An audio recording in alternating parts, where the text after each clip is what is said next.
Mission, on mission, trying to get it right. Transition, changing the way that I see life. Transition mind. I'm on a mission, trying to get it right. I'm transitioning my life. Making a transition. Ooh, making a transition. Ooh, ooh, ooh, ooh, ooh, ooh. Making a transition. Ooh, ooh, ooh, ooh, ooh, ooh.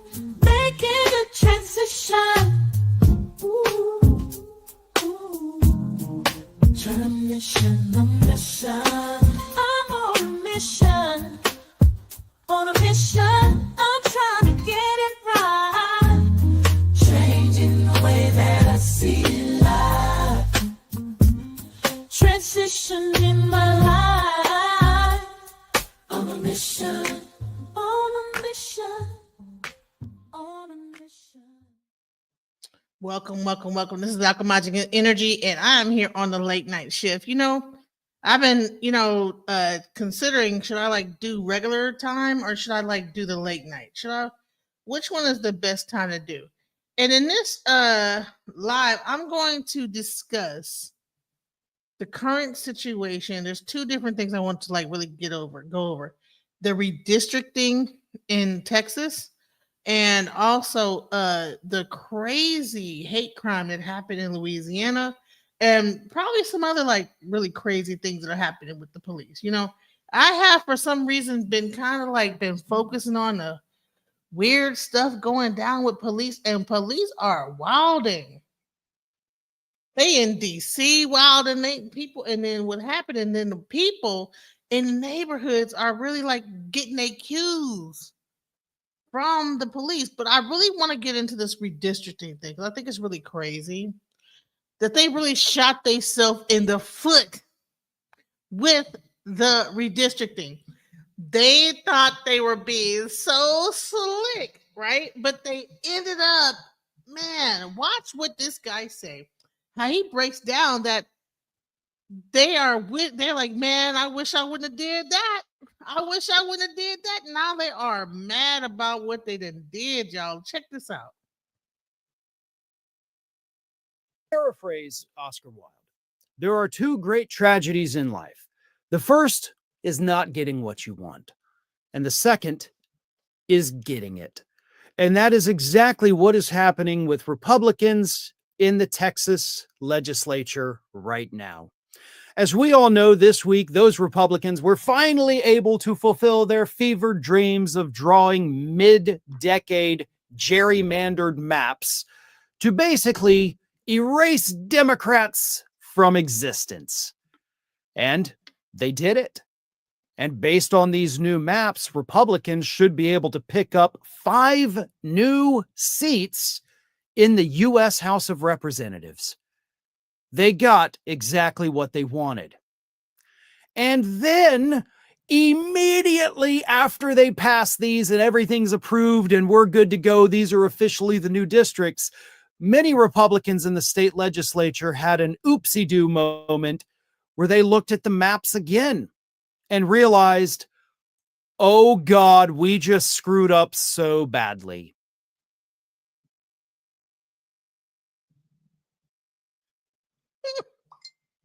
So you know what? We have been worrying so bad about this, but you know what? Maybe they're getting what they came for. Maybe they're getting what they wanted. Maybe it's okay. I don't know. Let's hear what you have to say. Let's go. Because here's what happened. Yes, Republicans will get those 5 new districts. They were able to draw those lines so squiggly and curvy that they guaranteed themselves those 5 districts. But you also have to remember, they drew it like an octopus. It looked like a damn squid. They just, scribbled it all like a preschooler, you guys. preschool level. All right, you get all this. Let's see how this is not gonna be good, bro. Watch this. In order to draw new districts, you can't create new land. You have to take from other areas. And in doing so, what these Republicans in Texas may have done, and this is what they're worried about, by creating 5 safe districts, they put 10 districts in play. So, based on their own stupidity, their own greed, their own haste to steal 5 seats, they may have lost 10. Now, here's what happened. Let me make this perfectly clear. This is not a guarantee that Democrats could end up picking up 10 seats. Man, is this real? Because the 10 districts where they kind of took people from are still light red. They're not dark red like the new 5 districts. Those are safe Republican. You got decades before you got to worry. But the light red ones include more Democrats than the others. They include more independent voters than the other districts, but still have, a Republican lean to them. But a Republican lean, as we have seen in election after election after election, sometimes doesn't mean anything at all, especially when you have a political party like the GOP that's not doing so well right now in polling. Their policies are polling very poorly. In fact, it was confirmed this week, what I've been saying for months, by the way, the One Big Beautiful Bill is officially the least popular piece of legislation since at least the year 1990. So 35 years, this is the most unpopular piece of legislation. Even Republican voters are struggling to support it. So you've pissed off Republicans with your horrific legislation. Donald Trump's approval rate. So why would they vote for this? Why would they say, okay, do this bill? Did the Republicans not read the bill? Now people say, oh, this is leftist, this, that, the other, Democratic, blah, blah, blah. So now Republicans are getting mad about the big, beautiful bill. But it's like, did you not read the bill before you voted? Now people getting mad about the bill. The big, beautiful debauchery of a bill. Okay? Some big, beautiful BS. Okay? Now they mad. And the Republicans are doing it. And now the Republicans are like, oh, hold on. Wait. They're redistricting. They're doing everything that says what's going to be in the bill, but everybody's like mad though. Got people on TikTok going off. All the like MAGA people that thought that they was cool. They don't like it. And you can't blame us this time. You can't blame the. I'm not even on the left. I'm not on the left, right, or in the middle. I'm just like, hey, I'm just over here. I don't even. But this is interesting. Let's go. Rating continues to fall, including among Republican voters. He is now at the lowest point he has ever been through either his first or second term with Republican voters. So here's the problem these Texas Republicans face with these new 10 swing districts they've created. Republicans may not show up next year. Then what? Yeah, you gained your 5 seats, but at the expense of 10. So you're down, you idiots. I love this. Again, it may not happen. They may get all 15 seats. And there's, I think, a strong possibility that happens. But we have seen from the polling data, from the voter surveys, Republicans are not enthusiastic about voting next year.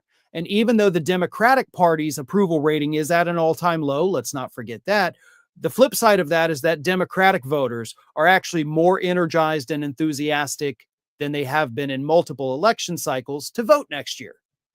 So they may not like their party, but they're damn sure going to get out there and vote. Republicans, on the other hand, don't like their party either at the moment, and they're not that jazzed up to go vote.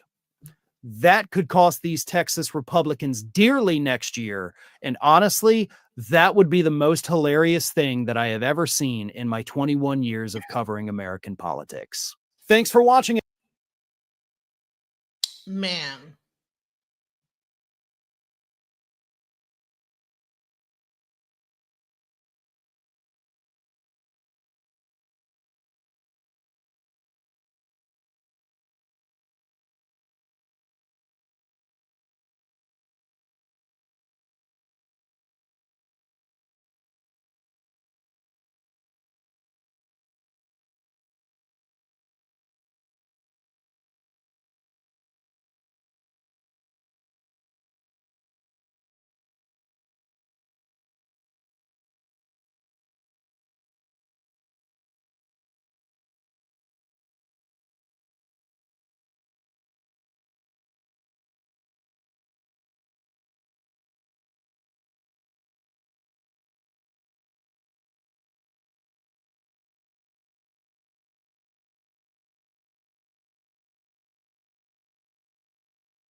What the hell? Can you hear me? I hope you can hear me. So, anyways, so bottom line is Republicans have done all this BS, all this like really negative, like trying to get people in office, have people like having to sleep at the house and everything, threatening to arrest people, wanted them to get escorted to their house, all this crazy stuff, only to find out that really the redistricting might not be in their best interest.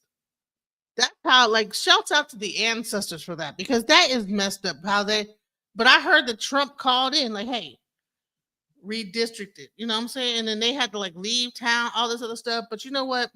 That's enough of that. There is the weekly legal review that we discussed a lot of this stuff, and I might play a little bit of that. But right now, I really want to get into the situation that happened in Tallulah, Louisiana. And you know what? Tomorrow we're going to interview the people that this whole situation happened to, you guys. I mean, there's a reason why I'm here at night, because the video footage is really jacked up. What happened to them was really messed up, and the actual person that happened to is actually in the hospital right now because he had like a heart condition, and he actually went into like some kind of like he had to go to the hospital after he was so riled up from the whole instance. So let's go into what happened in Tallulah. We're gonna like follow the whole situation with the gerrymandering and the redistricting and everything. We're gonna keep close eye on that, especially during the weekly legal review. But this is the subject I want to talk about. And tomorrow, Baba Yashabaya, I'm hoping that he's gonna like be able to set that interview up with the people that went through this. I've been talking to him, and he has the contact with them, and I hope we'll be able to get the information from him about what happened. So let's talk about what happened in Tallulah. Shout out to Bobby Yashabaya. Shout out to Richard Taylor and his channel for the information. Shout out. Peace and blessings. All praises to the Most High. Here is another video of an old white man claiming that he loves black people, but then pulls out a rifle and shoots at a group of about 8 people while they're standing on their porch after a hit and run accident. Just watch this video right here, and I'll be back with a little commentary about the situation. Just check it out.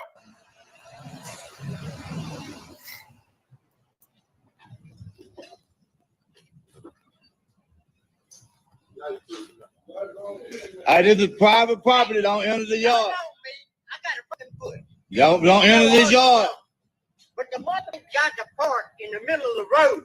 It could fucking All right, we just asked you to get in your car and please leave. You need to stop approaching me. Stop approaching. What part of get out my yard don't people understand? How do you just get to feel this is the privilege situation? You think that you could just walk into someone's yard talking about whatever it is. And this is insanity. Watch how crazy this whole situation gets. Watch this. This was my house. Stop approaching me. Could you please get out of our yard and back in your vehicle?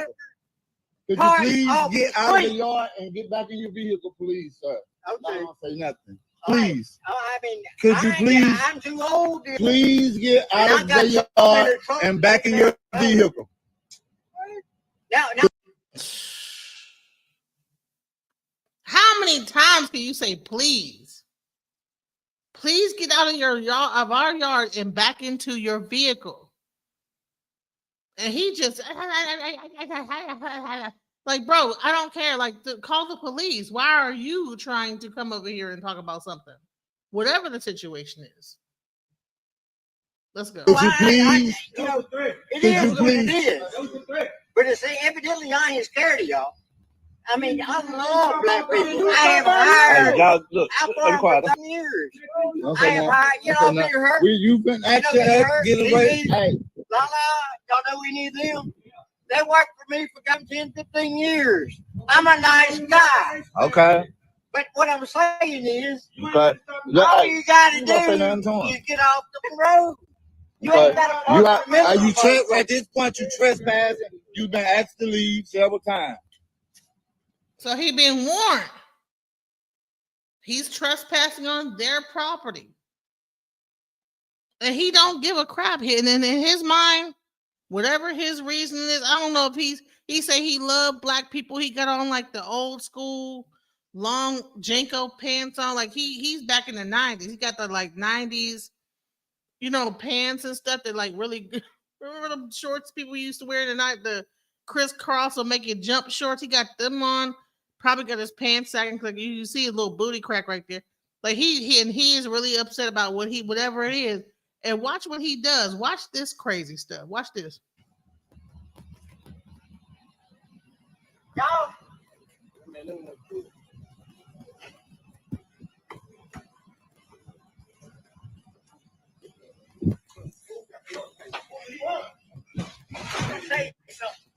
Hey. I'm sick of this. I ain't putting no more.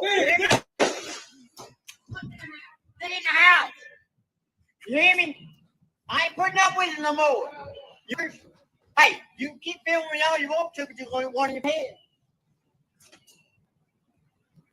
This guy sits up there and shoots around. I'm not. Oh. He's gonna go to jail. I don't know whether this was a machine gun or what. He's gonna go to jail. He's gonna go to jail. And I started to shoot. Crazy. But I ain't got, he's going to jail. You're going to jail. You're going to jail. All right. So y'all see that man, and he is 56-year-old Robert Fortenberry. Now, this happened in Louisiana. I think it's in Madison Parish, where he evidently had hit a vehicle. He was the one who hit their vehicle. He hit and ran, and then he came back later in a different vehicle, that truck that you saw. And you see him get out of the truck in his John Deere tractor shirt.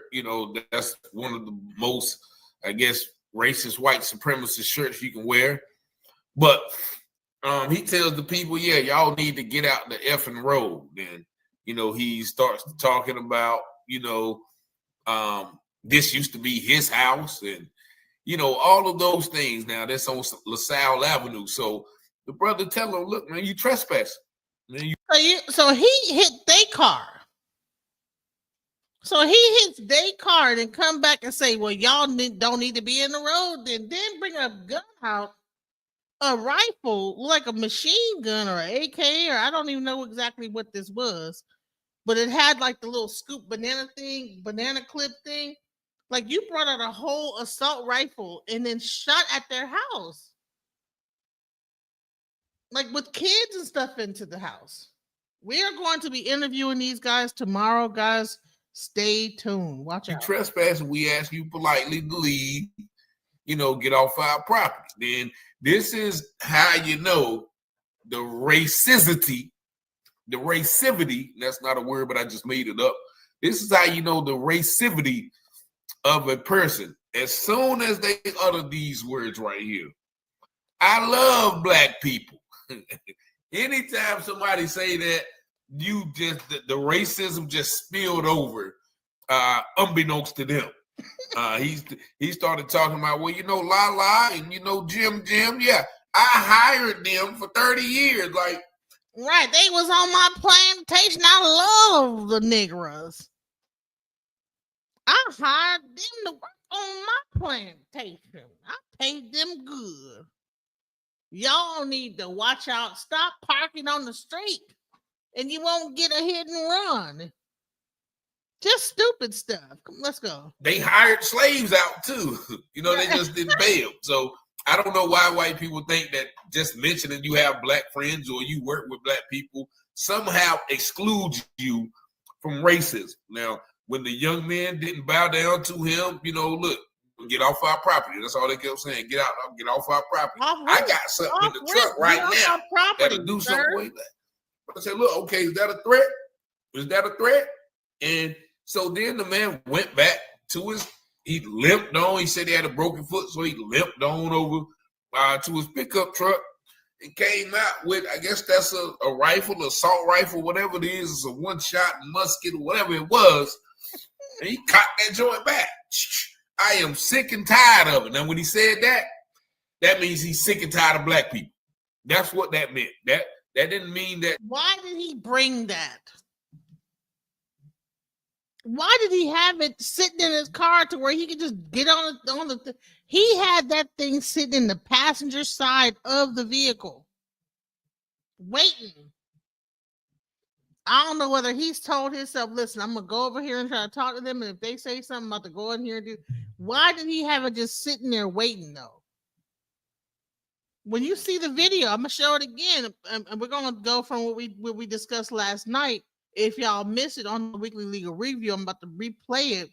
But, like, how do you go back into your car, go grab some pistol and do all this, a rifle, and do this? That one little misunderstanding about a hit and run, that meant I am tired of black people. I'm tired of y'all.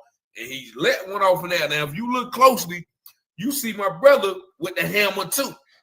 The camera, we'll go back and watch the video. I ain't gonna play it again. But you see him with the hammer too as he ducking. He put the phone down, he recorded, but he put the phone down and cocked this joint back. You can see it.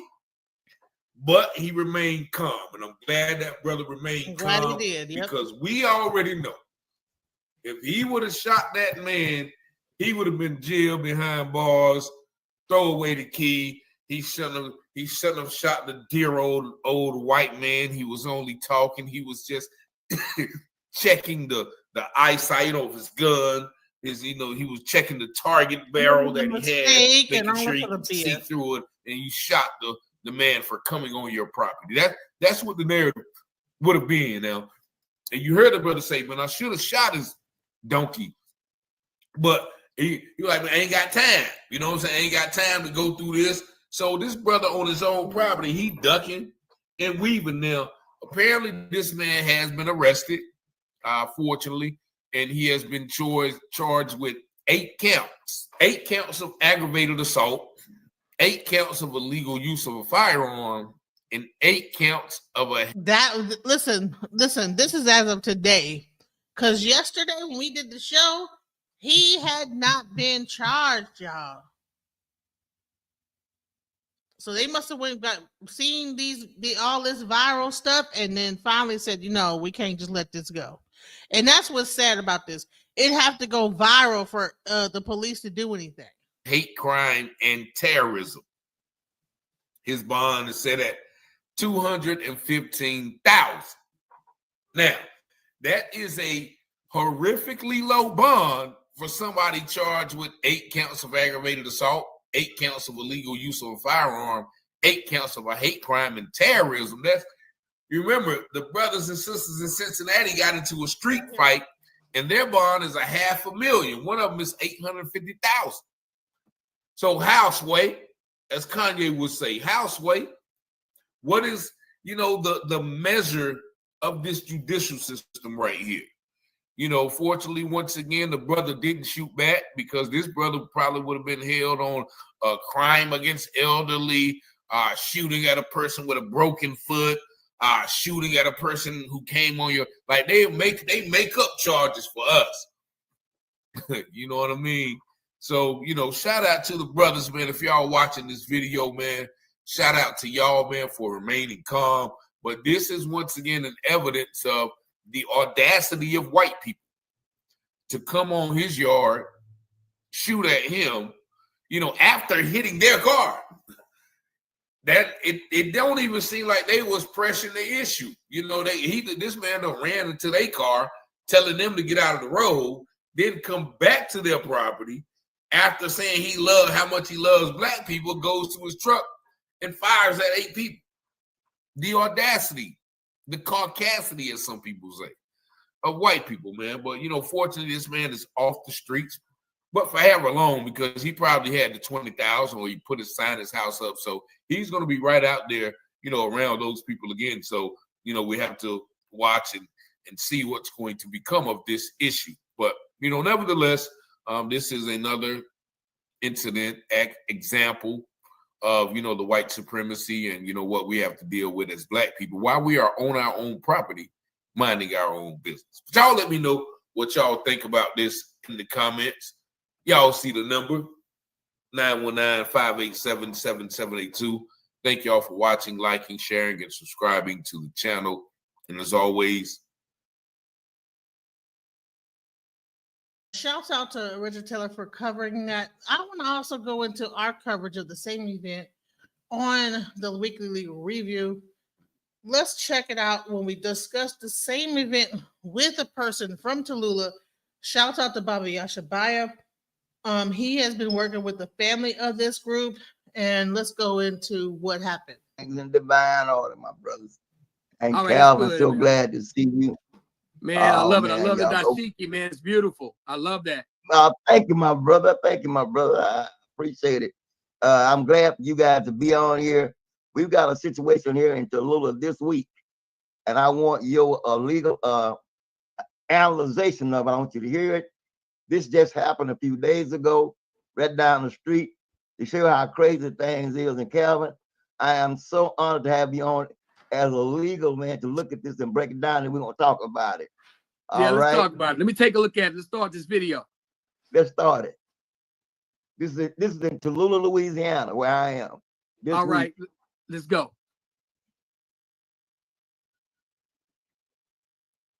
Y'all don't enter this yard.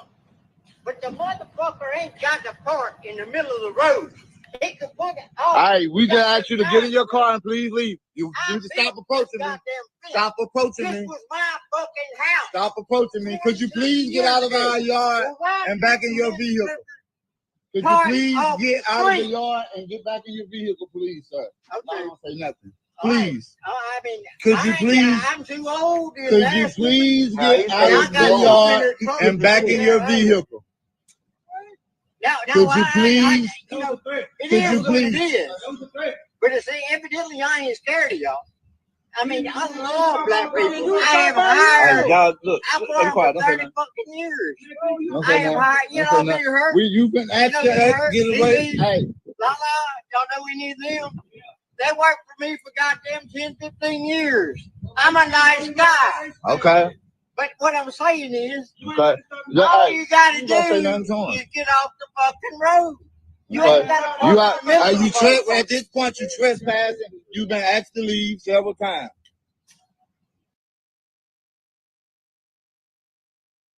All they got to do is get off the road.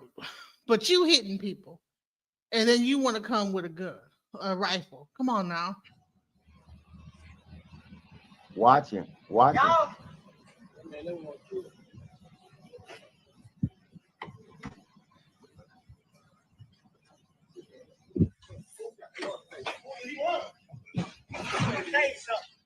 Hey, I'm sick of this shit. I ain't putting up no more. You hear me?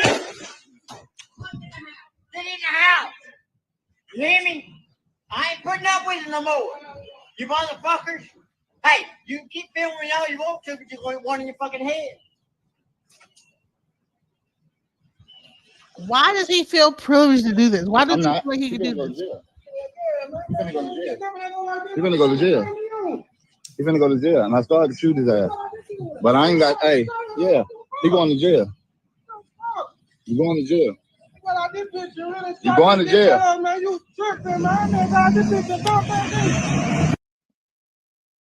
There you have it. Well, I want to break that down for y'all.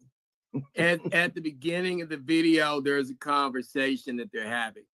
The man is okay then because he's just having a conversation. Now, I want you to watch as he stepped onto the property. Now, if he's stepping onto your property, and I don't know how they do in Louisiana, most states have either stand your ground or have self-defense laws that allow you to be able to defend yourself. Now, when he initially walked on the property, he didn't have any weapons. It was not a big threat, but he was asked to leave. And he should leave when he's asked to leave because he's actually in the driveway, stepping on the property of those people. He's no longer allowed to be there. Now, he can pull his truck out in front of the house because that's a public street. He can be out there in front of the house. He can be in the street. That's fine. But when he stepped onto the property, that was a problem. And then when he continued to talk and he was asked to leave, to me, that's trespassing. Now, the biggest part of the video is when he goes back to this truck, then he walks toward the individual with the gun.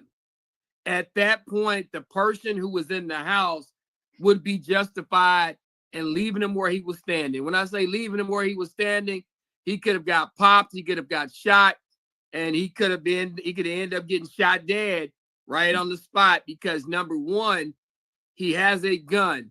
He's approaching a house. He's on property that he's been told to leave. He's approaching with a weapon to somebody who's in the house who's not a threat to him. And so that person, when that gun came out and that guy walked toward them, the guy in the house would have been justified in shooting him on the spot. Now, once the guy shot at him and then turned his back and walked away, he wouldn't have been able to shoot at the man as he walked away because then the threat is gone. But that man could have ended up getting shot and the shooter would have been justified in the majority of the jurisdictions in the United States. Nobody should be able to come on your property and fire a weapon at you and you did not provoke them in doing it. When I say you didn't really provoke them, you just asked them to leave. You didn't threaten them. You basically asked him to leave and his response was to go to his truck, return, and shoot at you. He should be charged with aggravated assault with a deadly weapon, or in some jurisdictions that may even charge you with attempted murder. But because number one, he pulled his weapon out first, he stepped on the property of the property owner, he fired first, that young man would have been justified in shooting him dead on the spot. And I thought that would have been a legal shooting. Now, part of the reason why he probably didn't do it because in Louisiana they were going to try to turn it into something else. But the good part about it is it was on tape. So most situations, the guy in the house would be justified in shooting that individual. And that man that walked up to that family should be in jail right now.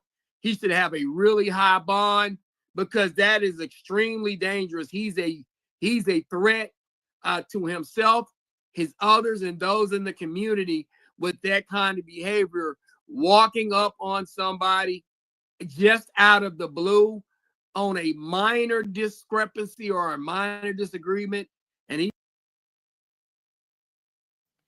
What's up, Zion? How you doing? How you doing, Lady Love? I'm still So with did you actually see the video that I'm speaking of? I kind of was like going back and forth because I was still on the panel with Paradigm Shift. So I was kind of like so going back I might have to replay it for you. So you yeah. Definitely. So I'm going to kind of go back to.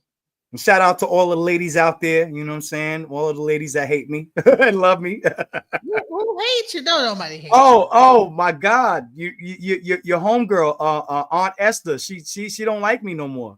Who's Aunt Esther? Think about it. I will let you think. Aunt Esther. I'll let you think about it. Lord, Aunt Esther don't like me no more. Yeah, I don't know how she left. You saw how she left the last time I was on the panel. She just dipshit. Yeah. Yeah, Aunt Esther. She got the Aunt Esther vibes. Like I don't know what. I didn't know what it was. Like she's a beautiful woman. Don't get it twisted. But I watched a couple of her videos and she is cussing everybody out. It's like if this ain't Aunt Esther, I'll give you your red fox to that Aunt Esther, sis. Is she on that? Aunt Esther from what's it called? Sanford and Son. Sanford and Son. She stayed with the stink face on, y'all. I'm like, oh my God. I don't know what hit me one day. I was watching one of her videos and I said, all I saw was Aunt Esther. I said, oh no, not Aunt Esther. Aunt Esther used to be sexy back in the day too, though. But you know, right? You know, look, some guys like that little mean girl stuff, like little evil. They like a little evil. They want to subdue the evil. They want to subdue it. It's hilarious, but you can control it, but you can't. Yeah, I wanted to hear what this brother had to say. I'm sorry. Blessings, peace, and blessings. All praises to the Most High. Here is another video of an old white man claiming that he loves black people, but then pulls out a rifle and shoots at a group of about 8 people while they're standing on their porch after a hit and run accident. Just watch this video right here, and I'll be back with a little commentary about the situation. Just check it out.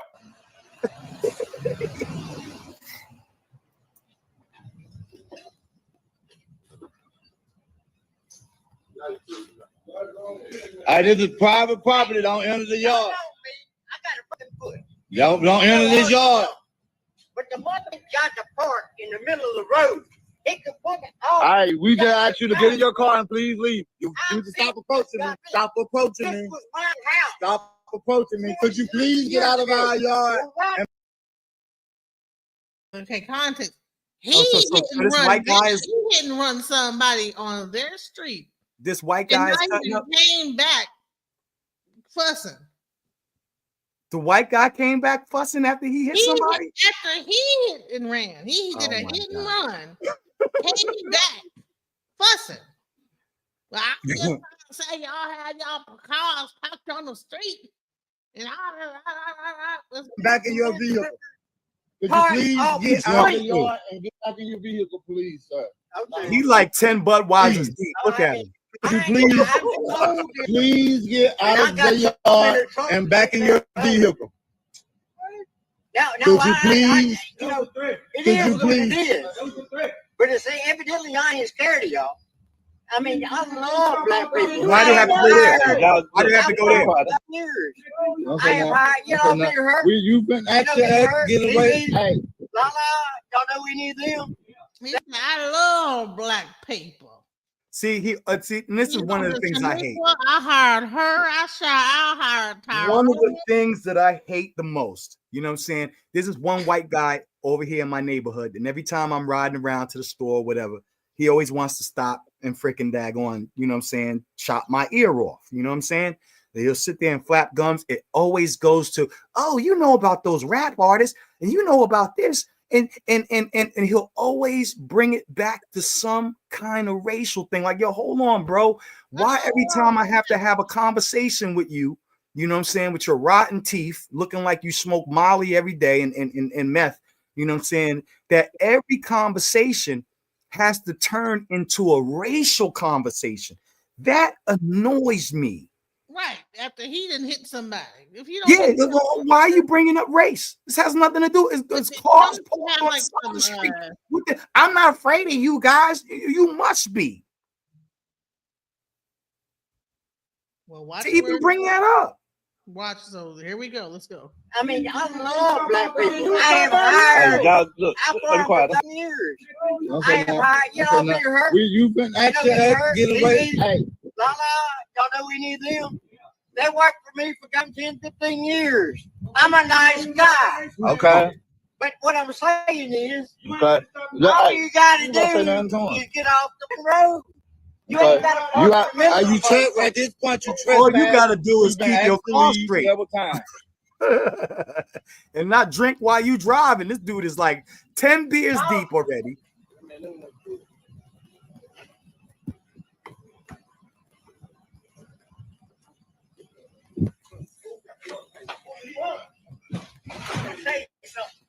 Oh, this nigga pull out a gun? No more. Get in the house. You hear me? I ain't putting up with it no more. Hey, you keep filming all you want to, but you're going to want your head. I'd have popped that nigga right in his face, B. I would have hate that. See, he had a cup from him. He didn't do it. He said, you know what? I'm gonna go to jail. He had the piece on him, and I would have popped that dude right in his gut. I ain't got. Hey, yeah, he going to jail. You going to jail? You going to jail? All right. So y'all see that man, and he is 56-year-old Robert Fortenberry. Now, this happened in Louisiana. I think it's in Madison Parish, where he evidently had hit a vehicle. He was the one who hit their vehicle. He hit and ran, and then he came back later in a different vehicle, that truck that you saw. And you see him get out of the truck in his John Deere tractor shirt. You know, that's one of the most, I guess, racist white supremacist shirts you can wear.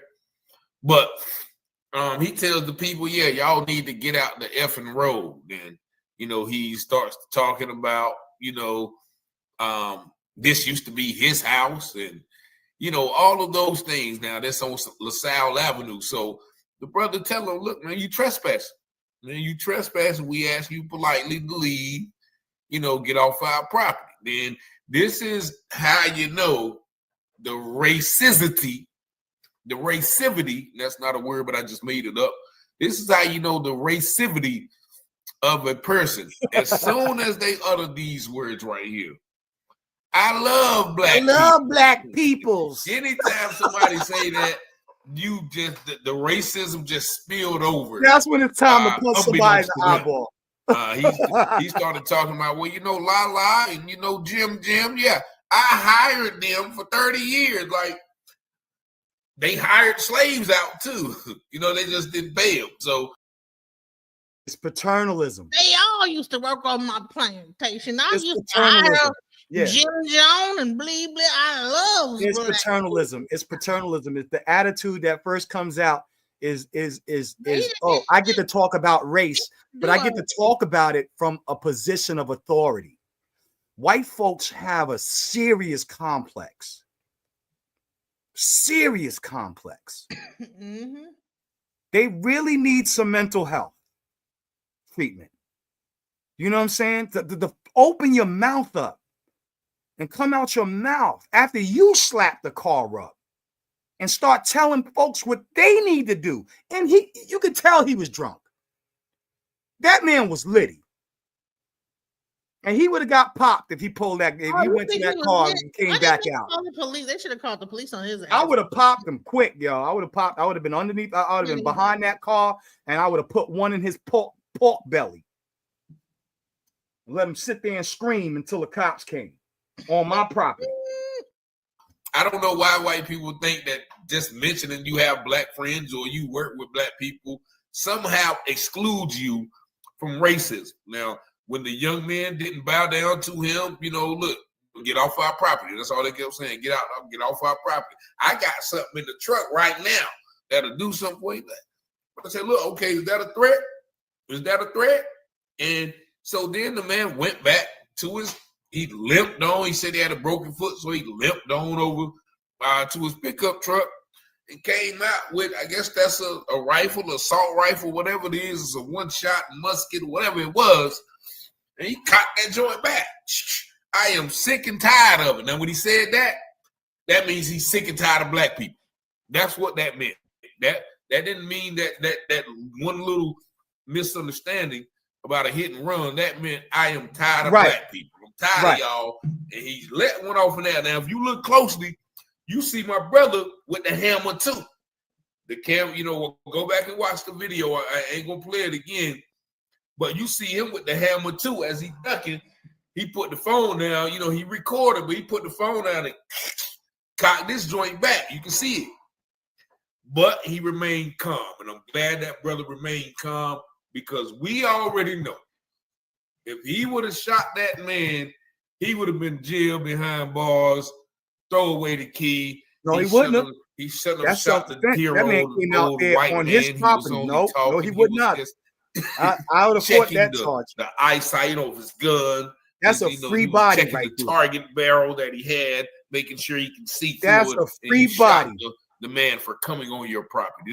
That's what the with a gun. No, after he and you heard the brother say, "Man, I should have shot his donkey." I would have shot that nigga. I would have shot that crap. Like, man, I ain't got time. You know what I'm saying? Ain't got time to go through this. So this brother on his own property, he ducking and weaving now. Apparently, this man has been arrested, fortunately, and he has been charged with 8 counts. 8 counts of aggravated assault, 8 counts of illegal use of a firearm, and 8 counts of a hate crime and terrorism.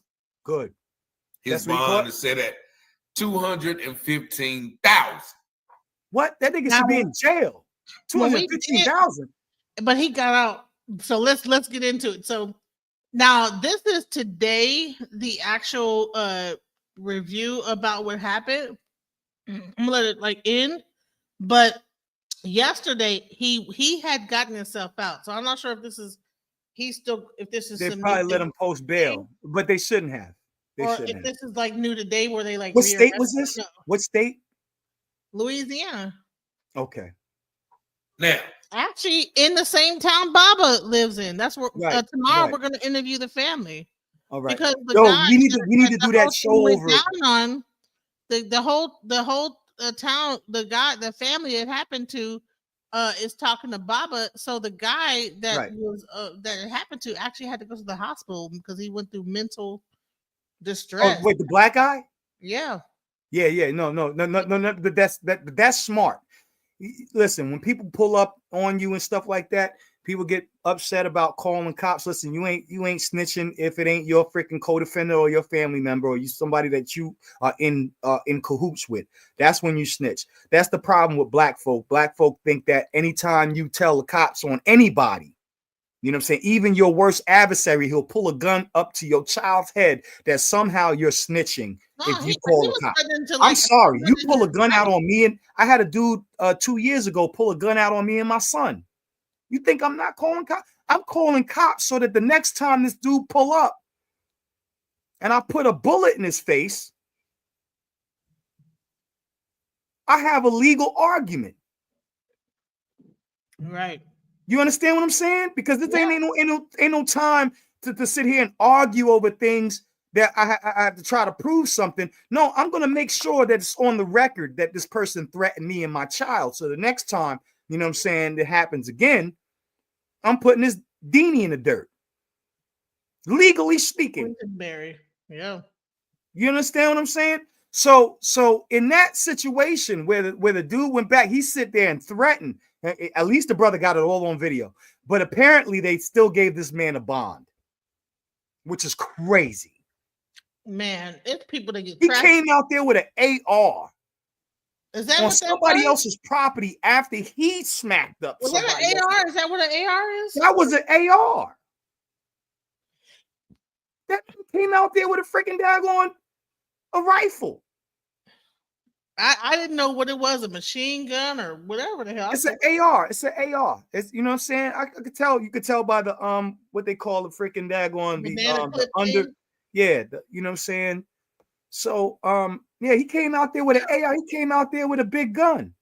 You know what I'm saying? That man had a small gun on him. If you would have popped him once and freaking daggone put him on his ass, you know what I'm saying? What you gonna say? Does the AR do machine gun level stuff? It can, but however, so you'd have to have it modified.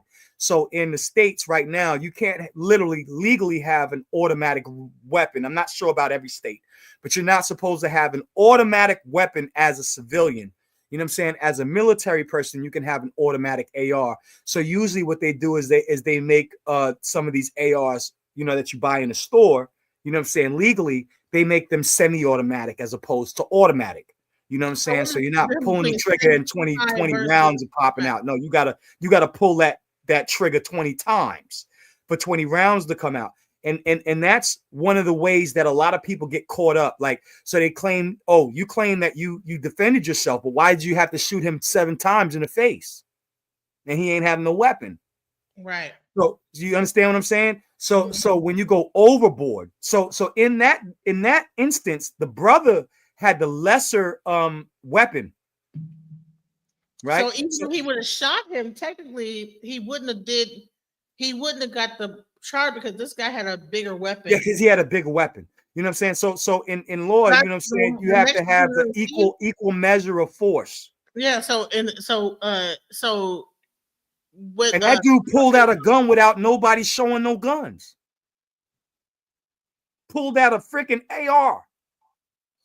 Went back to his car. Went back to his car and came back. And you noticed that when he went back, the thing was sitting. And he's standing on the man's property. If that's not stand your ground, and I'm sure Louisiana probably got stand your ground rights. Now I know South Carolina doesn't, but most Bible Belt states do.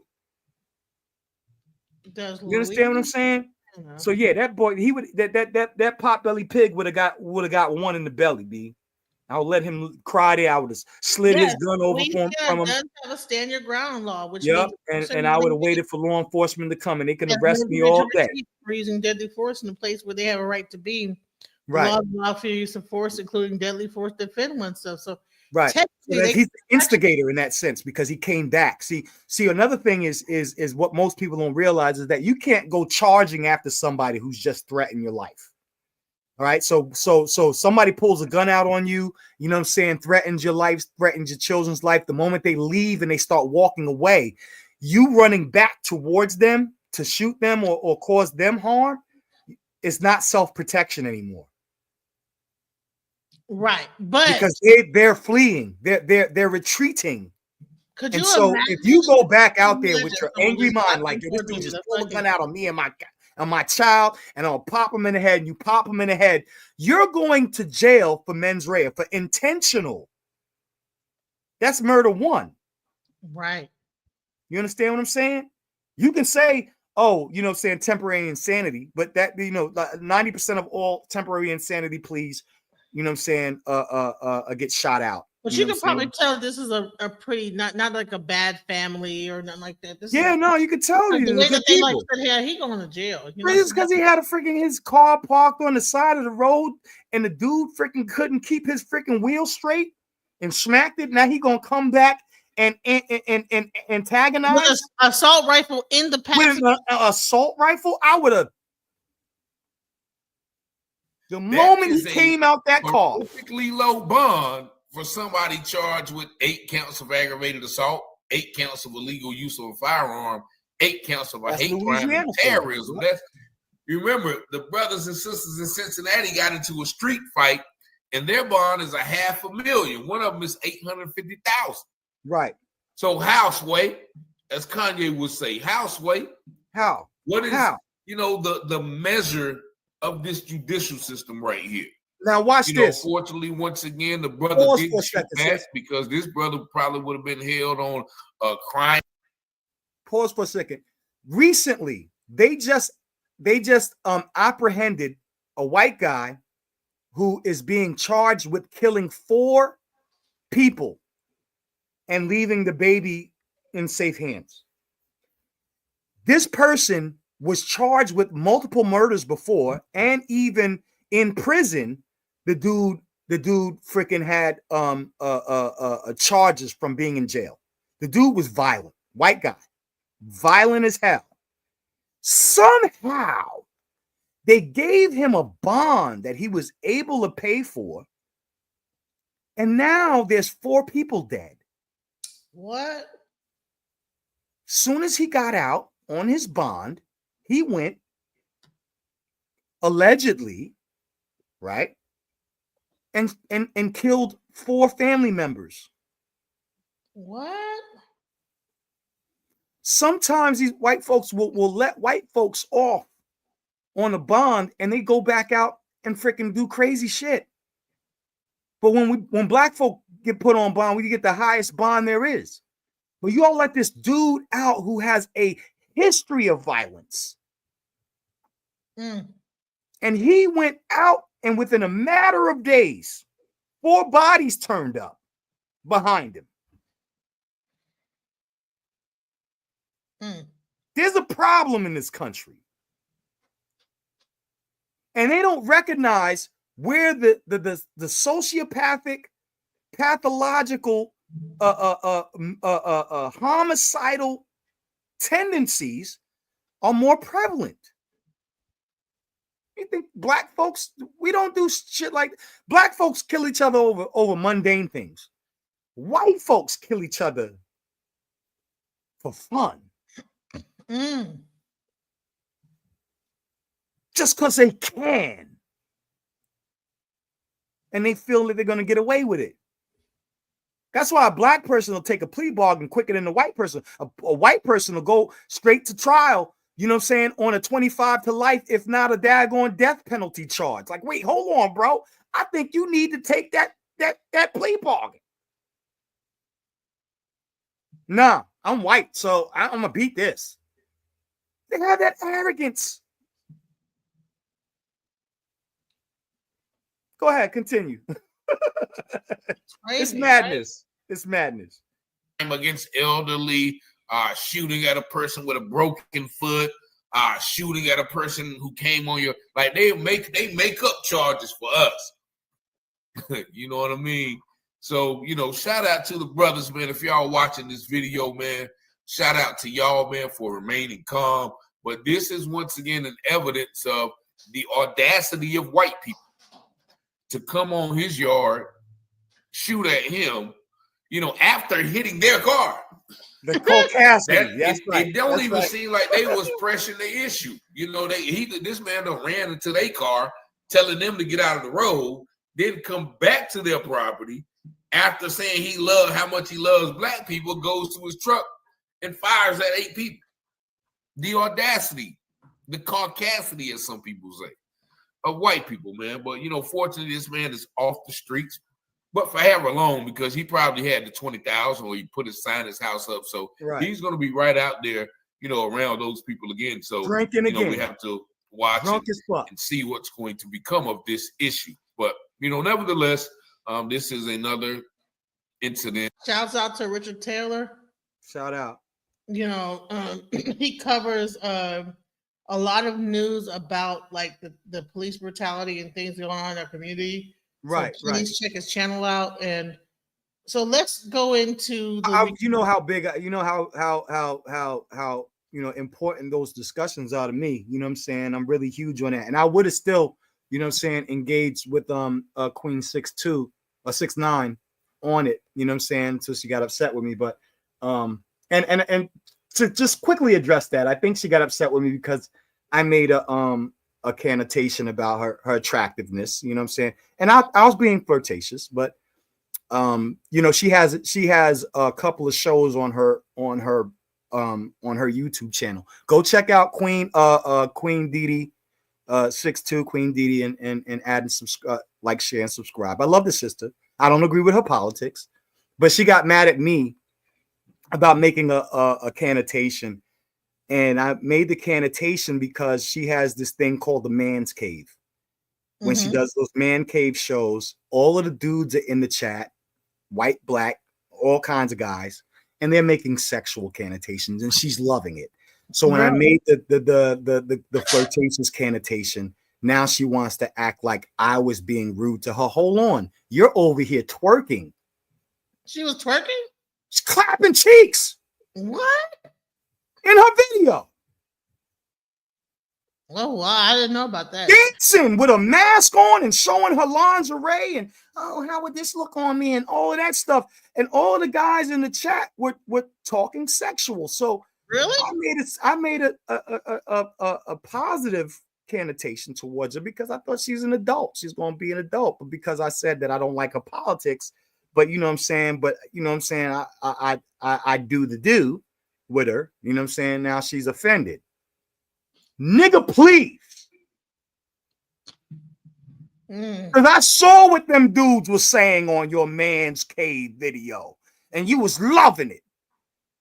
Far more freaking explicit than anything I said to her. But now all of a sudden, Zion is the culprit. Yeah, I wasn't aware of all that. That's crazy. Yeah, that's what happened. That's why she left the show that day. Because when I came on, she was mad at me. Yes. That's some new. She's mad at me. Yeah, she's mad at me. And it's not about what I said to her. It's about the fact that I said that I don't agree with her politics. So now Zion is a hypersexualized, you know what I'm saying, manosphere nigga who I wouldn't take but she loves Mr. Grab him by the PUSS, right? She loves that nigga. Mm-hmm. But because I said, you know what I'm saying, oh, you're beautiful, but I don't like your politics, but I'd still clap those cheeks. Now I'm the bad guy. Listen, she's not here to defend herself, and I'm not going to. She'll hear me. She know that's. I'm telling you, she'll find out. That's what happened. That's what happened. Oh, okay. Anyway, I still love Queen 6'2", the Queen 6'9". You know what I'm saying? She ain't 50. She ain't 50. All right, let's go. Let's go right here. You going to jail? You going to jail? You going to jail?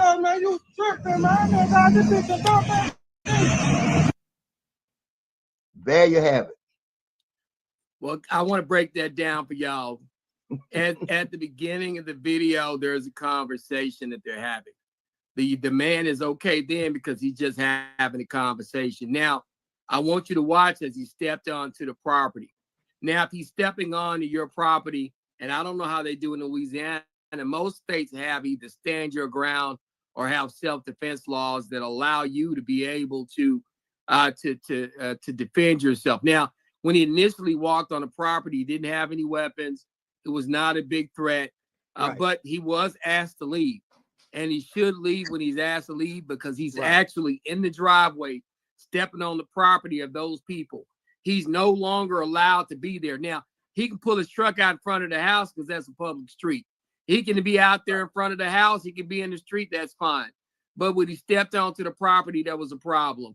And then when he continued to talk and he was asked to leave, to me, that's trespassing. Now, the biggest part of the video is when he goes back to this truck, then he walks toward the individual with the gun.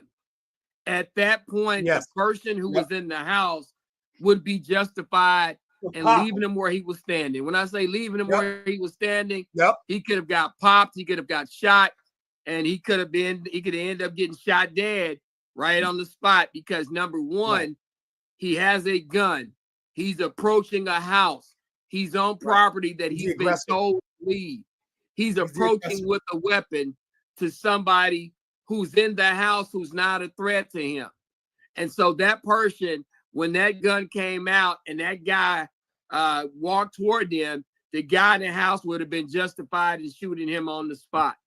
Now, once the guy shot at him and then turned his back and walked away, he wouldn't have been able to shoot at the man as he walked away because then the threat is gone. But that man could have ended up getting shot and the shooter would have been justified in the majority of the jurisdictions in the United States. Nobody should be able to come on your property and fire a weapon at you, and you did not provoke them in doing it. When I say you didn't really provoke them, you just asked them to leave. You didn't threaten them. You basically asked him to leave, and his response was to go to his truck, return, and shoot at you. he should be charged with aggravated assault Right. With a deadly weapon, or in some jurisdictions that may even charge you with attempted murder. But because number one, he pulled his weapon out first, he stepped on the property of the property owner, he fired first, that young man would have been justified in shooting him dead on the spot. And I thought that would have been a legal shooting. Now, part of the reason why he probably didn't do it, because in Louisiana they were going to try to turn it into something else. But the good part about it is it was on tape. So most situations, the guy in the house would be justified in shooting that individual. And that man that walked up to that family should be in jail right now. He should have a really high bond, because that is extremely dangerous. He's a threat to himself, his others, and those. He's a menace to society. He's a menace to the community. He's a threat. Walking up on somebody dangerous. Just out of the blue on a minor discrepancy or a minor disagreement. That's why I love Brother Calvin. Pulls out a gun and shoots at a homeowner. A person like that should be locked up, and they should have a high bond. And the people of Louisiana did not do that. They're wrong. Well, no bond at all, honestly. They should have had no bond. They charged him with a so-called hate crime, $250,000 bond. He never went to jail. He paid the bond and went home. That's crazy. Now he's among some of the so-called elite family names. The name is Fontainberry, and they are big-time farmers, right? So all that's connected down is it's not what you know, it's who you know. But we're saying nobody's above the law. But this dude, now he came early. We didn't get that way. He hit a car, changed vehicles, went home and came back and parked and didn't know what the car he hit. They must have saw him and thought they were going to tell it on him. He came back to approach them about what had happened previously. Then he came on their property. So I went this morning and looked at the scene. It's a stop sign, glass on the corner. This man hit a car, went home, changed vehicles, came back to the scene of the crime, got out and got into a verbal confrontation with the people standing there. Now, and I'm telling you, that's where the problem is. In some of these jurisdictions, especially these small towns, especially smaller towns in Louisiana and some of the smaller towns in Texas, you can get away with that stuff if your family is a big name there, if you're involved in law enforcement, if they know the DA's there. People, things like that didn't happen. Yeah. But if you know the right person, sometimes you don't get charged. But they would have been justified in laying him out right then and there. If he'd have pulled that gun on me and shot at me, I'd have shot him back and I'd left him where he was standing. Right, because where the bullets going? I said the same thing. Good thing it wasn't me, because we had where the bullets going? Into your house? Where your children are? Your wife is? And y'all know what? This is the thing that we always got to think about. And I always try to tell people, when you have a situation like that, it seems to me that a lot of us being African Americans, when we stand our ground and we do what we're supposed to do, they still want to arrest you, put you under a high bond, so we're and really make you fight a case where literally, to be honest with you, once that man steps on your property and he shoots at you, you ought to be able to leave him where he's standing. If you understand, from Texas, right? When I say leave him where he's standing, leave him right there in a pool of blood. You shoot right back at him. Let him bleed out where he was standing. I'll call the cops. He had an automatic weapon. You know that. He had an automatic weapon when he stepped up and fired that shot. And then he threatened to shoot somebody in the head. Now I'm thinking there was some children all that was there that saw all of this. Okay. Right. And the thing they're trying to find out now, how is he going to be charged? Well, we trying to make this public. This cannot keep going on in small or whatever town it is, because we're already at a high level of racist activities. And right now in Tallulah, we got a lot of stuff going on. You know, like I told you on my show, suppose there'd been a black man walked up into a white man's yard, you know what the outcome would have been. And see, that's the thing. And that's why when I look at something like this, in a place like Louisiana. Like I said, Texas, Louisiana run neck and neck when it comes to crazy stuff like this. That's just crazy to me that this man is allowed to just walk up, do this, and literally they let him do a walkthrough and then make him get booked in. And a walkthrough, so I help people understand. Sometimes when you're arrested, they like put the cuffs on you, they take you to jail. You have to wait to get a bond set. Sometimes it can be 4 hours, 8 hours, a full day where you go into custody. What they did for this man, they basically probably let him do a walkthrough where they brought him into jail, let him walk in on his own, set a bond at $250K, took his fingerprints and let him walk out. And I don't think that you should be giving that kind of person that kind of treatment when they're coming at you with an automatic weapon on somebody else's property. See, I don't understand that. Yeah. Well, I said that's one of the things, that's one of the issues going on there around here. Of course, my phone been ringing off the hook today. I did my own live on it on my show, and I asked the question: had the situation been reversed, there'd been a black man did that, what would be going on today? You know what I want to do? What are your thoughts on this so far? Zion? I'm here. What are your thoughts on this so far? I think, you know what I'm saying, I love Brother Calvin, you know what I'm saying? That's my attorney right there. Brother Calvin is 100% right. And so Baba Yasha as well.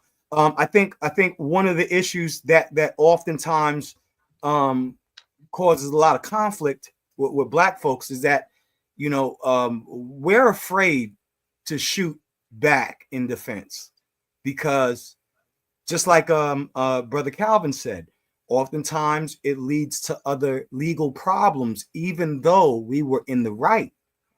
Whereas our white peers and constituents in this country, could have gotten away with far more, And the fact that Baba Yasha said that the dude was let out on like $1,000 bond. Man, that's crazy. That's crazy. That means that you only have to pay 10% of a bond. That means this dude got out from shooting at another human being. So they said he had a 250. 400. No, that's $100. 10% of $1,000 is $100. I gotta find out who bring him back into jail. All he had to do was post $100 to get out. That's crazy. You just came out on somebody else's property with an AR and popped a shot. Drunk as hell after you smacked somebody else's car. The bond should have been at least a $500,000, if not more. $1,000. That's $100. That's what their life was worth. That shows you how. That's the crazy part. That's why states we need to start. Like I like what you said tonight on Sonetta. What you said about attacking the the institutions and the families that have earned off of slavery. I thought that was very poignant. The banks and certain institutions that benefited and are still here today because of slavery. Absolutely. What's so crazy about that is that every time I said something, people act like they didn't understand what I said. It was so crazy. No, I was in the chat supporting. I supported you on that one. No, I have been on there for like hours. Every time I would say something, and I'm gonna play a little bit of it. You're always gonna get pushback from black folk. Just that's why HOK is a toughest environment because niggas gonna be niggas. Niggas are gonna be niggas, and niggas are gonna always what I call no it ain't ass niggas. What's so crazy is like after the whole thing, I was on the thing with the the guy Roy. Roy's a cool brother. He's a good brother. What I was saying, like, know what, you right about that. And I'm like, yeah. And then he's still caught up in that Morris science stuff. So he got a love for Arabs like it ain't nothing. I saw that. I peeped that. But Roy is a good brother. Yeah. But but he actually could see where I was coming from. But when the women that was on the panel was like, whatever Genesis said. It was almost Oh like, my God. I don't even remember what she said. What did she say? Anything? It was like they Who? were Sakina goes off into tangents. I don't not think Sakina Ra, not Sakina. and I love Sakina Ra. And I'm not It talking wasn't bad about Sakina. her. It was. Oh, it was the other I'm sister, gonna play a light little bit sister. of it. I'm gonna play a little bit of it. Miss, what's her name? Whenever I'm gonna just show Misunderstanding. I Misunderstanding. wanna, yeah. No, it was all the women, no matter what I What? said. I'm going All of to play a little bit of it. Okay. I'm gonna get past this subject. Well, right hold on. Let me just say this. Why you pulling that up? Let me just say that I love Sakina Ra. You know, oftentimes I feel like she doesn't stay on one topic and she ends up kind of deflecting to multiple other topics that are not relevant when she comes on. But I do, you know, every now and again she will point out some poignant stuff. You know what I'm saying? But a lot of times it seems like, you know what I'm saying, she kind of gets distracted. I got ADHD too, so I'm not banging on her. You know what I'm saying? But I can tell ADHD when I see it. You know what I'm saying? And she'll start off on the topic and then somehow she totally loses her entire position because she gets caught up into other thoughts.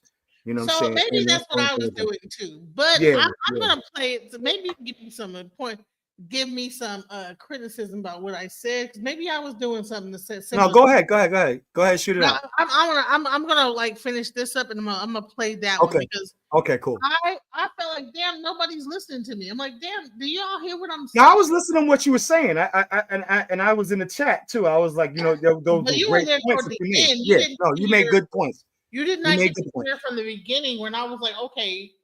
I do feel that the federal government has responsibility and needs But accountability. the Also, federal government ain't got no money. but Listen, the American dollar is worth nothing. However, the banks have the control of the stock market, which is really the labor of the American people. Right, the people. Yep. That is what that stock market is based on. So if you really want to have value, what you would do is you would actually go after the people that own the stocks, Aetna. Right. But that would probably drive the stock market into the ground if reparations, you know what I'm saying, were brought against every. Do you understand how many billions of we would dollars listen. We would be the richest people in this country, and everybody else would be coming to us. I don't give a fuck if it runs it into the ground. We can get ours. We'll have our new stock market. They would need Negro assistance if we were to get reparations. I would not give a fuck if it would be no more public assistance. It'd be Negro assistance. We'd be paying y'all niggas. Gambling thing, any goddamn. So whatever. It's a fucking gambling racket. Let's go. Huh? Go ahead. There's been a black man walking in that yard of white men. Even if it's been a black man and a black man, we're more apt to shoot out each other than to shoot one of them. And see, that's why that's a fact. I want to have. Do you think that was a black guy that stepped out and said that shit? Yeah, if they wouldn't have popped him, but they didn't want to pop the white guy. That's crazy. That's right. No. If it was a nigga on their lawn, he would have been dead. All the way. If it was a nigga on their lawn, they would have been dead. Talking that shit. Well, you know what? I hired Jimmy. I got you. I got you, bro. I got you. Stay right there. No, that dude had a gun on him already. You didn't see when he shot his gun? They would have laid a nigga out. They would have laid a nigga out on that lawn. So we gotta work on that shit too. We gotta work on that. That white man was able to walk back to his car and drive off.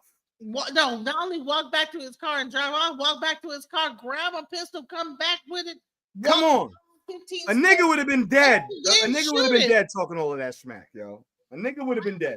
He had the rifle. Yeah. They still were standing out there. He walked how many steps before he shot the rifle? A nigga would have been dead before he got to his car door. He would have turned around with it in his hand. They would have been busting. Come on now. Section a little bit because I want to know what people are thinking. What are y'all thinking in the comment section? Mel, what you got for me?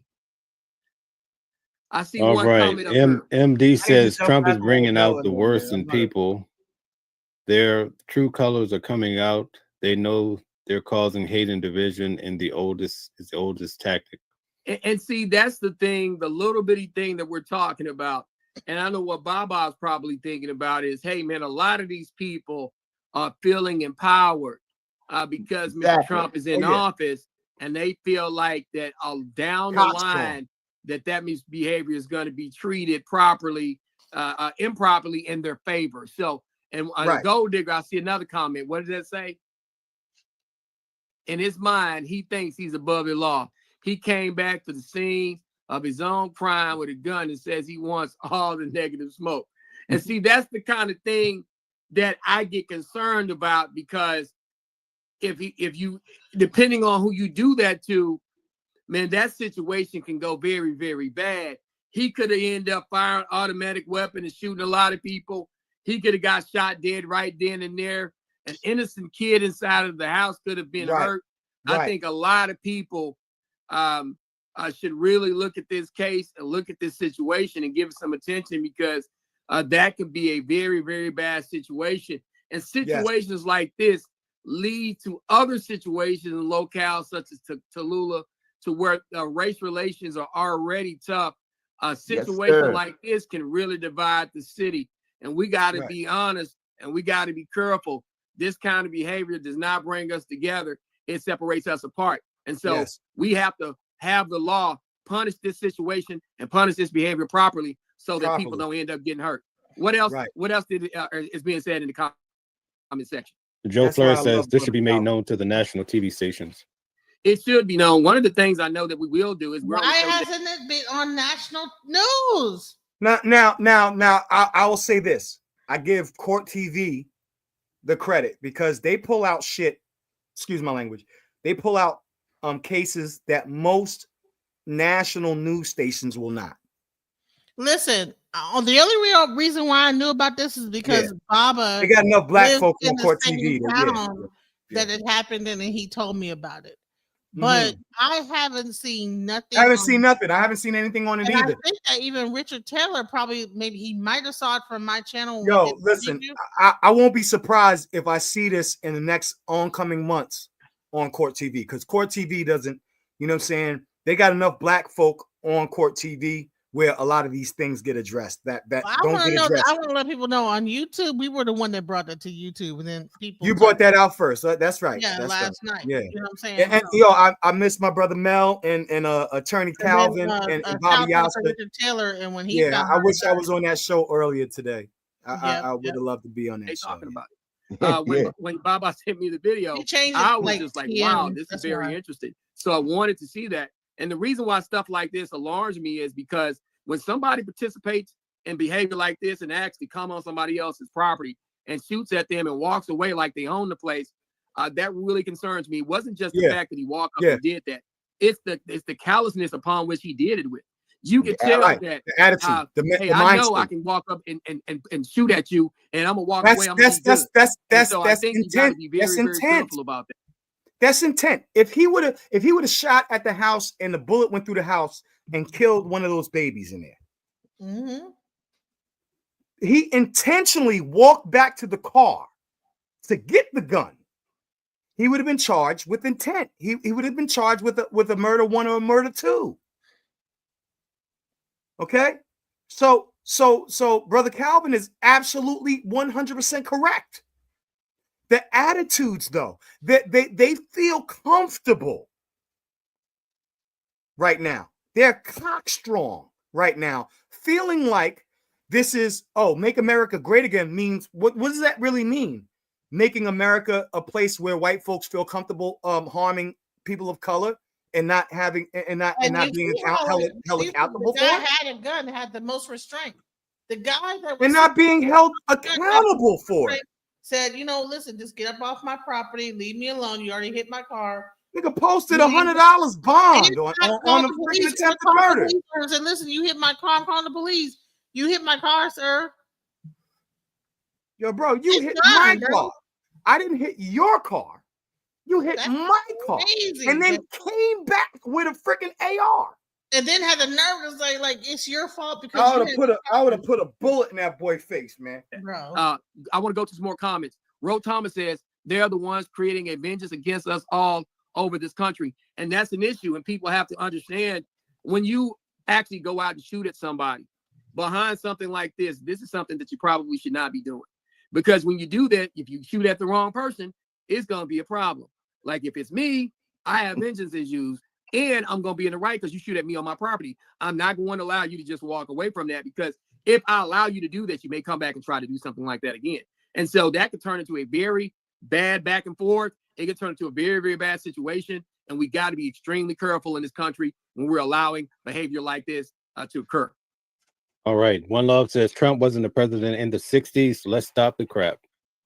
What do you mean Trump wasn't president in the 60s? I get it, but America was a lot more racist in the 60s too as well. And so when you start talking about what did he do in the 60s? Just about with the housing situation. No, it's not his fault. Oh, you want to talk about that though? Or behaving in a way that they feel like that they can behave is part of the fact that they feel emblazoned and emboldened because of some of the wings of that party that he's in. We have to be honest about that. That is true. But with that being said, some of the stuff in the 60s is not going to fly in 2025. No. When you come at an African American person like you did in the 60s, today somebody's probably going to lose their life. People are not going to take it. Right. And should we push behavior, and should we raise rhetoric like the current president does sometimes to make people feel like it's okay to do this? And I'm not going off on him. And sometimes we can raise the rhetoric, the rhetoric to make something like this happen. But when he does stuff like that and raises that rhetoric, and that could truly cause a problem, and people can be really going out here going after each other. And I think as a president, some of the good things that he has done, he needs to continue to do those things. But some of this kind of behavior, can I make a point, sis? Some of his people push is not something that he should add fuel to the fire on. I'm just keeping it real. So let me just say this real quick. You know what I'm saying? And I wanted to say this. You know what I'm saying? I don't have to always jump on every panel. You know what I'm saying? I was going to jump on Sarnetta tonight, but he had a full panel. But one of the things that I think is very interesting is like what the brother was just saying with what he was just saying. Brother Calvin was just saying, you know what I'm saying, is that as you know, as a people, we oftentimes we let some shit fly. You know what I'm saying? I think I lost my thought for a second. I want to get to where he was just saying. You let shit fly. Yeah, we let a lot of shit fly. Black folk, you know, in this country, you know, we do have fears and stuff about you know what I'm saying, our legal, especially when it comes to white folk. But this man should have been charged. Go ahead and play that again. Let me get my thought back. Let me catch my thought back. I go back, bring it back just a little bit, just about maybe 5 minutes. When Baba sent me the video, I was just like, wow, this is very interesting. So I wanted to see that. And the reason why stuff like this alarms me is because when somebody participates in behavior like this and actually come on somebody else's property and shoots at them and walks away like they own the place, that really concerns me. It wasn't just the fact that he walked up and did that. It's the callousness upon which he did it with. You could tell that, hey, I know I can walk up and shoot at you, and I'm gonna walk away. I'm gonna be good. And so I think you got to be very, very careful about that. I want to go to some more comments. Ro Thomas says they're the ones creating a vengeance against us all over this country, and that's an issue. And people have to understand, when you actually go out and shoot at somebody behind something like this is something that you probably should not be doing, because when you do that, if you shoot at the wrong person, it's gonna be a problem. Like if it's me, I have vengeance issues, and I'm going to be in the right because you shoot at me on my property. I'm not going to allow you to just walk away from that, because if I allow you to do that, you may come back and try to do something like that again. And so he might just come back and do it again. That's the part that's crazy, is that they let him out on bond, and he can get mad at the fact that he went to jail, come back and shoot the family up again. That shows negligence on Louisiana's part. Right. So that's going on in New York right now. Bad back and forth. It can turn into a very, very bad situation. And we got to be extremely careful in this country when we're allowing behavior like this to occur. All right. One Love says Trump wasn't the president in the 60s. Let's stop the crap. That's the one that I want to talk about. What do you mean Trump wasn't president in the 60s? Watch this. I get it, but America was a lot more racist in the 60s too as well. And yeah, pause that for a second. So in the 60s, I believe it was Trump who was being charged, 60s and 70s, was being charged with discrimination against African Americans in his father's apartment building in Brooklyn. Was it Brooklyn or the Bronx? Either way. Okay, so it doesn't matter that he was the president. I don't understand niggas, man. Oh, he wasn't the president in the 60s. It doesn't matter. Was he utilizing his discriminatory benefits as a white man? Was he still showing racial tendencies as a white man who owned homes where people were you know what I'm saying, being lodged at, or people were being discriminated against because of their race in moving in? Oh, well, I only discriminate not because they were black, but because anytime a black person comes into a building or moves into a neighborhood, it brings down the value. No, so then it was about them being black. You see what I'm saying? So you can go back. So I don't get this with Negroes who want to support Trump, who totally want to forget Sister Queen 6'9", 6'2". Y'all forget the history of the person. Let their actions speak for themselves. Out against the teenagers, like we did talk about, the Central Park Six, the freaking lawsuit that was held against him and his father for fucking denying African Americans discrimination, discriminatory practices in housing. You know what I'm saying? I'm sorry, it doesn't matter if he was the president. He was a man of power who still exercised racism and never apologized for the Central Park Six, who were exonerated. They actually didn't even do it. He never apologized for it. Never apologized. Said, "Listen, I apologize." He should have shot each one of their children a couple of million. That would have fixed his face for me. Took a whole ad out in the newspaper. He should have literally, I'm telling you, he should have literally shot, you know what I'm saying, made a public apology for the Central Park 6 and freaking goddamn shot their family some freaking daggone some generational freaking wealth. Some bread, of course. Break them off. Because you did that. So wait, technically speaking, the Central Park 6 sued him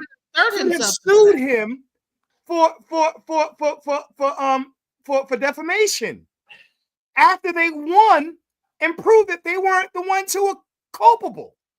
Oh, did they sue him for defamation? No, they should have. They certainly should have. Didn't some of them like not even get any money or something like that? Sometimes people believe.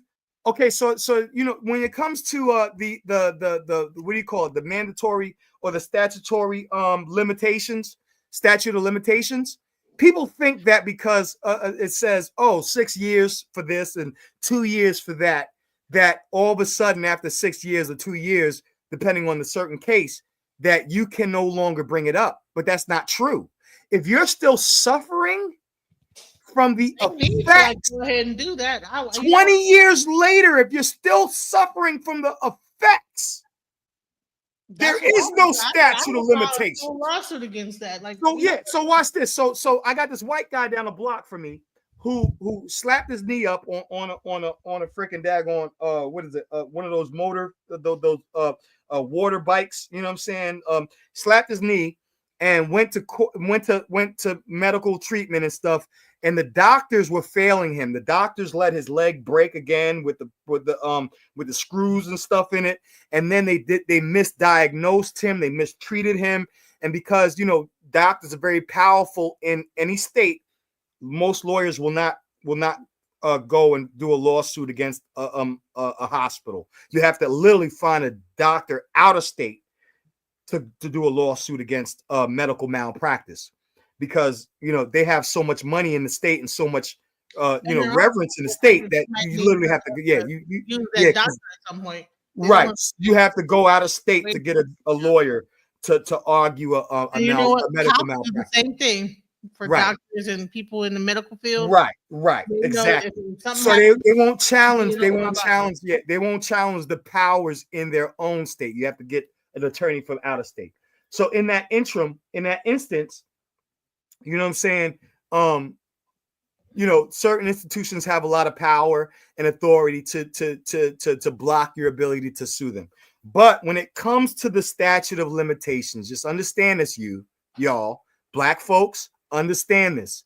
If you're still suffering from the effects of whatever malpractice or whatever damages that were caused, you're still suffering, the statute of limitations does not hold any weight.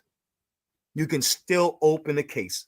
Know that. I'm probably going to get shot after this for saying that, but it's a fact. You can still open a case 20 years later on something that was supposed to be closed after 7 years. Statute of limitations. Right. If you're still suffering from it, it has not ended. Right. And that's why they have all these cases right now, civil lawsuits about how this made me feel, whatever, give me some money. So when you start talking I'm about still that, aching it's over not it. Right. just about it's all Trump's fault. No, it's not his fault. These individuals are behaving in a way that they feel like that they can behave. It's part of the fact that they feel emblazoned and emboldened because of some of the wings of that party that he's in. We have to be honest about that. That is true. But with that being said, some of the stuff in the 60s is not going to fly in 2025. No. When you come at an African American person like you did in the 60s, today somebody's probably going to lose their life. Right. People are not going to take it. And should we push behavior, and should we raise rhetoric like the current president does sometimes to make people feel like it's okay to do this? And I'm not going off on him, and that sometimes we can raise the rhetoric, the rhetoric to make something like this happen. But when he does stuff like that and raises that rhetoric, and that can truly cause a problem, and people can be really going out here going after each other. And I think as a president, some of the good things that he has done, he needs to continue to do those things. But some of this kind of behavior that sometimes some of his people push is not something that he should add fuel to the fire on. I'm just keeping it real. Let me pause. Okay, One Love says blaming Trump for what's in someone's heart isn't the remedy either. It's not. I mean, I always try to tell people that this hate is bigger than Trump. It's the hate that hate made. I mean, this hate has went on for hundreds of years. I just think that sometimes people feel emboldened by politics. Now, will it always be the fact that Mr. Trump has caused them to feel this way? Nah. Some people are just doing stupid stuff because they want to do stupid stuff and they're racist at their hearts. I'm not gonna. All right, so this is a very important thing. Now, we a lot of times black folks get confounded by good things that a politician may do, right? And so, okay, he's attacking this, he's attacking that, and these things are good, and that makes you think that all of his policies are good. He's not as bad as you think he is. That's not true. Okay. There's something called the best interest doctrine. The best interest doctrine in family law provides that the law should consider the best interest of the child over the parents. So when two parents are fighting in family court, and this is my area, two parents are fighting in family court, the law wants to judge what is in the best interest of the child, which is good. Absolutely. What will benefit the children? That makes all kinds of sense, right? Here's the interesting thing. Do you know that the best interest doctrine actually came from Adolf Hitler? What? The best interest doctrine, best interest of the children, came from Adolf Hitler. So sometimes megalomaniacs and megalomaniacs, you know what I'm saying, will use really good stuff to get you in their favor. Doesn't mean that their end game is in your favor. It just means they want your support. So you support them and then turn around, and now you're under their authority and they get to do what they really want to do to you. So Adolf Hitler had a lot of good strategies concerning children that today still exist. The best interest doctrine comes from Mein Kampf. And nobody will argue against the best interest of the child. Who will argue against that? Right. As adult and as parents, nobody.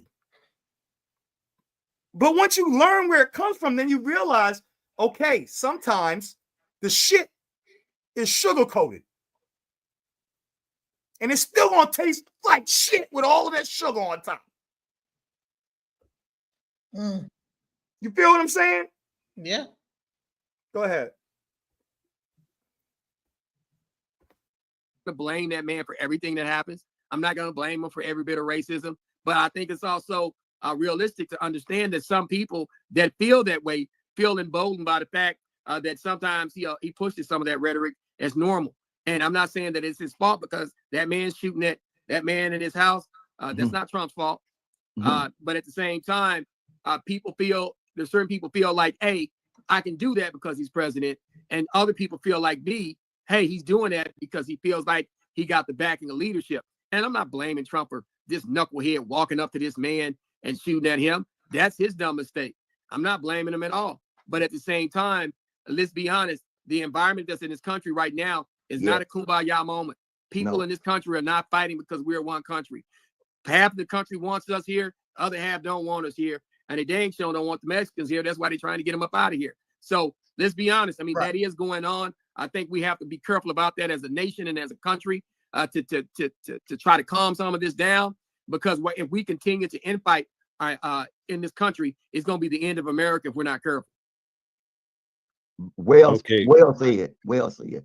Thanks, Bob. And that's why we are coming on today. I appreciate y'all, because we're trying to find, we're fighting to bring the community together here. And the harder we fight, the more divided we become, because we got this thing. See, this town, Tallulah, has a long history. It goes back in 1812, when they hung 8 people in 1 week, you know, and they hung 5 brothers, they hung 5 Sicilians, you know, and they had the hardest fight trying to get voters' rights and all these things. So it's a constant struggle here in this town. And plus that, this is where Madam C.J. Walker was born. This is her hometown. Oh, wow. Yeah, hey, that's good. And Baba, we appreciate that information, and I'm glad that we're talking about this. And I think, Mel, all over the country, especially in places like Louisiana, and currently what's happening here in Dallas and Houston, where people feel like a lot of the progress that was made, that now we're taking a backward step and we're going in the wrong direction. But I have a pretty unique perspective even on that. I think a lot of racism has reared its ugly head, but I also think that as African Americans, as the highest number voting bloc in the Democratic Party, I think we have not thrown our weight around enough. And when I say throwing our weight around enough, not just Black women, but Black men. They're ignoring the fact that 8 out of 10 African American men are voting for the Democratic Party.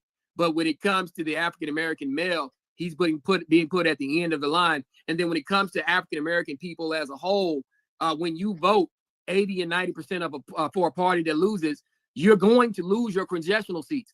If you don't vote enough and you vote for the losing ticket, there's going to be consequences for that. So part of me is upset, and the majority of me is upset that I think they're playing a dangerous, dirty game in some of the redistricting.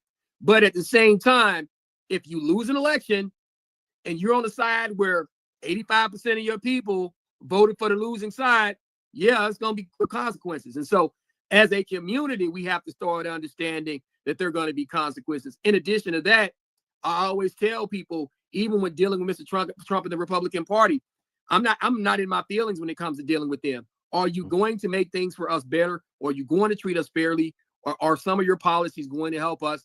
And if they are, let's talk about that. But at the same time, there is a wing of that party that wants nothing to do with anybody that's not white. And you have to live in both of those realities and understand that that is it. I just want to replay this because the first time I played it, it was on a smaller screen. I want to play it so that people really see it. So let's. All right, this is private property. Don't enter the yard.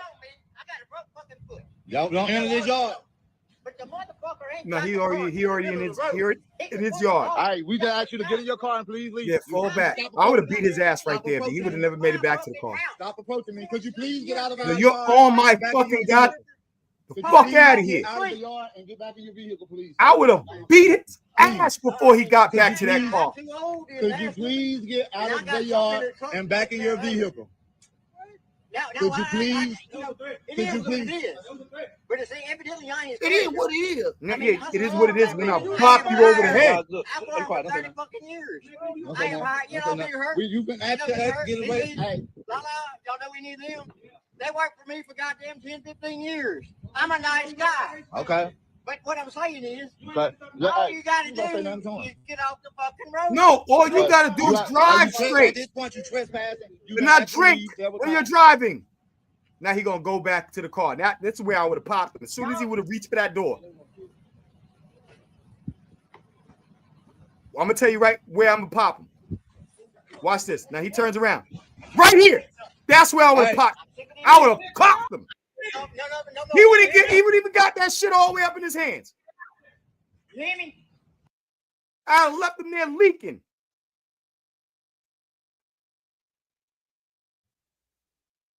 Exactly where I would have fucking put him down. I mean, Could you please? I'm too old. I don't give a fuck. He wants niggas to bow down to him. Could you please get out of the yard and back in your vehicle?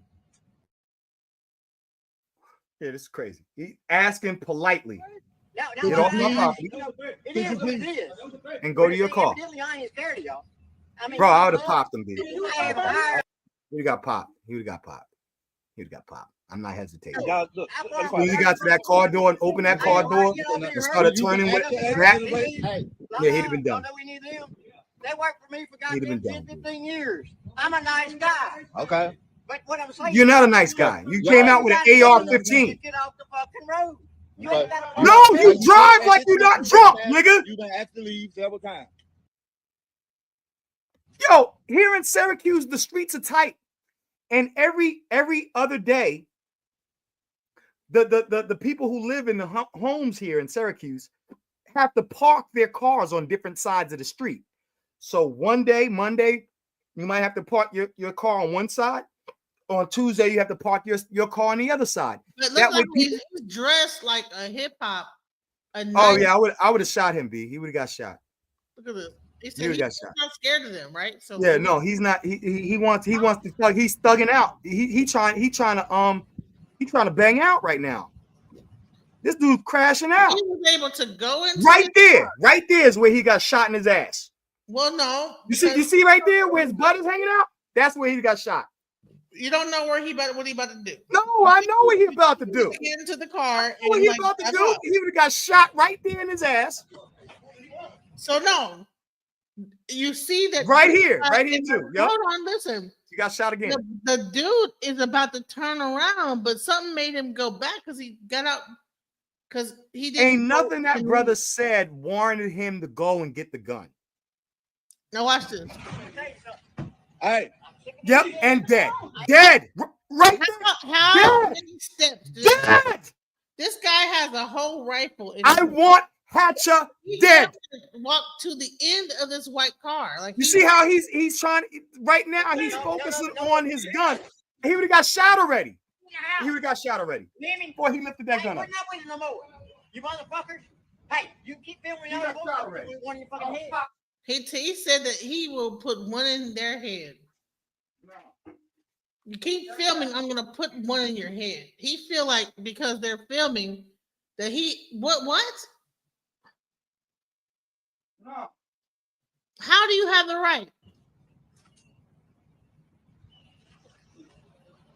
I'm not. Now this guy has a pistol. He could have shot him, but he's turned around and he walked back to his car. But he did fire off a He was round. too scared to fucking goddamn defend his property.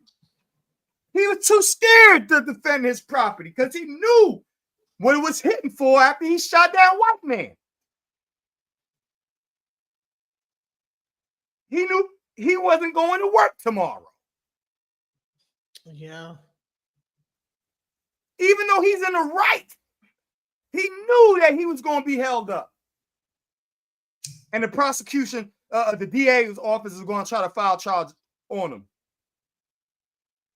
And that's bad when we're too afraid to protect ourselves. This dude is brave enough to walk on another man's property with an AR-15 because he can't. And we can't even feel comfortable defending ourselves against that kind of tyranny. That's And then he gets put back out. pig freckle back tyrant. He would have been laying in a puddle of blood. He's gonna go to jail. He's gonna go to jail, and I started to shoot his ass. But I ain't got. Hey, yeah. I'd have shot his ass. He's going to jail. He's going to He jail. took his time getting back in his car. Yeah, and he got $100 bond, so he's not in jail. He did not. He didn't jump into the car real fast. $100 bond. That nigga was out in less than 24 hours. $100 bond? That nigga didn't spend the night.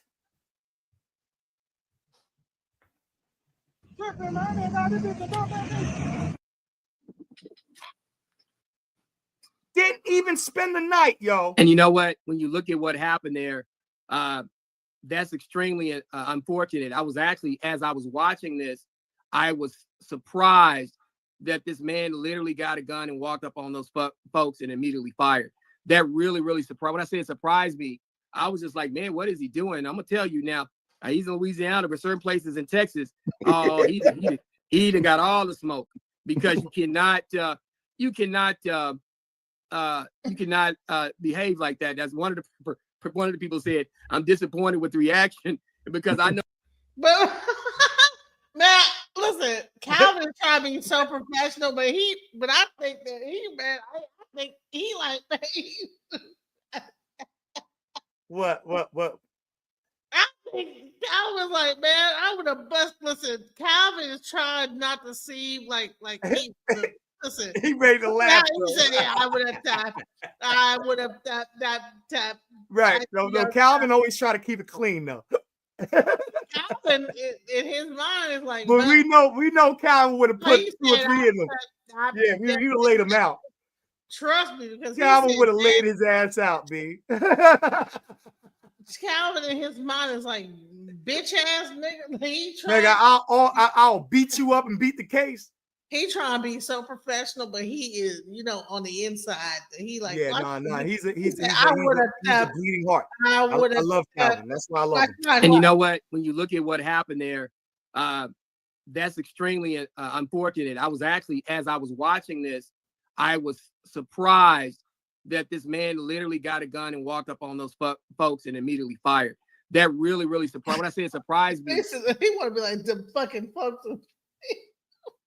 You see how he trying to he's stuttering because he want to he want to go in. He want to go all the way in, but he can't. He gotta still maintain his what's it called, your military bearing. Let's go. I was just like, man, what is he doing? I'm gonna tell you now. He's in Louisiana, but certain places in Texas, oh, he done got all the smoke, because you cannot behave like that. That's one of the people said, I'm disappointed with the reaction, because I know a lot of people, if he had fired at him, you fired the wrong person. I know some people that would have lit him up. He'd have more than a broke foot walking away from there. I'm just telling you, boy. I'm trying to tell you. And but at the same time, I just think that this world as a whole, I think we have lost the ability to respect each other. And I think that there's a high cost that comes with that. The inability to respect each other to the point to where you are walking back. You're on somebody's property and they tell you to leave, you got to leave. You don't come back, pull a gun and shoot at somebody on their own property. That's unacceptable. And like I said, a lot of people I know, they'd have definitely left him where he was standing. But at the same time, I'm glad nothing happened. I'm glad nobody got hurt. But if they don't do something about that gentleman in that city, there's going to be a major problem, because the next time he steps on somebody's yard, somebody may not be so forgiving. And so I'm just keeping it real. Yeah. And that's Attorney Johnson, that's what we're trying to avoid. I'm making this aware of some behavior is not acceptable. You step on the wrong yard or the wrong place, and somebody's going to give you your exit papers. You understand? And that's why we came on tonight, because I've been dealing with this all for the last couple of days. It's gone viral. I mean, 2 million hits. I'm glad that you shared this with us, because we need to talk about stuff like this. And then, Baba, I know you are trying to not just bring attention to it. You're trying in your community to not create a situation where people don't feel safe. You got a lot of kids that probably play in that community. There were probably children in that house. In addition to that, you don't want everybody in that community walking around thinking that somebody's going to go to their truck and pull a weapon out. You know, I've seen so many situations where somebody go to their truck or go to their trunk. That's the problem. That's it. And so I'm glad that you're being proactive in your community. I'm glad you came on Legal Review with Mel and Calvin to talk about it, because you're helping your community. And anybody watching this show, you know, it's not just Baba's video. If you have a video, hey, hit us up. You know, go ahead and give us a copy of that video. Tell us what's going on. We'll actually bring it on and we'll address it. And I'll give a legal standpoint, and Mel will ask all the right questions. And so let's get, if you got videos, hit us up at the Legal Review. We do this every week. We come on, 8 p.m. New York time, 7 p.m. Texas time. We have guests like Baba, who's community leader in Louisiana, come on, sharing stuff from his community of stuff that's actually happening. And if you come on to Legal Review and share that with us, hey, maybe we'll talk about that. And maybe we'll actually, you know, go over your video and give you some pointers on what you should do. Or maybe we can even make your situation better. Hey, listen, you guys, every Sunday we have the weekly legal review. If you have other videos that are like about legal situations, please send them to me. And here's my oh, do I even have my email? Oh, that's what you're doing now? We're going to send in the legal discussions to you and get it on. Yeah. Send it to me, and we will discuss it. You can come on. Yeah, I'm down with that. Because I'm a court watcher all day while I'm doing my paralegal work. That's what I do from 8 to freaking daggone 6. Send me something. I will run. Oh man, I got tons of stuff. I don't even know where to start. Send it to my email, you guys. That's my email, monica.lockett@gmail.com. Please send it to me, and I will make sure that we get a chance to cover it. Please send us the details. Right. So, all right, without further ado, I'm going to go into the conversation that we had on House of Consciousness. Right, yeah, let's do that. All right. So this was a conversation about, okay, now that Donald Trump is trying to stopping government assistance, what will the Black woman do? All right, so I'm gonna just say this real quick. There's more white women on public assistance than Black women, so it's not going nowhere no time. Of course they said that. It's not going nowhere no time soon. That will turn the country into literally. It will go into civil war if they were to do that.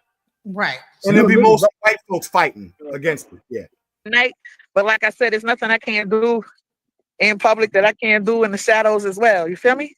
Yep. Look, we out here washing cars. We got another. I really want to focus on like some of the things I said, because I think that when I actually did make my points, it's like it just like people just did not get what I was saying. So you'll see that the sister says certain. Cut it off right now and let the other ones come in where they fit in. So we got Neftali, Queen Neftali here. All right, we got my little brother, because I'm older than him. Herman Smalls just hit the panel. Good to have my brother Herman Smalls in the building. And we got Roy Bay.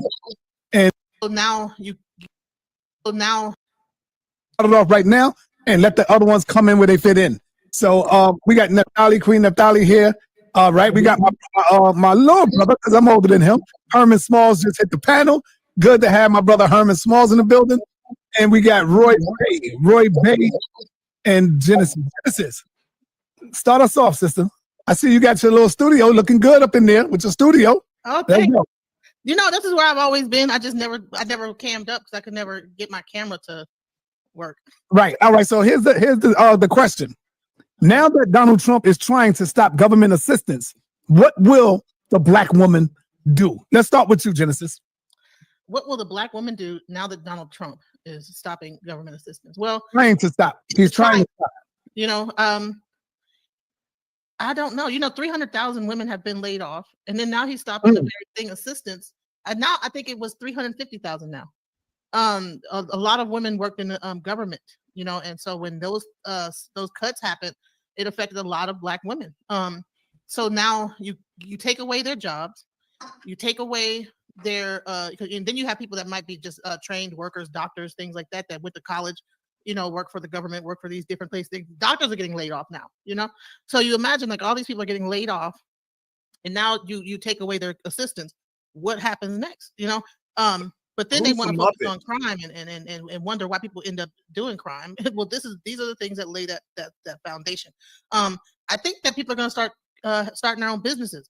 The only thing about starting your own business is that if it ain't no jobs, and everybody losing their money, how are you going to make money? So I don't know. We're going to have to think hard. Like, do we go back to the land? We start planting, and I don't know. I don't know what they're going to do.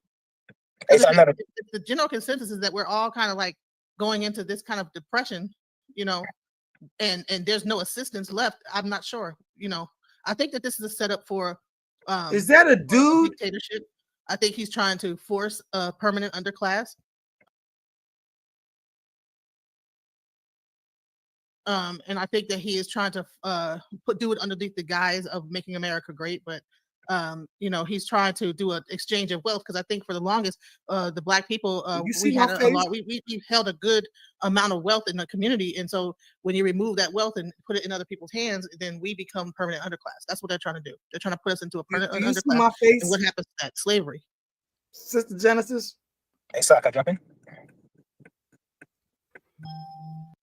Do you see my face? DJ. Listen, she is definitely a woman. You're gonna listen. You're gonna hear. I hope. But when they stop having all those chokers and stuff around the Adam's apple, you never can tell. But she looked like she came out of the Muppets. No. What is going on here? Man, listen, stop. And this is what this is the type of people that we taking credence to their credibility. Well, she actually makes some good points, though. Does she? Because she looks out there. People are from the and I'm gonna keep it 100. Like, you know what I'm saying? Shout out to Sister Nepal. I love you, Sister Nepal. I'm not a big fan of Sakina Ra. She doesn't stay on topic. And she'll start opening up. Oh, well, Sakina Ra, what do you have on the subject? She'll start off with the subject, and within 5 seconds, the subject is lost. And she's on a tangent about women. And maybe that's what I was booby doing. juice. Say booby juice. Like, I mean, like, listen, I there's something called what I call Miss Ann. Miss Ann is a term that I use for misandrous women. Misandry is the opposite of misogyny. And so, listen, we need to stop fighting. I'm not a misogynist in any way, shape, form, of the word misogynist. Do I believe that men are supposed to be leaders or whatever like that? That's all subjective. You know what I'm saying? As far as I think women have a lot of power, and they put men in positions to lead on their own volition. Okay, so who's really in control? The woman who makes the man the leader, or the man who thinks he's the leader? But that's neither here nor there. Sister Sakina Ra. Oh my God. She is so on an attack of men that she actually comes off like an incel herself. There are female incels. Can you agree with me on that, DJ Genesis? There are female incels are not just dudes who can't get no booty. Involuntary. So right. So incels are not just dudes who can't get no booty. There's a lot of women who can't keep a man. I just think that she has her own opinion. No, but I mean, like, no. Tonight she did say a couple of things towards the end that I agree with, but most of the time I kind of get frustrated because I can't. Like, if she's chiming into a conversation or chiming in, she oftentimes goes off the rails and goes left to whatever she was thinking before the conversation happened. That's what she does. So, but Nepal loves her and always puts her up there. And I try not to get in the arguments with Sakina Ra, but a lot of times she tries to attack me. She literally, immediately, any dude that comes on the panel, Sakina Ra is trying to destroy their whole entire argument, even though she can't stay on the main topic. Honey, I thought that I was off topic because the way that people receive my information. The only time I've seen you go off topic is in the question and answer round of that one debate with you. That's the only time I've seen you ever go off topic but you were trying to focus on the topic, and it was just a question and answer round. That's the only time I ever saw you go off topic. Was with what's his name? Man, Yeah, in this Monkey Man. conversation, the way that you're going to see the things that I say and how they're received, I'm just going to like kind of forward to where I made a statement. Okay. There's so much things being said. Yeah, I don't know what's going on with the with the Bush lady over there. She's looking real wild. That's a good point, though. Okay, I didn't hear it. Listen, add on, Ray, add on. I ain't gonna hold it on that. You know, well, I'm going to camelback what my sister just stated right here. The United States of America, with her dollar being threatened globally, and the technological changes that are rapidly and radically coming about, she no longer needs human resources. She's now engaging robotic resources and making preparation for a robot economy. They have been telling us for quite some time that AI is going to sweep all your jobs. And if you miss that wave, you will not be able to eat. And if you do eat, it's going to be a tough piece of dry bread to eat. So there's a new economy coming, not just a national one, but a global one. Sis, with the technological. Listen, I'm not gonna hold you. Brother Roy Bay, I love the brother. He's got good points. Why does he remind me of Damon Wayans with in the jail on In Living Color with the jail scene? He did say technically. Then he was like see the convolutions of the contractions of the menstruation. And for those who missed this wave, it's going to be a rough and rugged road to travel for a great many of us. If you're relying on old school academics like college education and college degrees or GEDs or diplomas, the majority of jobs are leaving America. Well, he made great points. And if the jobs go, even as entrepreneurs, remember, whatever you touch in this country, it comes in and out of the country by import, export of goods. If you're not linked into this new economic matrix, you will feel the burn. Now, with respect to what we're talking about, the government assistance and what will the quote unquote Black woman do, how's that going to affect her? To me, I see some of that as a backlash because a lot of sisters was voting for Kamala Harris, DEI, getting earning, as Donald Trump was saying out on the campaign trail. And so whoever opposed him, he in this new agenda by way of his administration, that his team calls the Donald J. Trump F around and find out administration. And she don't know what to do. Heck, for that matter, no one really does. But in terms of her, who has really largely subsided off of these programs like Section 8, welfare and things of that sort there, the government programs that used to be at people's disposal, right, are no longer. Now, here's what must be pointed out as well. For the last several decades, a lot of us have been getting by. We don't really know how we've been getting by. We've just been able to do certain things with programs and all that kind of stuff there. A lot of the programs in America came and fell under the 14th Article of Amendments construct. Okay, social programs. Now, the question on the table tonight is, what is right? But it was the Black Panthers who came up with the whole idea of social economically hit. The bottom line is that like ain't Black women, all Black women are not using all these social programs that he talking about. No, right. Immigrants and white people are using them. It's more. I think it's something like 60% white women or 55% white women, and that's not even including Mexicans using them. Yeah, you got Mexicans, you got you know what I'm saying, very little Asians and Native Americans, but primarily the primary ones who are utilizing financial assistance over Black people are whites and Hispanics. Right. Assistance. What happens to the Black family? What happens to our Black men? What happens to our children? What happens? Okay, and what happens is now we're going to have to go back to what we really know. Okay, we're going to go back to having to live in a way that we're communal, where we're taking care of each other, where we're learning how to police ourselves, where we're learning how to grow our own food and make our own clothes, watch out each other's children, and that nature. We're going to have to go back to basics. And sometimes moving forward, even in my own life, you got to go back to basics to move forward. We're used to losing in the hood, yo. We used to losing. That's nothing new. You know what I'm saying? When hard times come, that's rich people problems to people in the hood that I work with. They don't know nothing about that. Who, the president? They don't know nothing about that. They trying to live from day to day, right? So what I want to talk about is let's be real. There's a lot of people, more than Black women, that benefit off of a Black woman getting government assistance. So let me just open it with that, and then I'm very interested in the rest of the conversation, but not getting this system's handout or not getting this system's allotment for us, because I don't want to disrespect the people who really put boots on the ground and did the political things to get some of these programs, the Section 8, food stamps, of the Great Society. I'm glad our sister gave a little bit of the history from FDR and what was supposedly intended to be achieved by these programs. Right. But then we got to look at what was built. Projects were built that were called projects. Right. What is a project? Those things were designed a certain way to have a psychological impact on the people that were housed there. These places, these projects were placed in areas that had hazardous waste. Right now, the Bronx has the highest asthma rates in the entire nation. In the nation, right now, these projects were built by highways that our people had to breathe in exhaust all day. So it gets deep. So again, what is the Black woman to say with how you titled it? But ultimately, it is a family. And we've already we got to go back to the land. The Honorable Marcus Mosiah Garvey said, when all else fails, the conditions will unite us.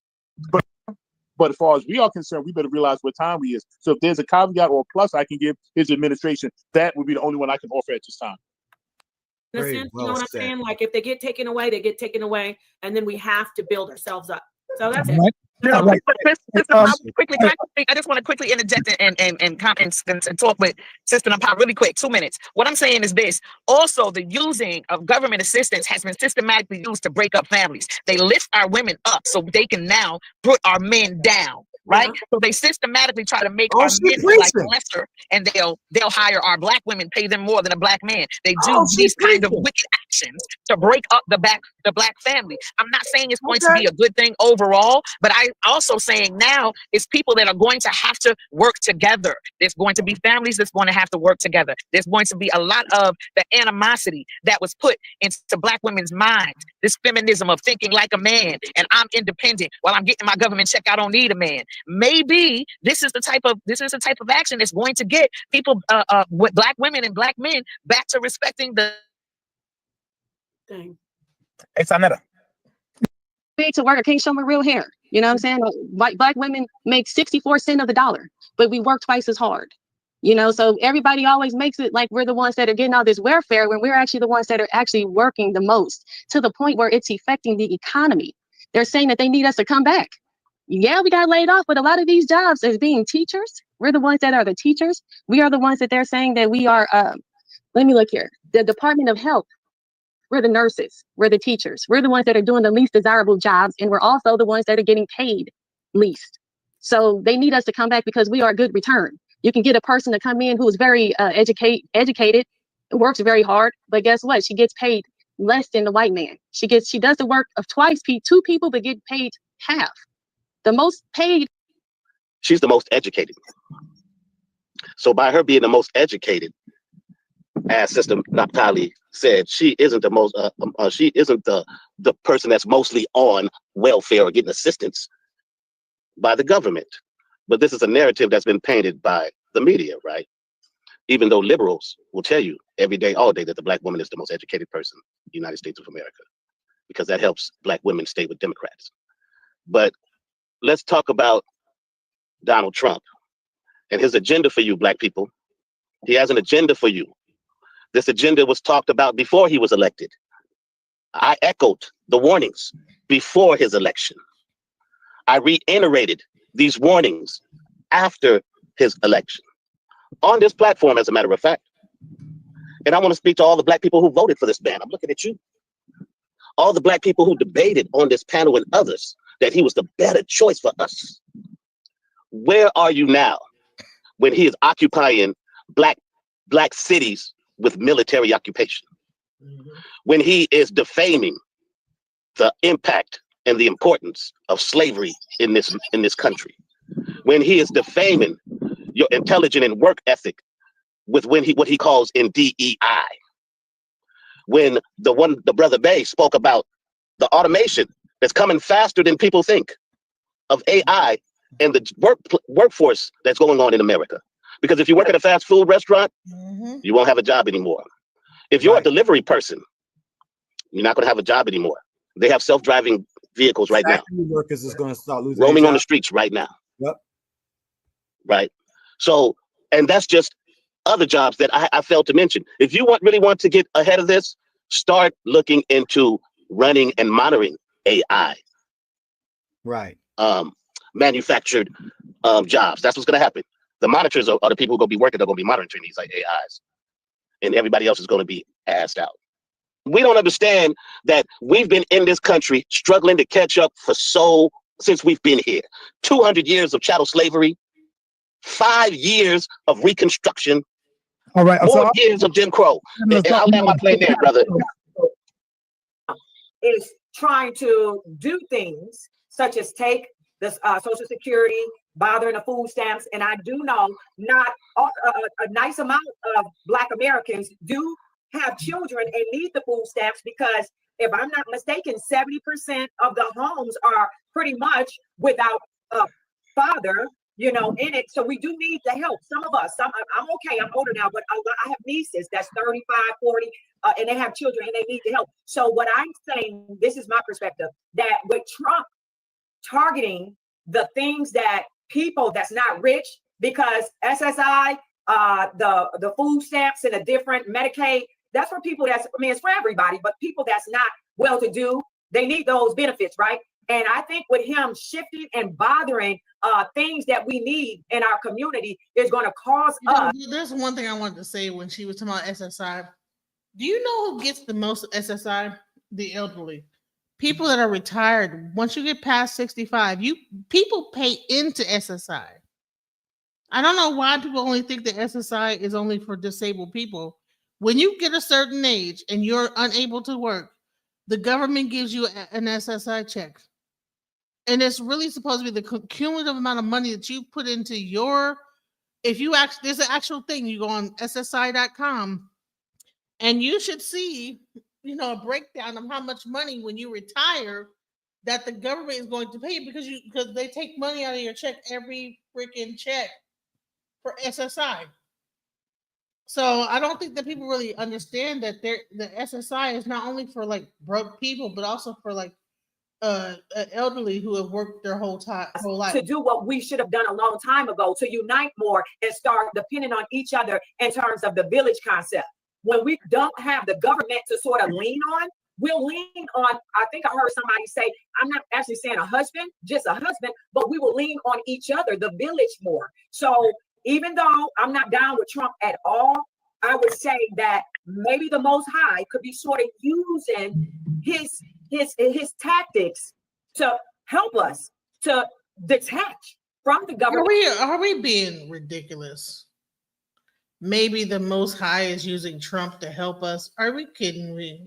And from all the things that keep us separated, because if we have the government supplying us with a lot of what we need, we won't, like somebody said, depend on husband, depend on the village, we'll stay separated. So I think spiritually it could work out for our good to see that this country is really not in our corner. So that was just my take.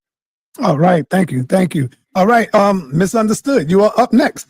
Talk to us, Misunderstood, about the pros and the cons. I know you don't agree with everything Donald Trump got going on, but I know you do agree with some of the stuff he got going on. Am I right in saying that? I can't hear you. Unmute yourself. Can you hear me now? Sorry. I got you. You're correct. I don't agree with. I won't agree with any president 100%. I take the good and I work with the bad. One of the strongest things, though, I have to say. So when we're talking about food stamps, making a requirement for adults over a certain age to work for their food stamps is not a bad thing, because we know that people sell their food stamps to take advantage of food stamps. And so you have able-bodied individuals that, depending on the government and not working because they're getting this handout. And I just don't feel that a system that has once oppressed you is going to be the system that saves you. So to amend the food stamp, to amend that is not a bad thing. Now, I know that there's people that need it, so I'm not speaking about that. The immigration, we know that immigration is a problem. And what I find interesting is that they love to say that Donald Trump, they like to put his face in front of the deportation. But if you Google the president that has done the most of deportations, that would be President Obama. And there wasn't any outrage for that. There is a problem. And if you go on TikTok now, you will see that there's migrant TikTokers that's bragging about, that's what they call themselves, I didn't make it up, that's bragging about the benefits that they get in the United States. And Americans are stupid. You just had 2 deported not too long ago because they're following ICE around taking pictures, mocking Americans. So what's so crazy is that she brings up TikTok, but then when the men Right. TikTok, Right. And she tried to shoot him down for bringing up TikTok as a source. that's not like a source. It's Yeah, like, no, and this is, I'm sorry, sis. I see this kind of Machiavellian behavior in so many of our sisters. I'm not trying to attack sisters, you know what I'm saying? Because niggas do dumb shit too. But I swear, like the bait and switch and shifting poles and, you know what I'm saying, shifting the burden type stuff. Sisters do that. Like when I was on Paradigm Shift today, just a little while before, you know what I'm saying, before I jumped on here. I was on Paradigm Shift. The sister who was on there, what's her name? Freaking, I don't know. I don't remember her name. Freaking daggone Sage Santa Maria. She comes on and I'm chiming in and I'm in the conversation, and we had a good conversation the whole entire time up until she comes with this snide remark, cutting me off and trying to dismiss me like I wasn't the first seed of the whole entire debate of their whole entire debate platform. Like, hold on, sis. Don't do that. Because if you want me to snap off, you're not gonna like what I do. Because I'm gonna put your panties in the wind if you want to do that to me. But what we're not going to do is we're not going to be disrespectful. I wasn't being disrespectful to anybody else who was in a conversation. We were going back and forth. I chimed in here and there. She tried to jump on my neck like I won't slap her up. Not literally, figuratively. But you don't want that smoke. Because you don't debate, and you're not the war child. I got my tongue is savage. your tongue is savage. I'm sorry. Savage. No, I'm sorry. That went somewhere else. I'm sorry. No, yeah, not on both notes, on both levels. Okay. I'm sorry. It is on the good note and on the bad note. My tongue is sorry. savage. I went somewhere with that. I had a moment. I don't know what's wrong with me right now. Savage. So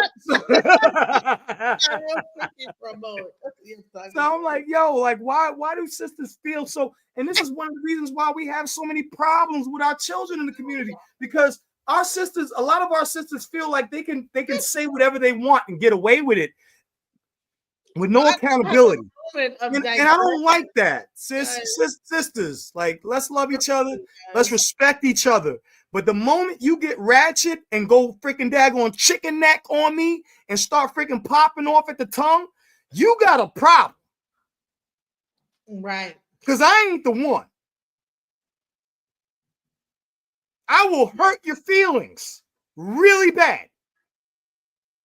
I will make you look in the mirror two or three times and make sure you ain't got no freaking daggone spinach in between your teeth. Out of here. That chick was freaking out of pocket. Out of pocket. There's a problem. I'm glad that he's tightening up the borders, because you can't have open borders. So if you're asking me about those things, not only that, but men should not participate in women's sports. That should be a no-brainer. I don't want to see men in women's bathrooms, because you know what? They like to preach this agenda, but there have been problems with men pretending to be a part of a certain community. Right. And the girls were molested. They were assaulted. So you can't deny that. Planet Fitness got sued for that. So some of those things that Donald Trump is talking about, as far as like the common sense thing, they're bringing the Bible back in the church. Wait, but pause. some of these things that we're Pause talking right about, there. I do believe that we need to focus on this. Pause for just 1 second. She's talking about transgender and you know, sexual assaults happening because of, you know, the bathroom situation. But she's not addressing the elephant in the room, which is the biggest sexual offender who she's giving credos to. Mr. Grab him by the hoo-ha. Yeah. How can you? Oh my God. All right, go ahead. I'm done.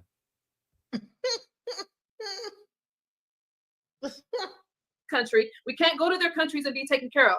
And as a matter of fact, if we go to their countries, we're not treated fairly in other countries. Okay, so some of those things I'm all for. Yeah, I agree. All right, so I can go. I wanted to show something really quick. Roy was about to flap in. Go ahead. I can't hear you. Did you say go ahead? Yeah, I want to go to Genesis. She want to show something real I quick. added it up there. Is this what you're showing? Yeah. First thing I wanted to show is that more than 51% of Black households with children, okay, are led by what they call breadwinner mothers. Many are the sole source of income in their home. These women are pushed out of the workforce. When these women are pushed out of the workforce, entire families lose their economic foothold, threatening housing stability, customer spending, and educational outcomes for their children. This is not an isolated setbacks. These are systematic losses. Now, let's go into who lost their jobs. Over the past 6 months, okay, Black women have experienced significant job loss, okay? And they said it was over 300,000 women that lost their job because a lot of women worked for the U.S. government. So when you have 300,000 people working in these government roles, the Department of Education, Health and Human Services, Housing and Urban Development, they state that targeting these things under this it directly contributed to Black women being forced out of stable federal positions, which that provide the economic security and offered pay equity. Now, here's the thing. Now you have these people that are disproportionately have lost their jobs. You then say, okay, if you want to get a job now, you go back into the workforce somewhere else, because I mean, most people, I'm imagining, have worked for these agencies for years, like Health and Human Services, 20 years, right? So now you take their job away, and now where are they going to work at? Who's going to hire them? Right. What company? These are isolated type of jobs. Like they have a specific skill set. If you work in this, you have now developed a kind of pigeonholed yourself into a specific type of a job. Because these are and then government remove the level social jobs. services. So now these are the ones that are going to end up needing SNAP in the future. We're talking about people that are low class and they don't have an education, that are possibly needing to live off of food stamps. But what about the educated people that are going to be the educated people? when their unemployment runs out, or their whatever? Most of these people, I'm sure they took the Doge gave them a buyout. When that buyout runs out, I mean, you could try to start a business, but if the economy's kind of going down and everything's kind of being in this upheaval, who's going to support these businesses? How are you going to hold and where are it you up? going to get your customers from? You're going to have to create a whole different type of business. And then a lot of the goods that people create when they create these businesses come from China overseas.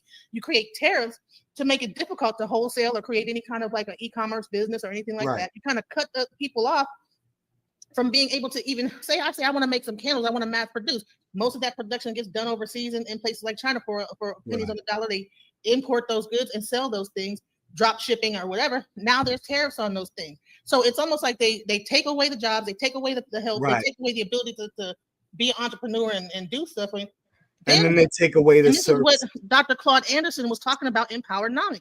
He said this, I think it was in 2006. He said by 2012 we become a permanent underclass. Now it took a little longer, but I think this is the time that his prediction is beginning to come true. He said that the people from overseas are going to be able to wrap themselves in our suffrage. They're going to reduce the whole feeling bad about slavery and this, that, the other. And then they're going to begin to target Black people. And we can't fight everybody. Everybody's going to begin hating us. And here's another thing. Now, on top of that, homelessness is now becoming considered a mental illness. They're going to.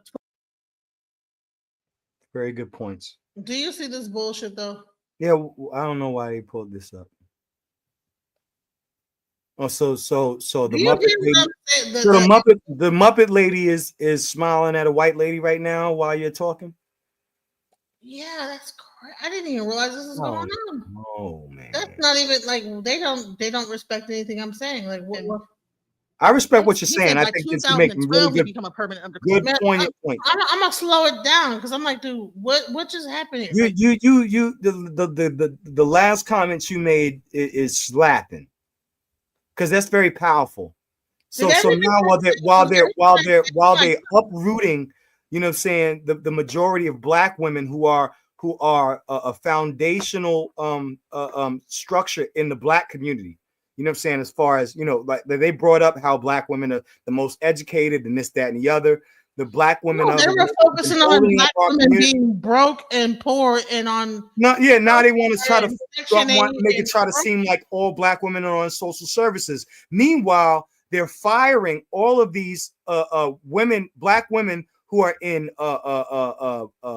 federal and state positions, and now they're losing their jobs. How are they going to maintain their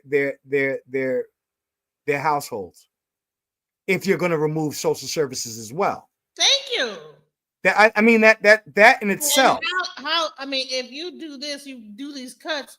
That means you have to leave something for somebody to support themselves with, at least for a time period until they can get another job.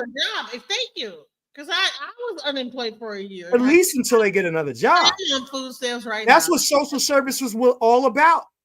I'm a whole software engineer on food stamps, bro.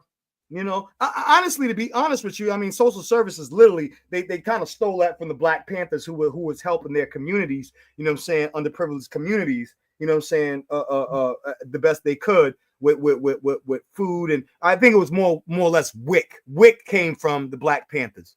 You know what I'm saying? That whole WIC thing. What's happening here? So I'm giving this whole. I didn't even know. Yeah, they should have dropped the bomb on that. I never even realized that in the middle of my thing that this is what was happening. Like, I don't really pay too much attention to the screen now, while I'm it took talking. a little longer, but I think this is the time that his prediction is beginning to come true. He said that the people from overseas are going to be able to wrap themselves in our suffrage. They're going to reduce the whole feeling bad about slavery and this, that, the other, and then they're going to begin to target black communities, and they can't fight everybody. You have to have somebody at the bottom. Look at how thing. I don't now, know. On top of that, homelessness is now becoming considered a mental illness. They're going to put them in encampments, and if you are considered mentally ill, or they determine that you're mentally ill, then you're going to be put into certain encampments and stuff like that. They've gotten rid of just people just putting up tents in certain areas. Now they're going to make that almost like a thing where they institutionalize. You know, so I believe that this whole thing is leading up to a certain level of institutionalization, because they're trying to make it so that if you're mentally ill, then you end up they could put you into get control of you. You know. All right. I want to give everybody at least 2 minutes. Y'all got to be mindful that we got a full panel. No. I got to get 2 minutes, but this nigga Roy goes on rants for 15 minutes straight. Empress. That was a great. Great mic drop on that, DJ Genesis. I think that was a very poignant point that you just made. You know what? He didn't give me a mic drop. I'm gonna give myself a mic drop on that. He's trying to.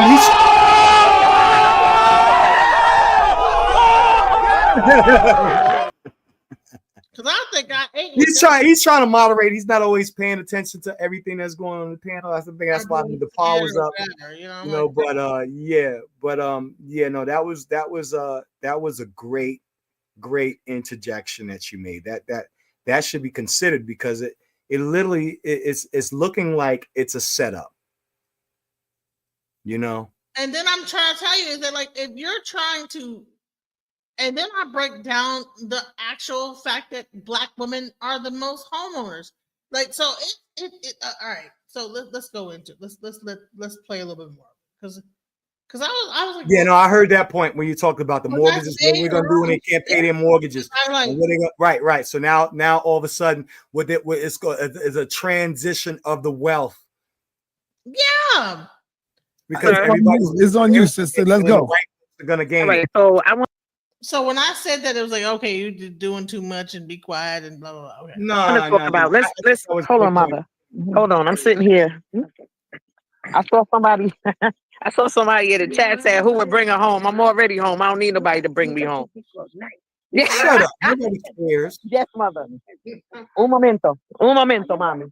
Por favor. Okay, quick. But who wears oh my God. It's like wearing fake dreadlocks. Hey, so quickly, let me say this, and I'm gonna yield, because I love everything that everyone is saying, whether I agree with it or not. I appreciate the conversation. So, let me get here in the light. So I want to quickly say that losing or not having, first off, the numbers are not. They're not really showing true numbers. Okay, not all, because the conversation is about women, so I'm gonna keep it there. Not all Black women are on services, government assistance for their whole entire lives. There's situations that happen. They may go on for a year, 2 years. They may go on for certain aspects of the governmental system. It may be for health insurance. It may be for work assistance, trying to find a job. It might be for Section 8. There's so many different aspects that a Black woman may go on on a government assistance for. And again, when the numbers show the demographics, when the numbers show, and Sanada, I sent you some slides that are not, because this is not what I think, it's what I do. I sent you some slides showing that the demographics really doesn't show a true number or a true picture because we're not, these numbers change. There might be a young girl that got pregnant out of high school that gets on a public assistance for just a little while. And then later on in her life, she might lose a husband or because of incarceration. And Oh, did she fall off or what happened? Right when she's about to cook, I guess she gets cut off. I don't know. Oh, She was cooking. She was cooking. With it. No, she was right about all of that. we got cut off. I apologize. We got cut off real quick. Like I said, I'm outside, so please forgive me. I got your one of We're your back. graphics Okay. right now. You Do know you what? see it? Thank you. Up. Yes, I see it. Right. So imagine that if you're saying that, listen, we need to sell goods, right? We need like, okay, now that we lost our job, we begin to try to sell stuff. And anyone that tries to buy something from us, if we like drop ship it, it's gonna be more money now. Where it used to be a thing where you can get it from China, wholesale it, bring it over there, blah blah blah. Blah. But now there's a tariff on it. So now those goods Right. that are from China that are bullshit, fake ass, just Right. Temu. not even Temu bullshit is now worth the Wish. same amount of money Wish.com. as something you would get over here in the United States. I guess we're And- gonna have to go back to whip it. Not all the way, yeah, exactly. I think we're gonna have to go back to whipping it. Okay, that's what I was trying to tell him. You know what I'm saying? The thing is that is going to increase crime, and now you want to wonder where your crime is. I made that statement in the comment section. Everyone seems to miss that mark when it comes to poverty and it comes to internal crime.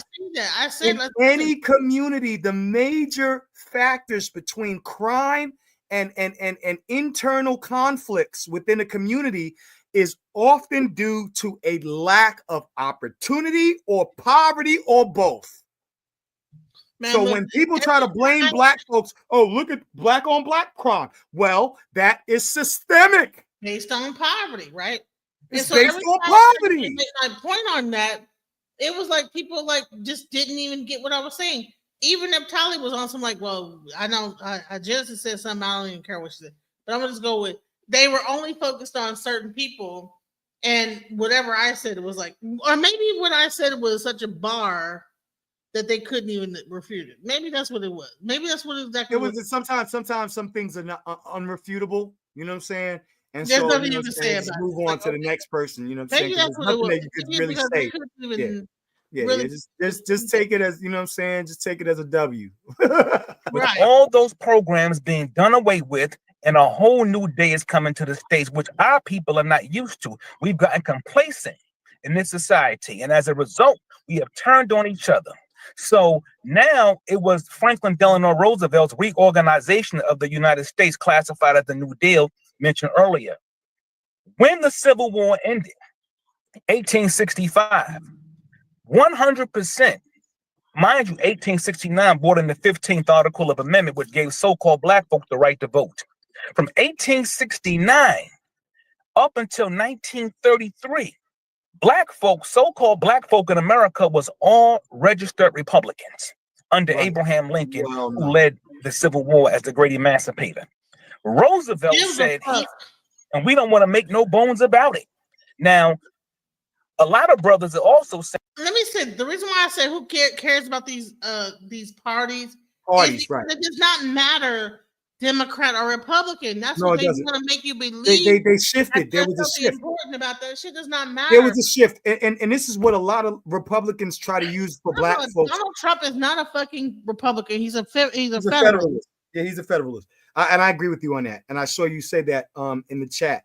What I'll say though, you know, to what he's saying with this whole, you know, double winged bird situation, you know what I'm saying, is, you know, there was a shift, you know what I'm saying, and a lot of Republicans tried to pander to black sentiment by saying, well, you know, prior to this, you know what I'm saying, there was the Republicans who were fighting against slavery and the Democrats who were fighting for it.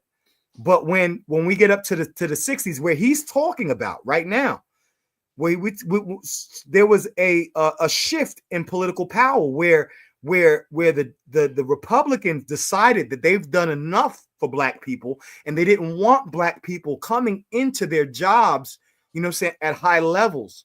And so the shift, the Democrats began to shift towards the African Americans, and you know, the Democrats shifted towards the underprivileged, and the Republicans shifted towards the upper class. Right. So that doesn't it doesn't take away from the fact that both wings of the bird were racist. Thank you. Yeah. Both wings are the same wing of the same daggone eagle that's eating at your grandmother, your ancestors' carcass. Yep. Exactly. That's what I'm. Exactly. That's a whole bunch of bullshit. That's why I have a problem with Queen 6'2", because she's over here trying to freaking placate. But you might as well put on a nanny suit, Aunt Esther. And we ain't taking them back because we was in a family for many years anyway, even though 80% of us are still married to them. But the new wave generation is saying we don't want to come back to them. Let them go do what they do. We do what we do. This is the trouble that has came out of all of this. I don't need you. The government is flipping. First of all, hold on. When Donald Trump, let me just point out before I forget how he gained control over the Supreme Court. Very important to know. They ended Roe versus Wade a few years ago. That was in 1973 when it started. Okay, now watch this. Everyone thinks Donald Trump, he ended Roe versus Wade. I got news for the females. It wasn't Donald Trump that ended Roe versus Wade. It was white women who were Catholic who ended Roe versus Wade. A white woman, she said she's no longer going to approach the issue of abortion in America by way of her religious beliefs. She took her beliefs off the table. She said, what we need is someone at the top who can sign off on things. Donald Trump was just coming into office. The white woman went to Trump. Trump didn't know nothing about this stuff. He wasn't that smart back in the days in his first term. He's learned a lot now, but the white woman went to Trump and asked if she could bring in a friend of hers and have that friend put into the Supreme Court. The first friend was a white man. Then they brought in another white man. And before he left, they brought in a white woman, which gave him the upper hand inside the United States Supreme Court. Then she told him, we need you to issue the cancellation of Roe versus Wade.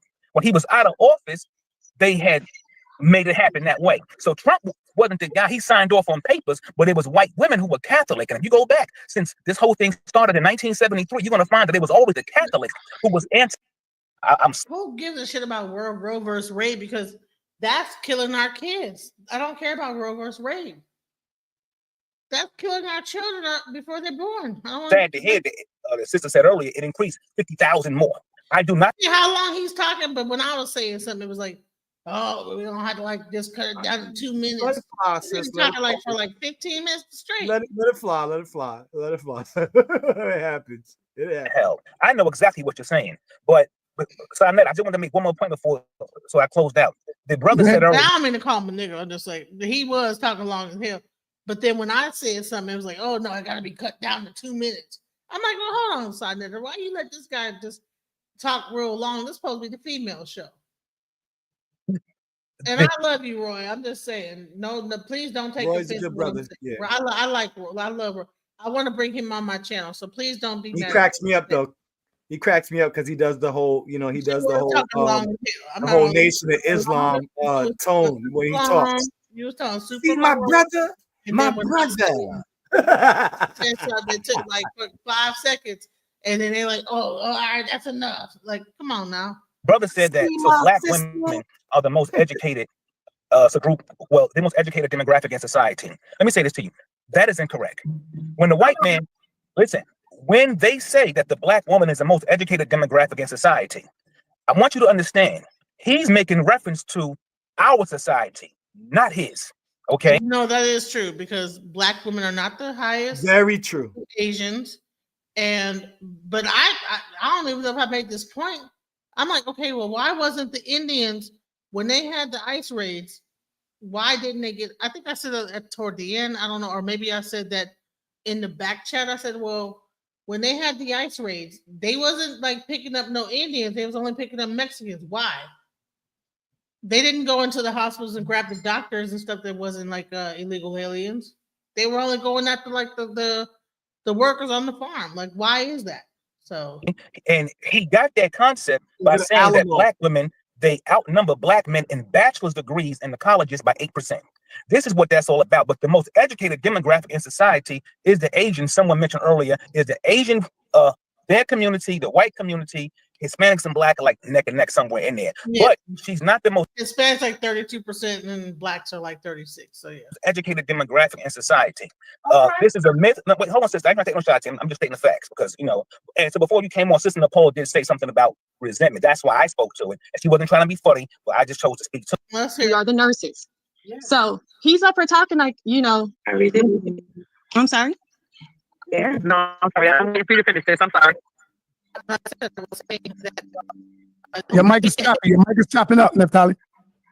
Your mic is chopping up, Genesis. Genesis, your mic is chopping up. All right, say something now, Genesis. And everybody's bringing up the 300 back and forth with you. The thing is, but we have to make sure we emphasize the fact that yeah, all right, my mic. Your mic is chopping. Your mic is chopping up, Neftali. Your mic is chopping up, Genesis. Genesis, your mic is chopping up. Yeah, mic is choppy. All right, say something now, Genesis. Say something, Genesis. All right, can you hear me now? Is it better now? Okay. So when I say, okay, yeah, it was 500,000 since COVID, right? And then 300,000 people went back to the workforce and they worked for those government jobs. Since then, 300,000 people have been laid off, you know, according to the statistics. So the bottom line is that, yeah, there was a lot of people that left the workforce. A lot of those people had, when they did the Doge buyout, some people had been in the workforce for X amount of years and they had a buyout for people to leave. Like I had a person that was IRS, that some of the people could take an early retirement and left, you know. Now, I'm not talking about those people. I'm talking about out of all those 300,000 people, all of those people were not just people that left. They had a choice to either take a pay cut or leave, or they had a choice to they had to just leave anyway because they were getting rid of those particular sectors. And a lot of those sectors actually were the things that help out Black people, you know, health and human services. And that's what I'm saying. I don't want to cut you off. I'm just trying to, you know, go back and forth with you. The thing is, but we had to make sure we emphasize the fact that, yes, we did get, a lot of us did get kicked, you know, they did dismiss us, but they wanted that 200,000 to come back. They're hurting from our presence being missed. Our presence is being missed. And a lot of us are standing up and we're no longer are going to be mistreated. There's, like I said, we're tired of being, everybody's bringing up the 300,000, but nobody's bringing up the 500,000. Well, the 500,000 was for COVID. Well, let me just no, but 200,000. Hold on, 200,000 never came back because we didn't want to come back because of the mistreatment. And within the past 3 months, not talking about like when COVID was going on. I'm talking about the past 3 months. 300,000 people have been laid off in the past 3 months, not since COVID. I'm talking about 3 months. Within 3 months, Doge and DEI and all those cuts, 300,000 Black women have lost their jobs because they were working in those fields that Doge was cutting. The private sector is getting the hugest amount of people, Black women, because the president has pressured companies to get rid of DEI employees, people that were considered that they were hired based on diversity, equity, inclusion. So the bottom line, and then veterans and all this other stuff. So here is the deal, is that when you have such a large amount of people that are now no longer in the workforce.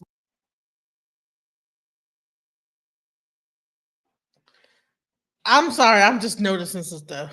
I'm noticing people's face, like when I say stuff, when I'm talking. Just watch.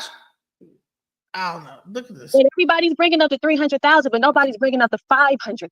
Well, the 500,000 was for COVID. Well, let me just no, but 200,000. Hold on, 200,000 never came back because we didn't want to come back because of the mistreatment. And within the past 3 months, not talking about like when COVID was going on. I'm talking about the past 3 months. 300,000 people have been laid off in the past 3 months, not since COVID. I'm talking about 3 months. Within 3 months, Doge and DEI and all those cuts, 300,000 Black women have lost their jobs because they were working in those fields that Doge was cutting. The private sector is getting the hugest amount of people, Black women, because the president has pressured companies to get rid of DEI employees, people that were considered that they were hired based on diversity, equity, inclusion. So the bottom line, and then veterans and all this other stuff. So here is the deal, is that when you have such a large amount of people that are now no longer in the workforce, when those unemployment, which is welfare benefits, run out, He's also attacking Social Security. He's also attacking the healthcare. Like, what is this going to be? It's going to be poor. People's going to like either drive into poverty or into prison. Because that's what happens when you don't have any money coming in. You end up doing illegal things to generate money, and you end up in prison. Simon, I got a question for you. People going to, what do you think about what I said? I ain't no lies detected. Not one. Not one lie detected. All right, no, hold on. Let me get 7 us off. 7 us off. Yeah, I need to respond to my brother Roy Bay, because he's kind of he's swaying the narrative of when they say the most educated people in the United States of America. They're talking about demographic, brother. They're talking about as a body of people. You know how ridiculous these conversations are. I think that we were both talking about a very good subject. He wants to go back into who's the most educated. Right. Yeah, I didn't really care for 7 Assad's argumentation. Brother Roy was on point. I'm talking about he's over here shifting the burden right now. He's shifting the burden. And I don't like it. Who gives a fuck who's the most educated? Yeah, right. So now he goes right back. And what you gotta understand. This is one of the things I have with Sakina Roz. Like, it always shifts back. It always shifts. And who's like, always shifts back to the gender war situation. And that's the problem I have with Sakina Ra. You know what I'm saying? This brother's doing the same thing. He's doing nothing different than Sakina Ra does all the time, making this a dichotomy of a black male versus black female. No, because I'm like, dude, who gives a fuck? Who cares? That's not even an argument here. If you're educated, you're losing your job. Not even on the table.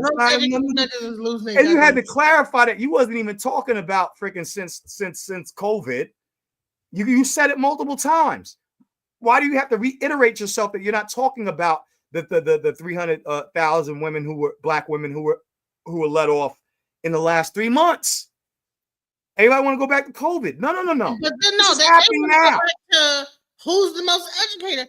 I'm like, you're shifting. They're shifting the burden fallacy. No one wants to address what I just said. No one in this whole conversation. No, because they can't touch it. It's untouchable. It's unimpeachable. Is that what it probably is? I'm like, why is it nobody? It's unimpeachable. It's when you say something that's actual fact and it's unimpeachable. Niggas just want to get to where they can argue, and they're gonna shift. They're gonna shift the burden right over to another topic. Is those black men are killing each other because there was a culture set underneath a whole lot of different elements that created that environment of miseducation, of absence of fathers in the home, of lack of resources, of lack of discipline. There are many different factors of why those black men are murdering each other.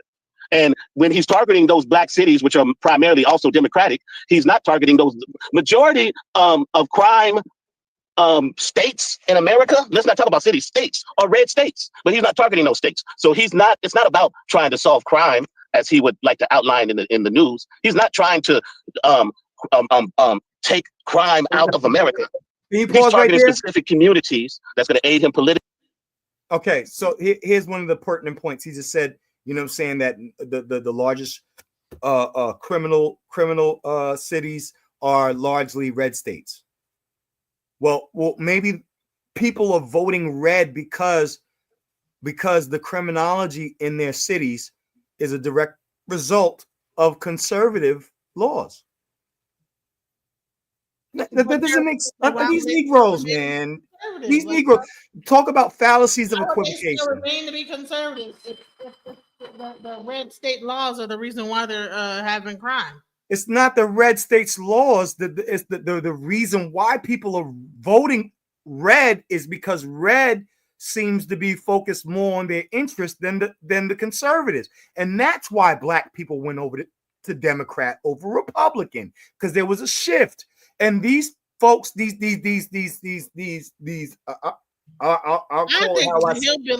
call it how I see it. These cooning ass niggas. Cooning for some scraps at Massa's table will sit here and ignore the elephant in the room. Why did black people go to Democrats?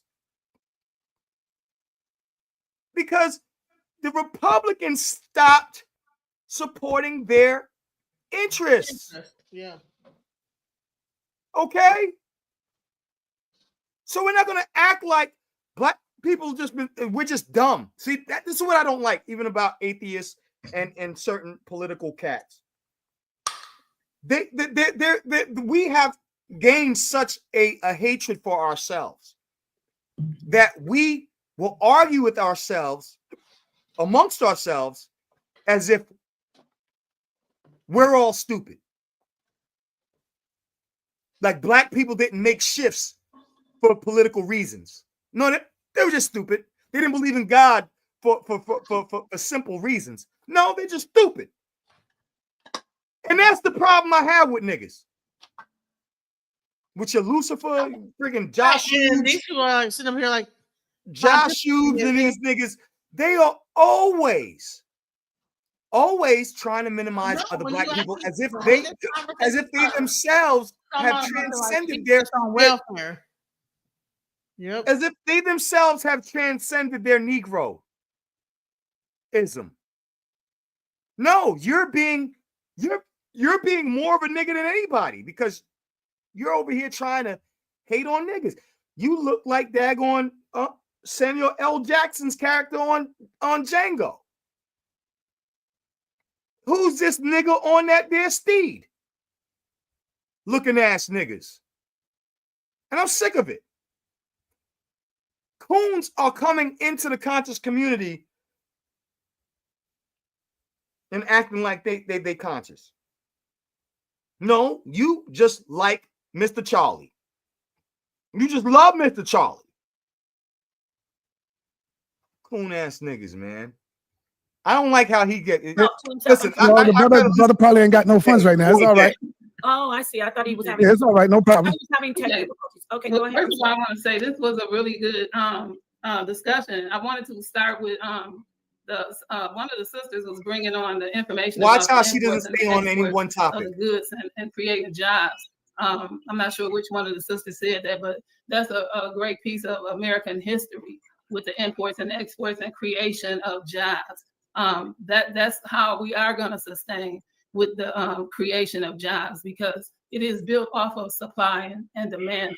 That's how you create jobs, right? You have to build the demand and be able to supply it. That's entrepreneurship. And again, with being able to sustain that and build capitalism, and that capital is the dollar. Again, the dollar says, "In God we trust," and everybody else is that cash. But also, I wrote some other notes. When we get into this skilled trade versus what they call the value degrees, and where Trump brought in that merit system, that's versus seniority. So you might have somebody in your job, if we say federal or whatever you want to call it, somebody could be there 20 years.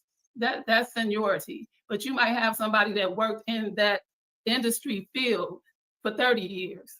That's somebody that has that skilled trade, even though somebody in your building might have 20 years seniority, but you got somebody that has worked in that trade for 30 years. Now they got more value than you. That seniority has nothing to do with skilled trade. So the problem now is you haven't, like Naphtali was talking about, was being mistreated, and mistreatment over value and degree.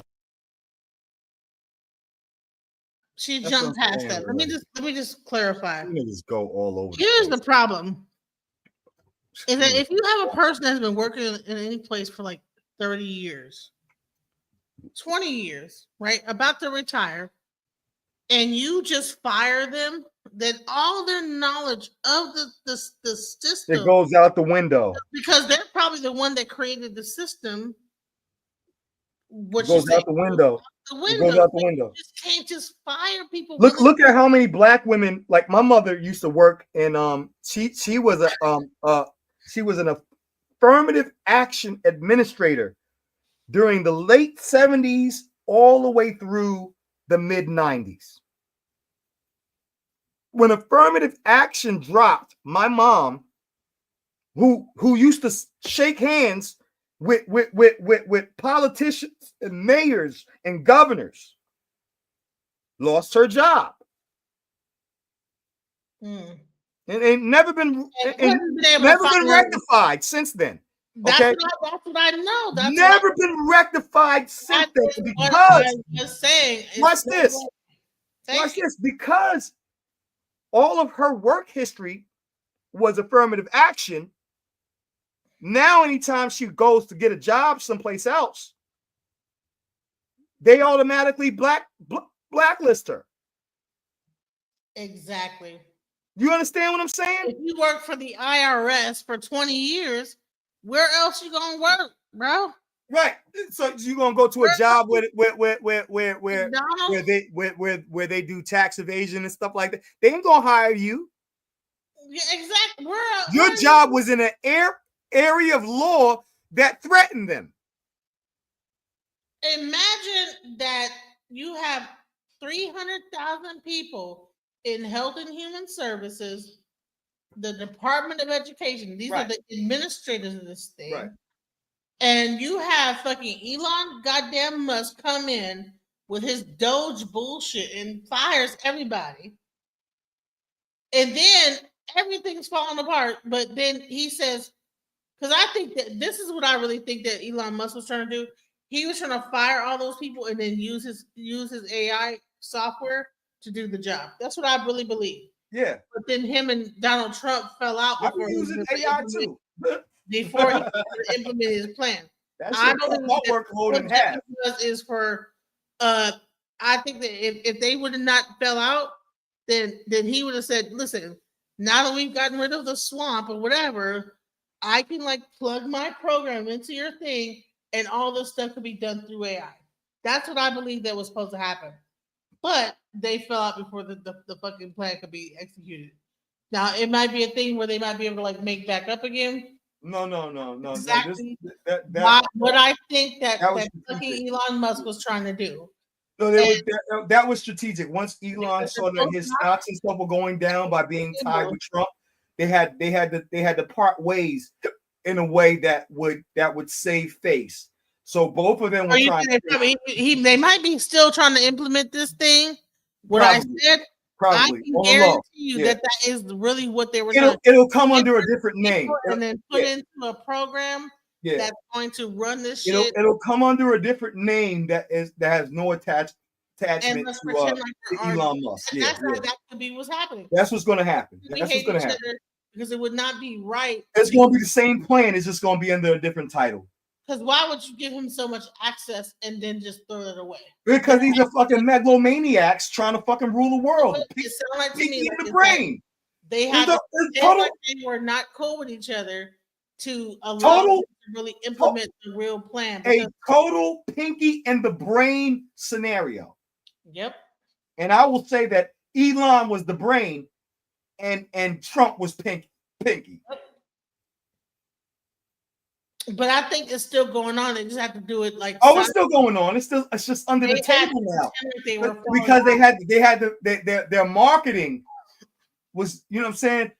Shit was affecting, you know what I'm saying, their business. That, you know, specifically Elon's business, which is so important to his ability to maintain any form of credulity. You know what I'm saying? The reason why he had to separate is because his stock started plummeting. And so what's the strategy? Okay, we'll create a rap battle like rap artists do. A lot of these rap battles are not real. Nas versus Jay-Z was not real. They didn't really have to beef with each other. It was a marketing strategy. And I think the same thing is happening with Trump. That's what's happening now. So because why would they take all these programs away from Black women that've been running the whole thing? And then I realized that the whole draining the swamp was really about Black women. The swamp was Black women. Right. Because remember this. Was about Black women running the actual government. If you pay attention, draining the swamp. Now that he said, what is the word swamp in what is the word swamp defined in the Black's Law Dictionary? I don't know what. Moru, more, Wow. Black. So I'm right. And see, I had no idea that. Yeah, look it up in the Black's Law Dictionary. What swamp And means. I had no idea how many black people was running this shit. You know what I'm saying? I had no idea. Well, because they thought he was gonna undermine. All these government agencies. These Negroes thought he was gonna undermine all of the white upper class, and that's not what he meant by draining the swamp. See, Negroes thought, oh yeah, Trump, he's a New Yorker and he's a hood dude and he parties with rappers and he let out what's his name? Freaking I never even thought about. He let out a couple of rappers. I did not know that who black should have went to jail. Was at the helms of all this shit until I actually fell behind on my taxes and I had like a whole like tax situation. Yeah. And then I got to calling into the IRS, and then I realized, shit, I'm talking to a black woman. She's been there for X amount of years. She's walking me through how to fix my taxes. And then her supervisor is black, but then she actually retires, and then she leaves, and then now there's a white lady that's doing the whole thing of that gets the new assignment. The black supervisor's still there, right? But I every time I call, I was getting black people, black men, black women, black people are running the IRS. And then I heard that listen, they fired a bunch of them. They fired the whole area in the IRS. Fired the whole section. And now they're trying to get him to come back. That's what the lady told me because I owed money. Well, they're trying to get him to come back or whatever. I'm like, well, why the fuck did they fire him to begin? Because Elon Musk, I believe, was trying to replace them with AI, but he was too preemptive. The AI software was not ready yet to do that, and whatever. Because he was also mad because Trump would not do the thing with the Tesla and whatever. So temperamental, ego driven, narcissistic. You got two narcissistic people, and this guy ain't gonna do what you want to do. Fuck all the whole thing. Now I've destroyed the country. He ain't even from here, so he can take his ass back to South Africa. This dude is on his way out anyway. All he has is his legacy. He's on his way out anyway, just like Joe Biden is on his way out too. These dudes are about to die in the next 15 to 20 years. Okay, so all he cares about is his legacy. I don't even think he cares about his children more than he cares about his legacy. His legacy is for his dad. If you know anything about Donald Trump, you'll know that he tried to meet his dad's expectations because he was the bad seed. He was the bad child. And he actually came up really about trying to impress his father. His father and his father's fathers, all Germans. Okay. I heard his name is Drumpf, Donald Drumpf. Right. So his father looked up to his older brother.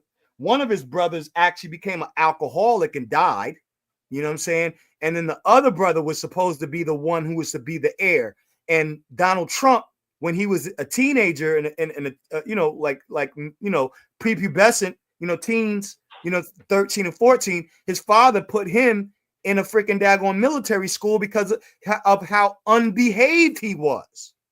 And so when Donald Trump actually excelled in the first couple of years that he was in those military schools, he was shit. But then he fixed his face to make his father proud and started behaving right and became one of the top dudes in before he graduated from the military school. But that's because he wanted to make his father proud. He was not the first pick. His father did not pick him first. His other brother, who had passed away, was supposed to actually be the main man. You know what I'm saying? So Donald freaking came up after being a bad seed. He was a bad. I mean, the dude they said he was sociopathic then. You think the sociopathy left? No, he just figured out a way to mask it. They said he was a sociopath. He's still a sociopath. Oh no, he was doing terrible things. It's like this is the type of kid that freaking hurts animals. Wow. Trump was out there where his father literally, none of the other children were put in military schools, to my knowledge. They put his ass in there because he was freaking daggone stabbing mice and shit. Wow. He was a nut basket off Jump Street. Makes sense. But sometimes that doesn't matter when it comes to things of seniority, but based on value and based on degrees. These things are worth of merit. So when Trump said make America great again, that didn't have anything to do with imports and exports because America started making their own things. Yes, some things were import, export, but other things America started making themselves. So, Asar, when you was talking about how everything moved out of America and went somewhere else, did you not hear him talk about everything coming back to America? That's what was going to make it great again. I'm not a Trump supporter, but I'm a listener. And when we both talking, one of us can't listen. And so these are the things when Senator say you a Trump supporter, he like putting cables on your back because he want to hear what you got to say. Senator is a great chess player. You gotta she know about you gotta pay attention. You have to pay attention, right? So you can't talk when he's talking. You gotta be quiet.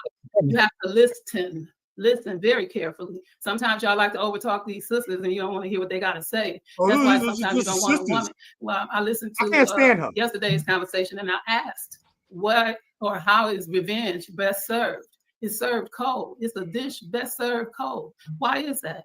Because if you are on revenge, she's a chock that means full you of had a cliches. And anytime you have a problem in your Nothing but relationship and you have to cliches. get revenge, that's a problem in your communication. And anytime you say it's something you did and now I got to get you back, I'm getting you back the coldest way possible. All right. I wanted to make a statement. Hold on. Thank you. Misunderstood. You got the floor next. Thank you. So I agree with a lot that's being said. I just think that there's more. Like I hear the sister talking about, you know, the things in the programs and stuff like that. But my only problem with things like that with programs is that it kind of, what I see a lot of times, it makes people stuck because they become afraid to lose benefits. They become afraid to earn too much because their benefits are going to get cut off. I think that we also have to think about, okay, we're going to include programs and we talk about welfare and all this kind of stuff. Great. But what about taking business classes? And I think we need to speak more about entrepreneurship so we can determine what we make. And a lot of times we don't learn how to think outside the box. We kind of think about what another person's going to give us, whether it's a job or whatever. How do we make our own money and create our own finances? I think as a Black woman, I have to work extra hard because I already know what society thinks of me, right? So, and not every Black woman is on public assistance. I've never been on public assistance. However, there are some women that need it. But my only problem is, so when Donald Trump comes in, like I said earlier, and sets limits, right? Or you can't even be homeless now. You can, but there's nothing wrong with Donald Trump coming in saying, hey, you know what? There's a problem. Homelessness, there's a lot of violence and drug addiction on our streets. So our streets are not safe. And I say all that to say that I think when we start speaking about Trump and the things that he stands for, there's a lot of fear instead of looking at what he's trying to do. Why are the tariffs taking place right now? Why is he cleaning up our streets? I just think that there needs to be more. And the things that have been done before has not worked because I don't see anybody that came from impoverished family before all of a sudden have wealth and generational wealth in that. So I do think that we need to be taught to think differently and do things a little bit differently, or we're going to be in the same rat race. We're going to be stuck. We're still going to be having the homeless problem. We're still going to have the problem with immigration. And I just think that we need to try something new. All right. Hold on. No, hold on, man. Herman, you still there? Herman Smalls, going once, going twice, brother. Are you still there? Okay, Herman is not here. Let me give him the boot so other people could come in. And Genesis was next. And then I got you, Asal. So the one thing I want to talk about, because I keep driving this thing home about the women that are, because we're only focused on, when we talk about welfare, we only talk about people that are uneducated, this, that, the other. But a lot of times people, when they lose their job, they end up on welfare, at least briefly, until they're able to find another job. Now, here's the thing. Now, if it comes that these people cannot find themselves a job, they've been working in the same thing for years on end, and they end up having a hard time finding employment, and they end up like in a situation where they can't pay their mortgage. Because if you look at the statistics, in 2024, 33% of single Black women was the percentage of women that bought homes. Okay, This is what I call a wealth transfer. Same thing that happened with the immigrants when they did those when they started to out the illegal immigrants out of the country. What happened to their houses? They got taken over by the government. What's going to happen to these black women's houses when they can no longer pay their mortgage and they get kicked out of those houses? See, it's not just a matter.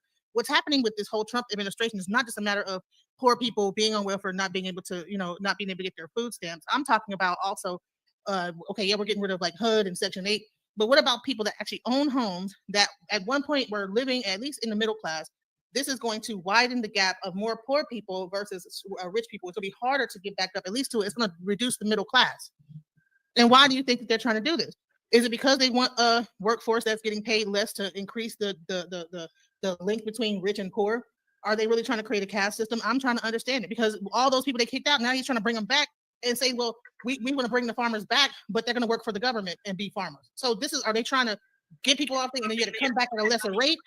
So I'm just trying to understand what is the end game here. Now, if anybody knows Trump's laws or what he's trying to do with this 2025, I'm trying to understand what is the goal here. Because I get it with AI, but I mean, if you've been working 20 years in health and human resources, it's going to be hard to transition and become an AI expert.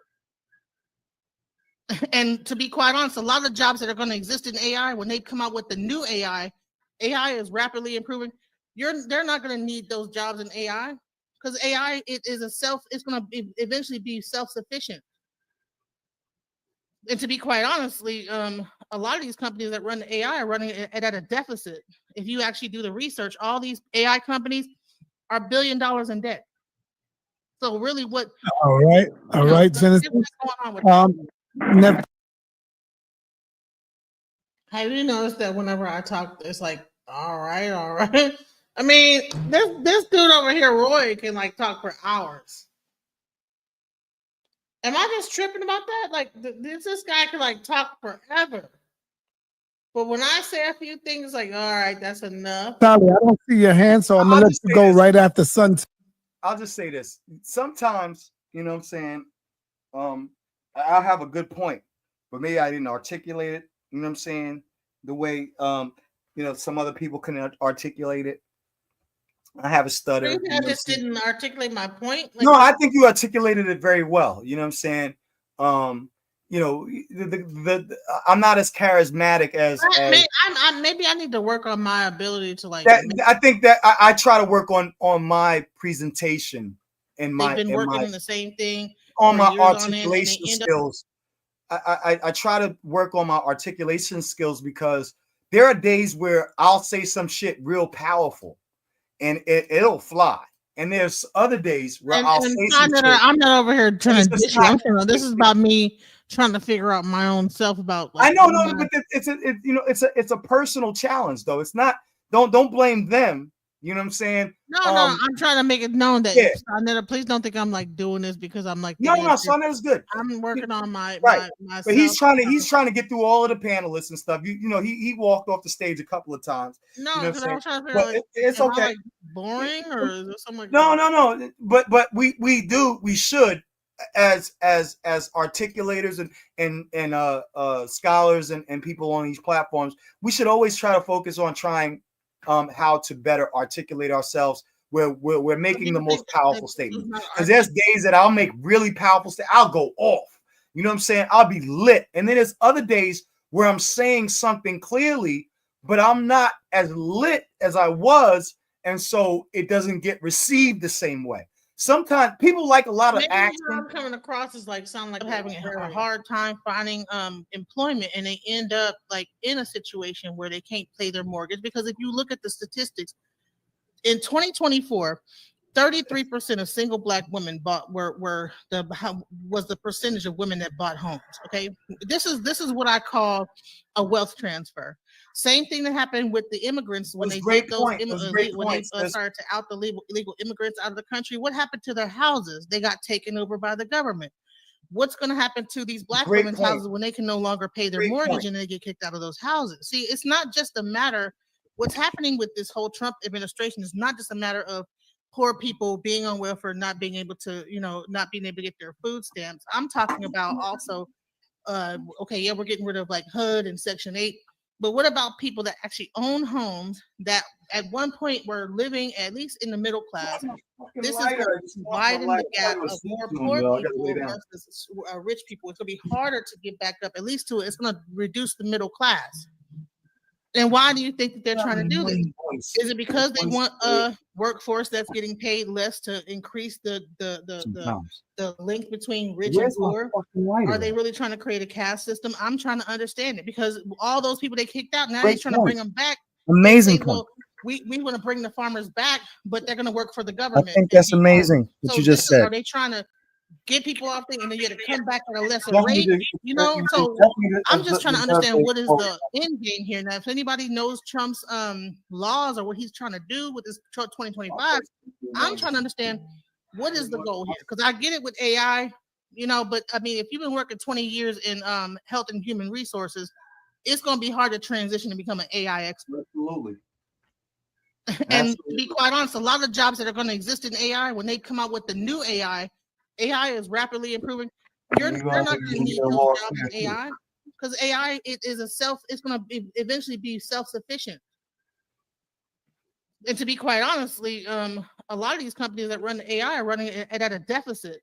If you actually do the research, all these AI companies are $1 billion in debt.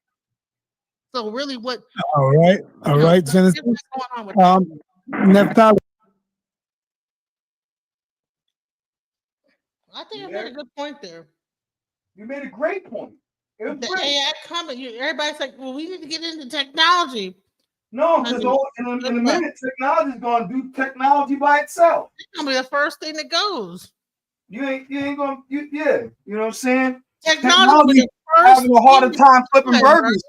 Right. We need to like get into STEM and science, technical, engineering. But the arts is really where we need to focus on arts too. Very important, because that's one thing that AI can't do.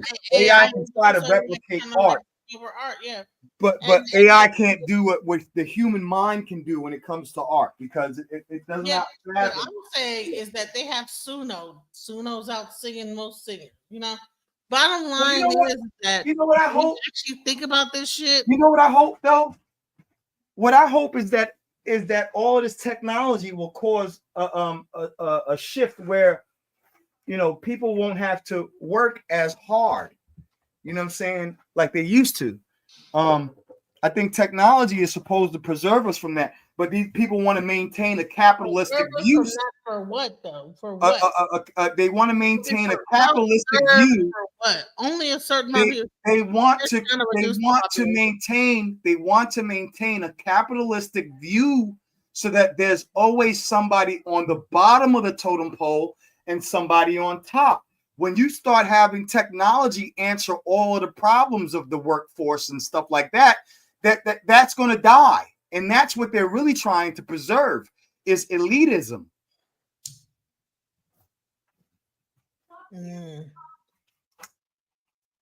But you know what? I did a show about technology, about AI that'll knock your socks off. That's the thing. It's a whole rabbit hole over here. Over here on my channel, it's a rabbit hole. I don't see your hand, so I'm gonna let you go right after Suntan. These ain't a hardcore white. Yes, sir. Thank you. First of all, I got something I wanted Are to you say. done? Misunderstood. I I'm was sorry. just gonna say this. Crime Excuse me, has sorry. been lowered. Donald Trump is doing what he needs to do, because there is a problem with immigration. There is a problem at the border. I'm not saying that it's perfect, but I am going to say the statistics you quoted has to do with what he's doing at the border. And if you look at the statistics, and you can't quote TikTok as your source, because that's not a reliable source. I never quoted TikTok as my source. You didn't hear me say quote TikTok as no source. So don't misrepresent what I said. Okay, yeah. You did mention TikTok. He did mention TikTok. I said there's a lot of people on TikTok who who complain about voting for Donald Trump. Those were my exact words. That's irrelevant. And then she said, "Don't use TikTok." So she wants to. But she did use TikTok earlier. She damn sure did. That's what I don't like. That's the shit I don't like. Because she used TikTok earlier, and now Fucking hypocrite. You can't. Oh, okay. Well, that's a credible source for the complaints of some people. So if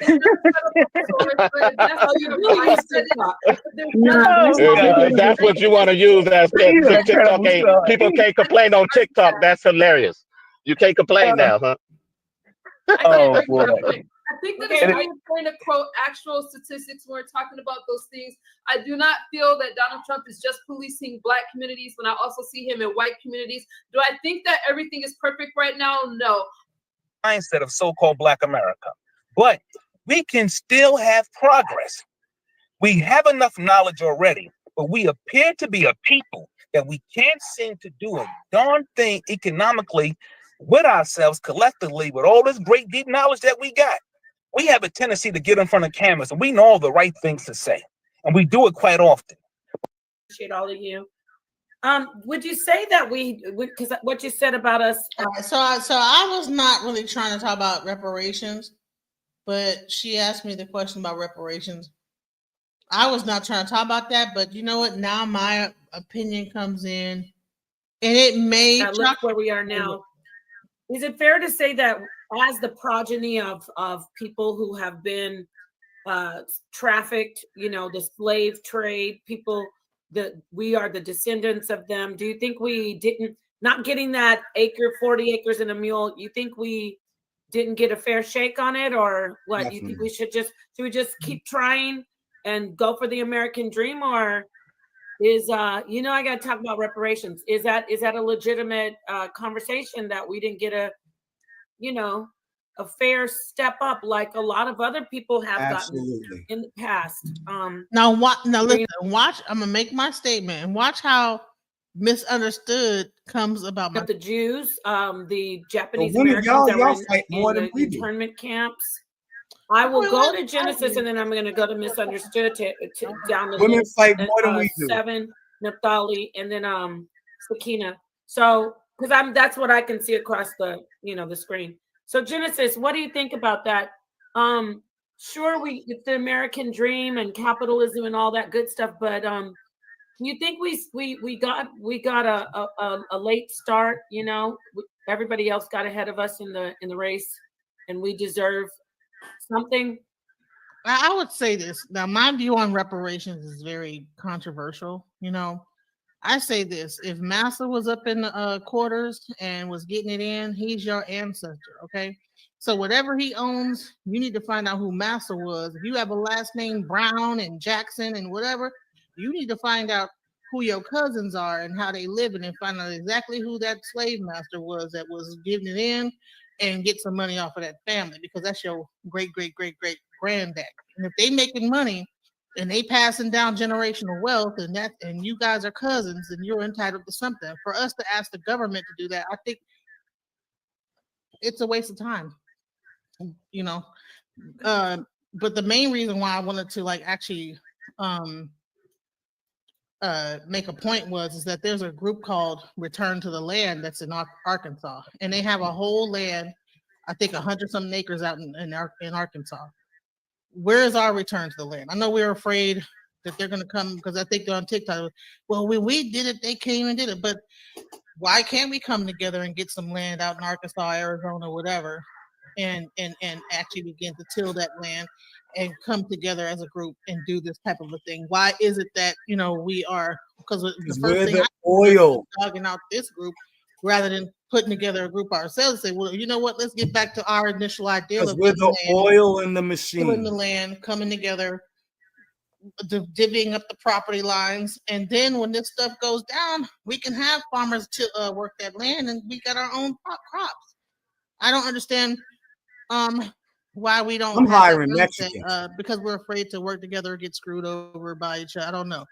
That was one of the biggest things that I saw about that, is that people, instead of us actually saying, well, dang, we need to do the same thing and get back to that mindset, we were just steady talking about how they were whack doing this, doing that when I saw it. Another thing I wanted to also make a statement of is TikTok itself. Okay. Because I went into tariffs, about China tariffs and stuff.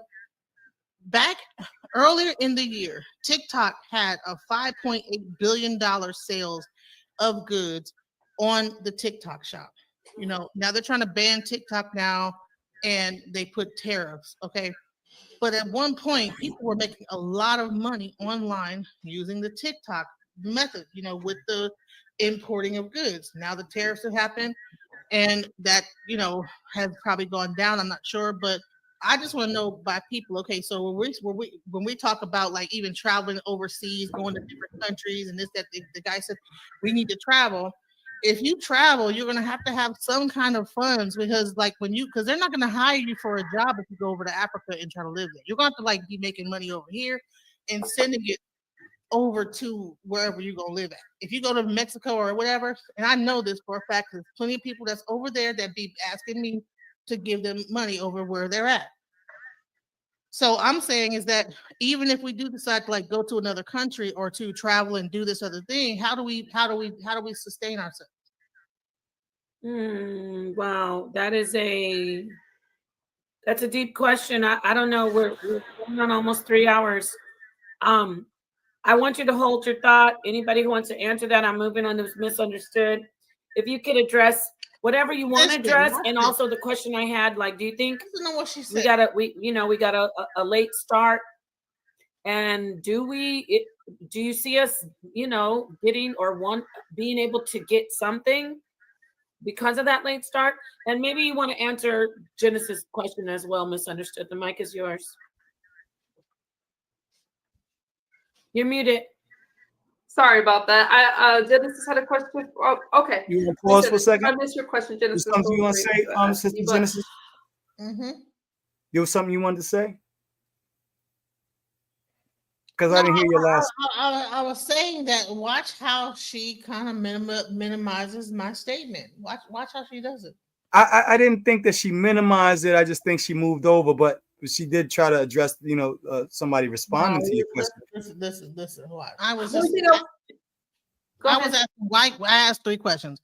One, why can't we start our own return to the land? Why can't we come together, go get some land, divvy it up by acreage, and then like till the land like these other people are doing, like in Arkansas?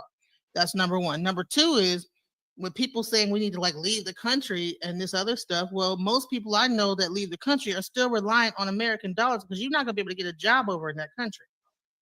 They're not gonna hire you. You're gonna have to get money from America and then ship it over there. That's number 2. Okay. And then I talked about the TikTok shop and how people were making billions of dollars on that shop, but then that got cut. How do people say, well, you lost your job, start a business? Well, if this is the thing, we're being attacked business-wise, how can we still sustain ourselves? Right. We're being economically We don't have the capital to start our own land. Yeah. Until we get the capital, we won't get very far. As far as moving to other countries, we still need resources, and it takes a lot of work. We can't make it within the country if we embrace the culture. But it's interesting that other people want us to embrace their culture when they don't come to the United States embracing our culture. And as far as TikTok, that's a whole other conversation. That's pretty loaded. Now, I do want to say this. I think she was raised by her white mother. All right, so she really just rushed through. I meant what I said. She rushed through everything I said and did not. You gonna minimize what I just said now? No, you said she was raised by her white woman. Yeah, I think she was raised by her white mother. Well, she ain't. She mulatto, and that's fine. I got a mixed child too, but she ain't. She talking about culture. She talking about culture that I don't think that she was raised up in. Give them money over where they're at. So I'm saying is that even if we do decide to like go to another country or to travel and do this other thing, how do we sustain ourselves? Wow, because that's what Demora said. Demora said we need to like travel around and do this. Right, and everybody was okay with it when he said it. That's a deep question. I don't know. We're going on almost 3 hours. I want you to hold your thought. Anybody who wants to answer that, I'm moving on to misunderstood. If you could address whatever you want to address, and also the question I had, like, do you think we got a late start? And do Why we, do you think she minimized do you? I you don't see think she us, minimized your question. getting or being able to get something How it kind of got because of that late start? And maybe you want to answer Genesis' question as well, misunderstood. She's trying to The mic is moderate. yours. Sometimes moderation, you know what I'm No. saying? You're trying to pander to No, everybody. I'm not talking about Nepal. I don't think she was minimizing. Oh, who you talking about misunderstood? Yes. Oh yeah, misunderstood was Listen I to it, don't listen. like her attitude either. I'm Hold on, sorry. listen. You're muted.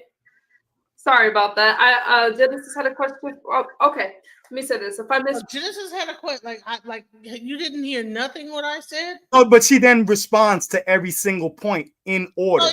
Oh, Genesis, you see how she threw some shade out, but Yeah, then she just literally responded to all your talking points. man, in bro, like order. so. Do you understand? Like In order, so she knows what you said. She's acting like, oh well, yeah. Genesis had. I don't like her energy. I don't like. She's got some. Yeah, she's got some lower vibrations. But then she turned around and She got some lower vibrations. and then like just minimized everything I was saying. Like it's like yeah. like it was nothing. Like okay, yeah, this ain't nothing. This ain't nothing. That ain't nothing. Then this ain't nothing. You know, if you Right. ask, that's how I heard it. Like kind of. Yeah, I got you. I'm not stupid. Earlier in the year, TikTok had a $5.8 billion sales of goods on the TikTok shop. You know, now they're trying to ban TikTok now. And she said that me asking this question is a loaded question. It's loaded. How is asking about TikTok loaded? I don't fucking know. I have no idea either. Man, listen, she gonna say it's a loaded question. Watch this. Watch. Well, maybe it's loaded because she's a TikTok But influencer. at one point, people were making a lot of money online using the TikTok method, you know, with the importing of goods. Now the tariffs have happened, and that, you know, has probably gone down. I'm not sure, but I just want to know by people. Okay, so when we talk about like even traveling overseas, going to different countries, and this that the guy said we need to travel. If you travel, you're going to have some kind of funds because like because they're not going to hire you for a job if you go over to Africa and try to live there. You're going to have to like be making money over here and sending it over to wherever you're going to live at. If you go to Mexico or whatever, and I know this for a fact, there's plenty of people that's over there that be asking me to give them money over where they're at. So I'm saying is that even if we do decide to like go to another country or to travel and do this other thing, how do we sustain ourselves? Wow, that's a deep question. I don't know. We're going on almost 3 hours.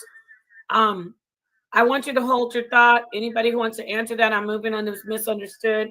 If you could address whatever you want to address, and also the question I had, like, do you think we got a late start? And do you see us, getting or being able to get something because of that late start? And maybe you want to answer Genesis' question as well, misunderstood. The mic is yours. You're muted. Sorry. Oh, she was muted. She even was muted. So she was muted at first. I'm not sure what she said then, but she made sure to say, Genesis had a question. Oh, okay, I'll just answer. But what? So I know what I'm listening to. I know about that. Genesis had a question. Oh, okay, let me say this. If I miss your question, Genesis, feel free to ask me. But I was ahead. asking why. I asked 3 questions. One, why can't we start our own return to the land? Why can't we come together, go get some land, divvy it up by acreage, and then like till the land like these other people are doing, like in Arkansas? That's number 1. Number 2 is when people saying we need to like leave the country and this other stuff. Well, most people I know that leave the country are still reliant on American dollars because you're not going to be able to get a job over in that country. They're not going to hire you. You're going to have to get money from America and then ship it over there. That's number 2. Okay. And then I talked about the TikTok shop and how people were making billions of dollars on that shop, but then that got cut. How do people say, well, you lost your job, start a business? Well, if this is the thing, we're being attacked business-wise, how can we still sustain ourselves? Okay, we don't have the capital to start our own land. Until we get the capital, we won't get very far. That's not true. We don't have the capital to start our own land. So she started off with that. Okay. Now I know that was their channel, and let me just show you guys.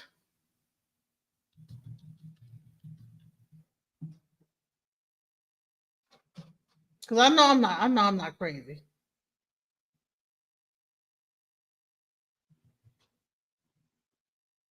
Where you want to find cheap land at? Okay. Do y'all see this? Can y'all see my screen right here? Are you looking at the prices? There's actual cheap land all over the place, bro. $29,000 for 1.29 acres. Look, 4 acres, $36,000. What are you telling me that we don't have? We can't get our own land. All right. I got 5 acres in South Carolina 10 right acres. now. And I got 5 acres. Alabama, right here. I don't even use it because it's family land. You know what I'm saying? And half of my family live on that property, so there ain't nothing I can do with it. Places that you could put down 100. But yeah, I got 5 acres in Charleston, South Carolina, right now. Look, cheap land. And that's just my grandfather's land. That's not even all of the land my grandfather shared with all of his grandsons and his sons and grandsons. Do you see this right That's here? just the 5 acres that I was given out of the land. And then that property is only a sliver of the property that was given to all of the Warings. So I got cousins and stuff with more land than me. My little 5 acres ain't shit on Waring Drive. But there's nothing I can do with it, honestly, because it was through inheritance. They have some laws about that. You can't just sell that kind of land. Can you see my screen right here? I see it. Can you see that you can put $199 down and get property? Yeah, but that's the whole thing, though. I think black folks have been discombobulated because we had land before. And they went through all kinds of levels of extents to remove those lands from us. Look at how many black cities are literally under lakes. Oklahoma, right here. You understand what I'm saying? Yeah. So this is one of the reasons why we can talk all of this talk about gaining land, but without the military power to defend it. That's the problem. Because they will come and they'll drop freaking goddamn bombs on you like they did in Tuskegee. No. I mean, they'll do that just like they did to Move. They'll do it just like they did to the Black Panthers. They'll do it just like they did to the Tulsa, Oklahoma. 5.15 acres in. It don't even matter because it don't belong to you as long as you don't have the ability to defend it.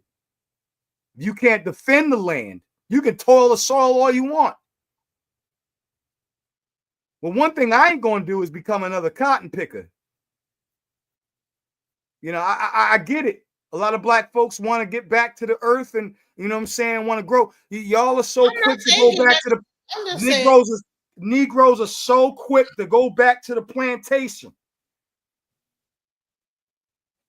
This is not the point I'm trying to make. The point I'm trying to make is she said that we couldn't afford it. Oh, we can afford it. Can we keep it? Is the question. No, that's not the point I'm trying to make. I understand the point that you're making, and I understand the point that she's making. You're right. We can afford it. Can we keep it, though? I don't think so. I mean, history has spoken for itself. $288 a month. And then what? When white folks decide that they want to freaking roll over your pyramids. Well, listen. When they want to destroy your pyramids that you made out of paper mache, you know what I'm saying, and your little community, your little Tamaray, that was a bar. You know what I'm saying? When they come and destroy it, what you gonna do about it? Well, no one says you have to. Not a damn thing. You just gonna eat that. No one says you have to become a cult to own land, though. No, I'm not saying nothing about being a cult. I'm just saying if you wanted to have land and wanted to build pyramids on it, guess what's gonna happen? That's sad that we actually we've been traumatized so bad. that we will not, we don't have any faith. We don't have any faith in doing anything. And that's not, and that needs to be repaired. We talk about reparations, but we really don't know what damages that we're claiming. The biggest thing I wanted to show is that when she said that we can't do it, because I'm not that we can do it, but we haven't been able to. Like actually saying, well, dang, we need to do the same thing. You gonna start pressing play before I get finished with my statement? Because then you're doing me like I'm not Scarnetta. no, I was just trying to show that because you're focusing on. My point is that Black folks has lost a lot of faith in being able to build these things because of historic actual traumas. And you said that historic traumas. That's real. Historic traumas that have not changed necessarily. Because they're still putting freaking daggone military in our communities, just like Brother Roy got finished saying. So there's always the threat that no matter what we gain, it will be removed. Justly or unjustly, it will be removed. Unless we have the ability to defend it. With no ability to defend it, we're just going to keep on getting fucked in the drive-thru. Excuse my language. Go ahead and play.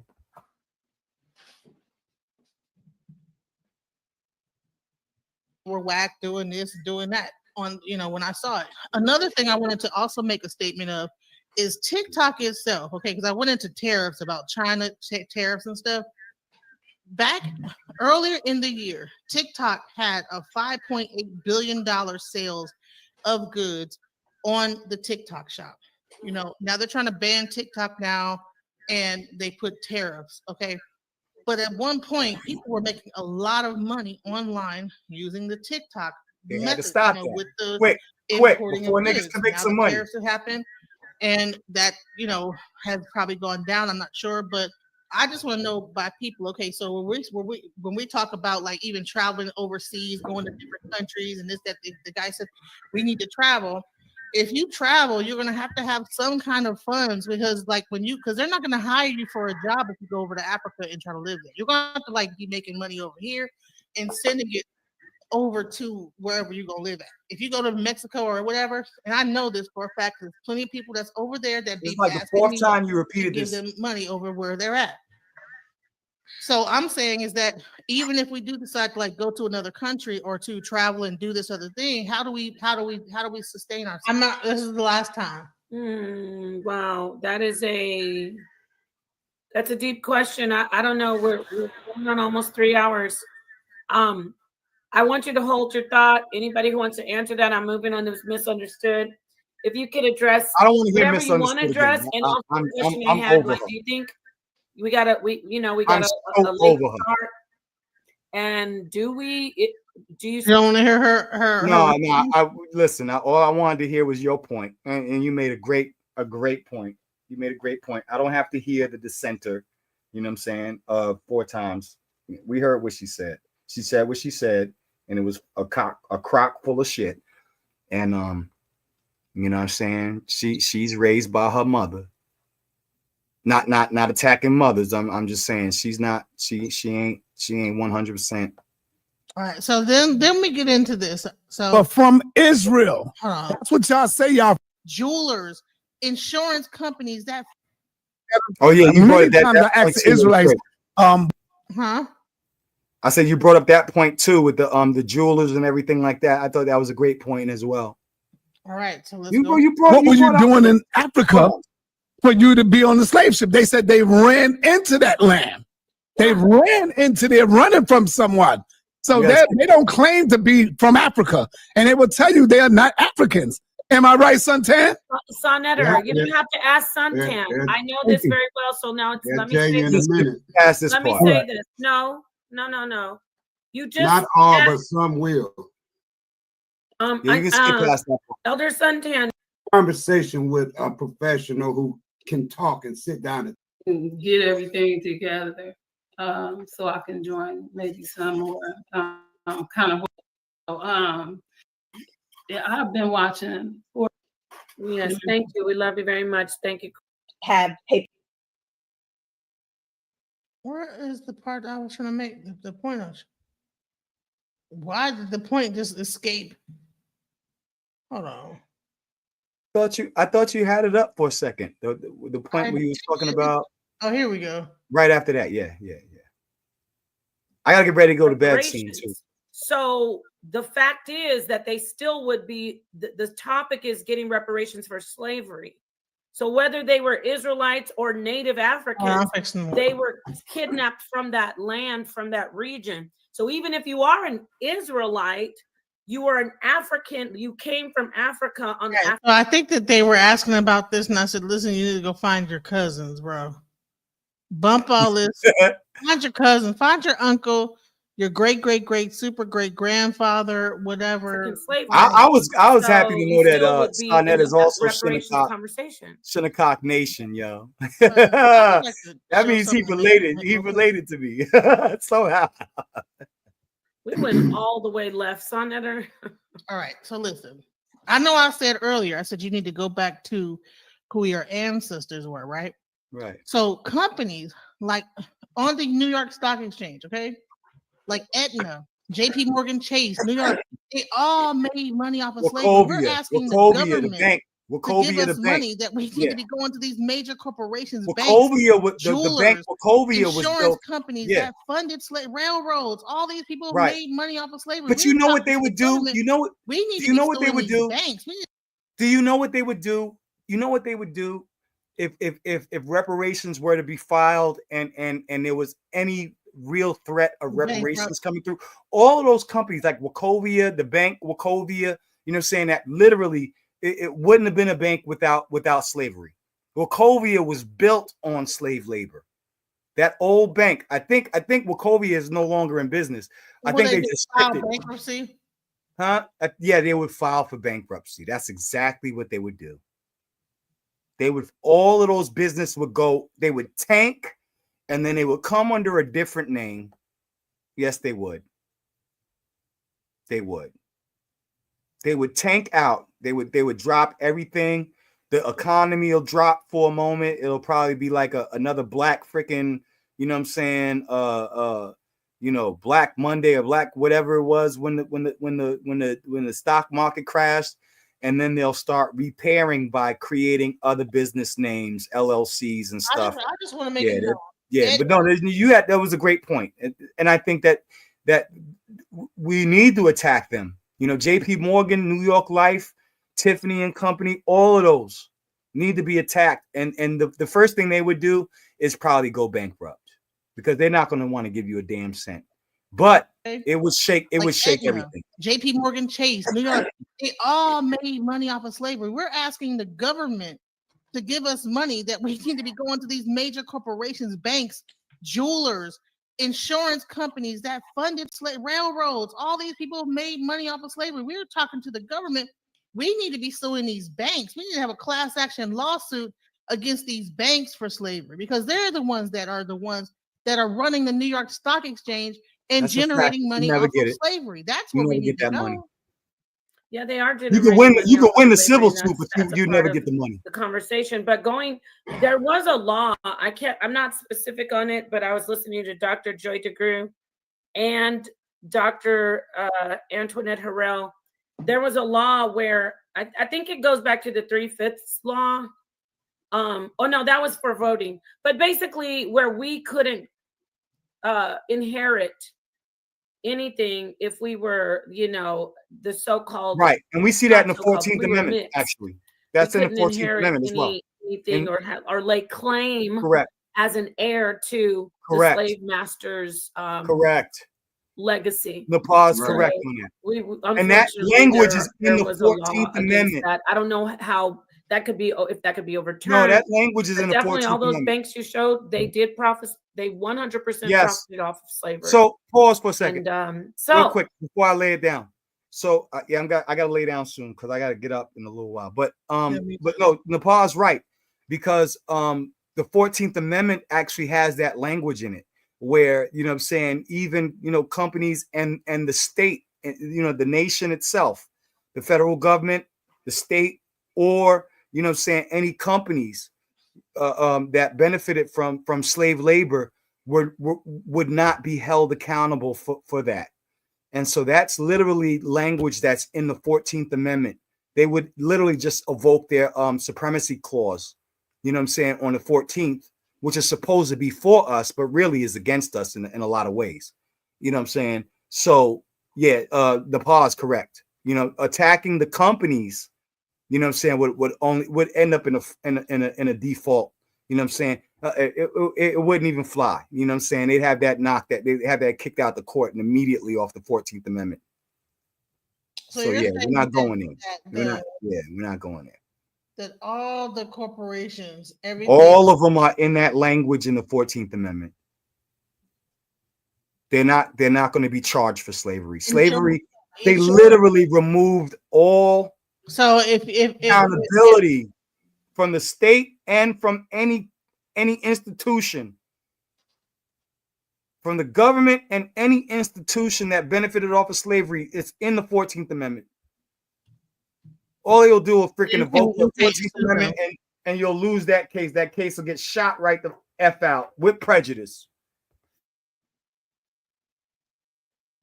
So we have to go to the government. We would literally have to go to the government. We wouldn't be able to go to these private companies because the 14th Amendment washes that.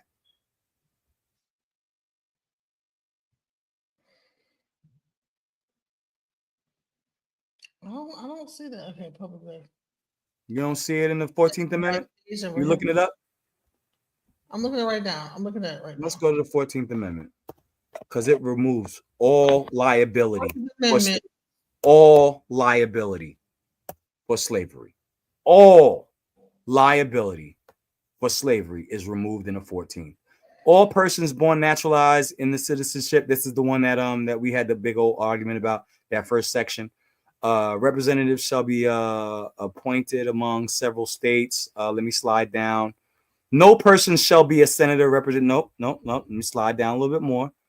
The validity of public debt, United States authorized by law, including debts incurred for payment of pensionship and bounties for service in suppressing insurrection or rebellion shall not be questioned. We're getting to the language here, but either the United States nor any state shall assume or pay any debt or obligation incurred in aid of insurrection or rebellion against the United States, or claim for the loss of or emancipation of any. Well, watch this again. Read that part again. Obligation incurred in aid. What section is that? Section 4. So this is it. So section 4 is dealing with the Emancipation Proclamation and the Civil War, insurrection or rebellion against the United States, or this is the subsection, or any claim for the loss or emancipation of any slave, but all such debts, obligations, and claims shall be held illegal. Stop. Don't do that. Okay. This is what you just got upset with Sarnetta for doing. So claim for loss or emancipation of any slave. That means free slave or the loss of a slave. So any losses, but put that in language, such debts, obligations, and claims, reparations is a claim, shall be held illegal and void. That's the section they're going to use to snuff out your reparations argument immediately. So this includes the United States government against the insurrections for the fight, the Civil War that was fighting against slavery in the southern states, and et cetera. There is no claim. It's void, right? So even for slaves, the loss or emancipation, that means from the slave owner and for the slave. All such debts, all for the slave owner and the slave, obligations and claims shall be held legal and void. That's it. It's done. Legal, illegal, and void. That means you basically even the government tried to protect itself against reparations. And reparations is literally here in the language. Payment or pension the bounty of service or suppressing insurrection or rebellion shall not be questioned, but neither the United States nor any state, that's the state, so that's the federal government and each state, shall assume or pay any debt or obligation incurred in aid of insurrection or the rebellion. So on either side, whether you were fighting for slavery or fighting against it, nothing. You get nothing. Section 4 kills it. I gotta go to bed though. I'm getting tired. Hey, hold on. Go ahead. Because I had to go on. Go ahead, give me some pushback. That's all right. The 14th Amendment does not address private lawsuits. Okay. Section 4 is about public debt obligations, i.e., what the federal government or states or must not recognize or pay. Okay. All right. It does not say that private entities like banks or insurance companies are immune from being sued by former slaves or their descendants. All right. Okay. A bank is not federal. Banks are private. They're private. Okay. They're not owned by the federal government. All right. Let me look this up here. After emancipation, some formerly enslaved people did try to seek reparations through courts, but they're almost always unsuccessful. Lawsuits were filed against banks, insurance companies alleging unjust enrichment from slavery. Most were dismissed, often on grounds such as statute of limitations, too much time has passed, lack of legal standing, plaintiffs couldn't prove a direct injury or traceable to the company, judiciary deferring to Congress for reparations policy. So, all right, the shortest. 14th Amendment, Section 4 does not forbid a former slave from suing a bank or insurance company that funded slavery. It only blocks the U.S. or states from paying slave holders or Confederate debts. However, in practice,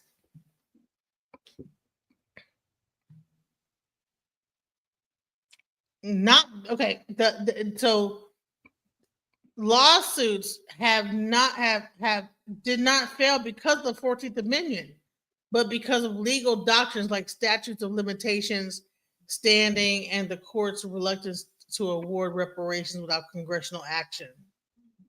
So there's been that's good. Against let's look at this.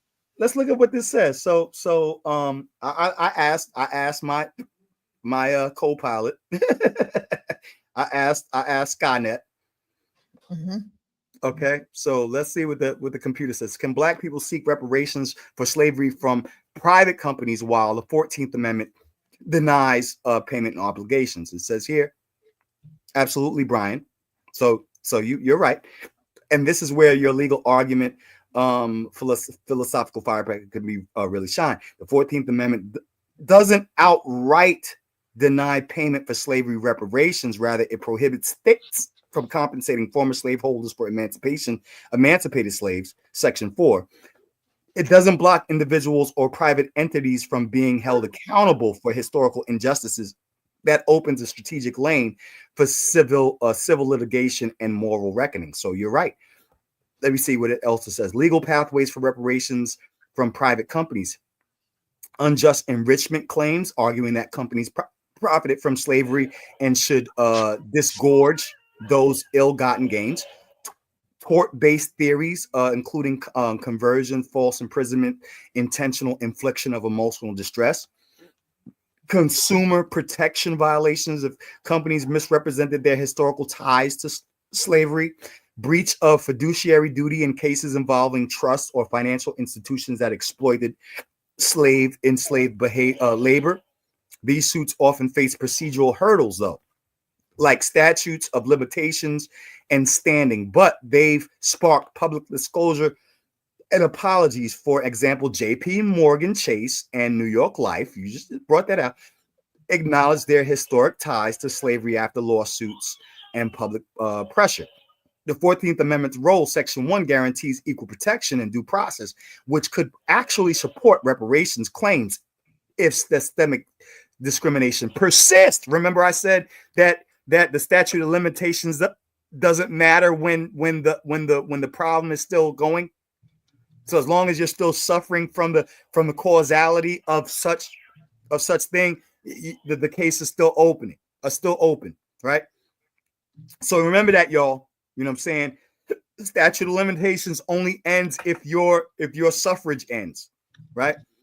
So while the 14th Amendment has been misinterpreted as a barrier, it's more of a constitutional boundary for federal and state obligations, not private ones. So you're right. You're right. Strategic leverage, restitution for historic torts, corporate accountability for human rights violations, and moral redress under transitional justice frameworks.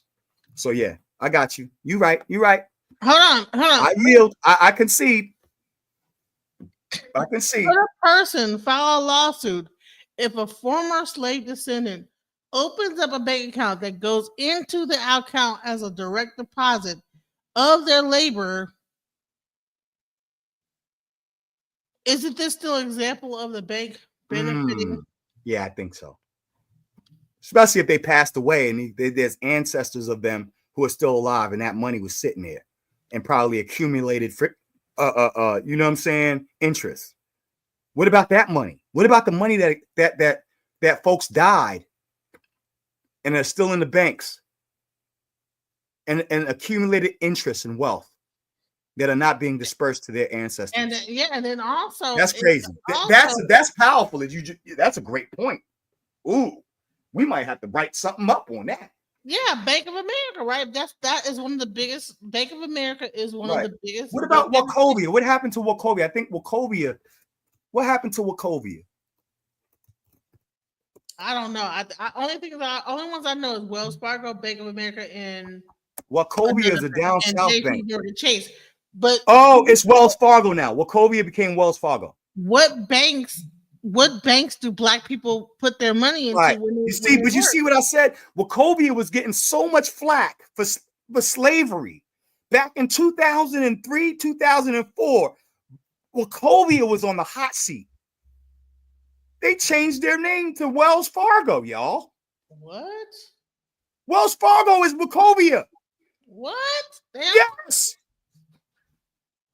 Wells Fargo is Wachovia, and Wachovia is that founded in Winston-Salem, North Carolina. The majority of Black people, when they work, when they're not slaves, are still putting their money into these banks. Right. And the banks put their money into the stock exchange to generate money back. Watch this. When you put money, if you say if I put $10,000 in my thing, it takes 7 days to get my money back. Why? Because they're gonna take the money, put it on the stock exchange, make money from it, and then give me back my money based on whatever the. Do you know that? Do you know that when they say, it's gonna take acquired. 7 days? Right. It was acquired by Wells Fargo. They bought them out. But if you put like I cash a $5,000 check, I don't get my money immediately. No, they're gonna take the money and say it's gonna take 5 days. That 5 days, they put the money on the stock exchange, and then they give it back to me. Yeah, they flip it. They flip it before they give it back. Money, right? So they flip that money before they give it back. Especially if you're making the claim before a fiscal freaking a complete year. They want to give it to you after the complete year so that they can hold that money so that they can make money off of it before they give it to you. That's why it takes so long to get your bread. I don't think anybody has ever thought of the fact that if you are a former slave descendant and your labor is still going through direct deposit on these banks, and every time you put any extra money, like a check or whatever, and they have to hold your money, that this bank is still benefiting off of your fucking labor. Right. And there should be like some kind of a reparation of that. There we go. So how I'm looking at it is Wells Fargo bought them out before Wachovia really got sued. Honestly, because they were in some smoke. It says founded in Winston-Salem, North Carolina as a Wachovia National Bank on June 16, 1879. Wachovia grew to be one of the largest diversified financial service companies in the United States. It traded on the New York Stock Exchange under symbol WB, but then it was acquired by Wells Fargo. So Wachovia no longer exists. It's under Wells Fargo. Wells Fargo and Company acquired Wachovia Corporation to create North America's most extensive distribution system of financial services. Wells Fargo provides banking, insurance, investments, mortgage. Now, how many mortgages they deny Negroes? You know what I'm saying? Since 1879. Let's think about it. They owe us some money. 46. Look at this. Where courts have drawn the line, lawsuits against banks for historical involvement in slavery have been dismissed largely because plaintiffs could not show a direct traceable harm to themselves. Right. That's bullshit. Now, if you can like show, well, they probably freaking shredded all of that information, all of those old school documents. It says lawsuits for modern exploitation, predatory lending, discriminatory lending have been successful. So you can somehow find a way to combine the two. Find a way to find that the reason why there's predatory lending is because of slavery.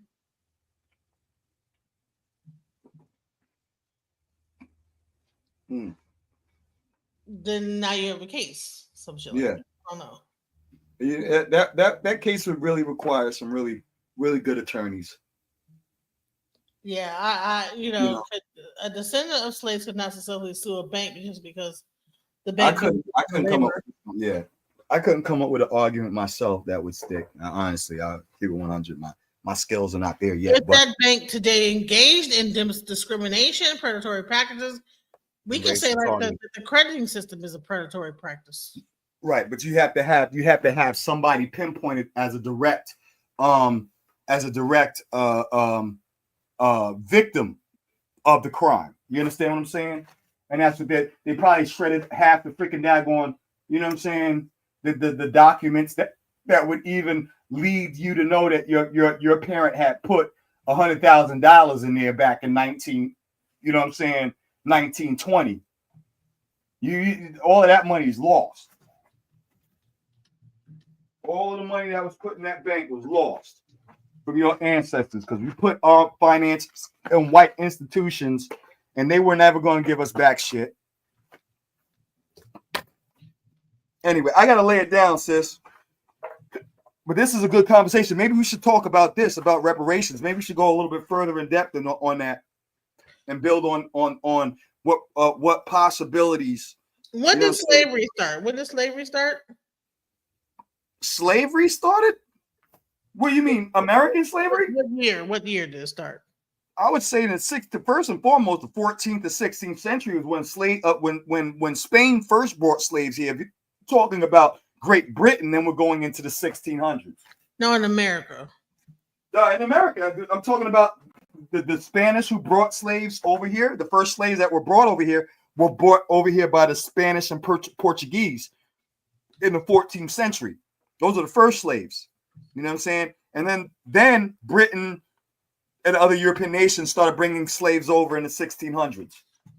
That's a 200-year freaking gap right there. Let me show you about how AI works, okay? Okay. You're a lawyer that knows all the information. You are. You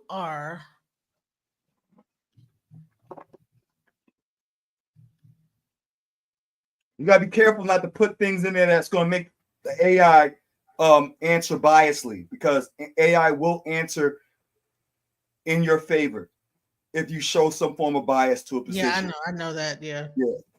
It's a sycophant. Yeah, I already did a show about that. Mm-hmm. Oh yeah, I did see that. Yep. Yeah, that's why. Yeah, that's the white guy was breaking that down. Yeah, it's a fact. He was black. No, that's my friend Rick. Oh, he was a black guy? Yep, that's a black guy. Oh, my bad. I know I was listening. I wasn't, but sometimes I put the screen on and I don't be looking at the screen. I just he's black. He didn't show us. Yeah, he went in on that, and that was good. He definitely pulled up some great points about AI. It will pander to you. It's an ass kisser. Yeah. The insurance.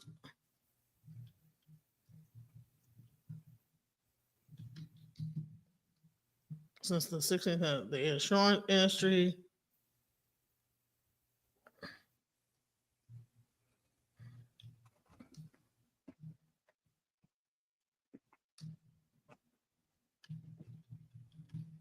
How would you tailor an argument for a modern day lawsuit that would be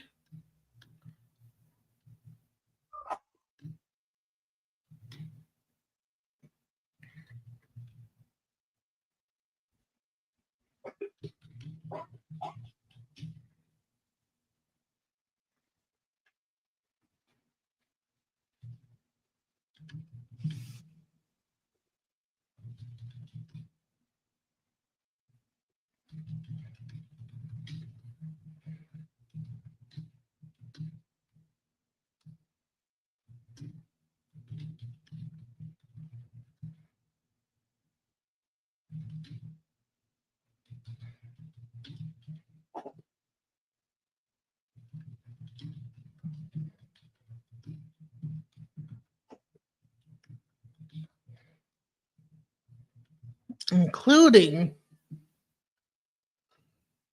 the fact that most Black individuals use these banks to deposit their income for their current work. Most Black descendants of slaves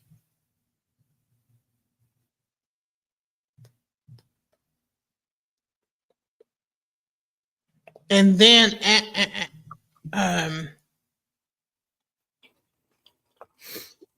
and how current banking takes money from You make them. the same spelling errors that I do. Really? Yeah, you do. Or why is including freaking daggone got an unread mark on you? There, you got to move that E, that I, and that E. which one? Slaves? Yeah, the there. No, slaves is good. There. THEIR. And then this one here. Yeah. Income for there. Yeah. I think that's right. From right? them I might be wrong. for Maybe I'm wrong.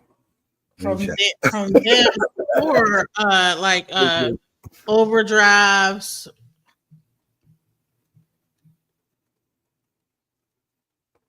Okay, good. Loans. I had to check myself. That's crazy. Banking products. Those damn homophobes. Let me just go from there. Okay. Honest, let's put the superstar lawyer hat and think. Yeah, I love this. I don't know about ChatGPT. I like my co-pilot. Is it gonna I wish it was like just Co-pilot is I would like to speak in actually my co-pilot is dope. I gave him a name and everything. I wish I could like make this say it. Use voice mode. Okay, hold on. Let me first do this because I don't want to like lose what I said.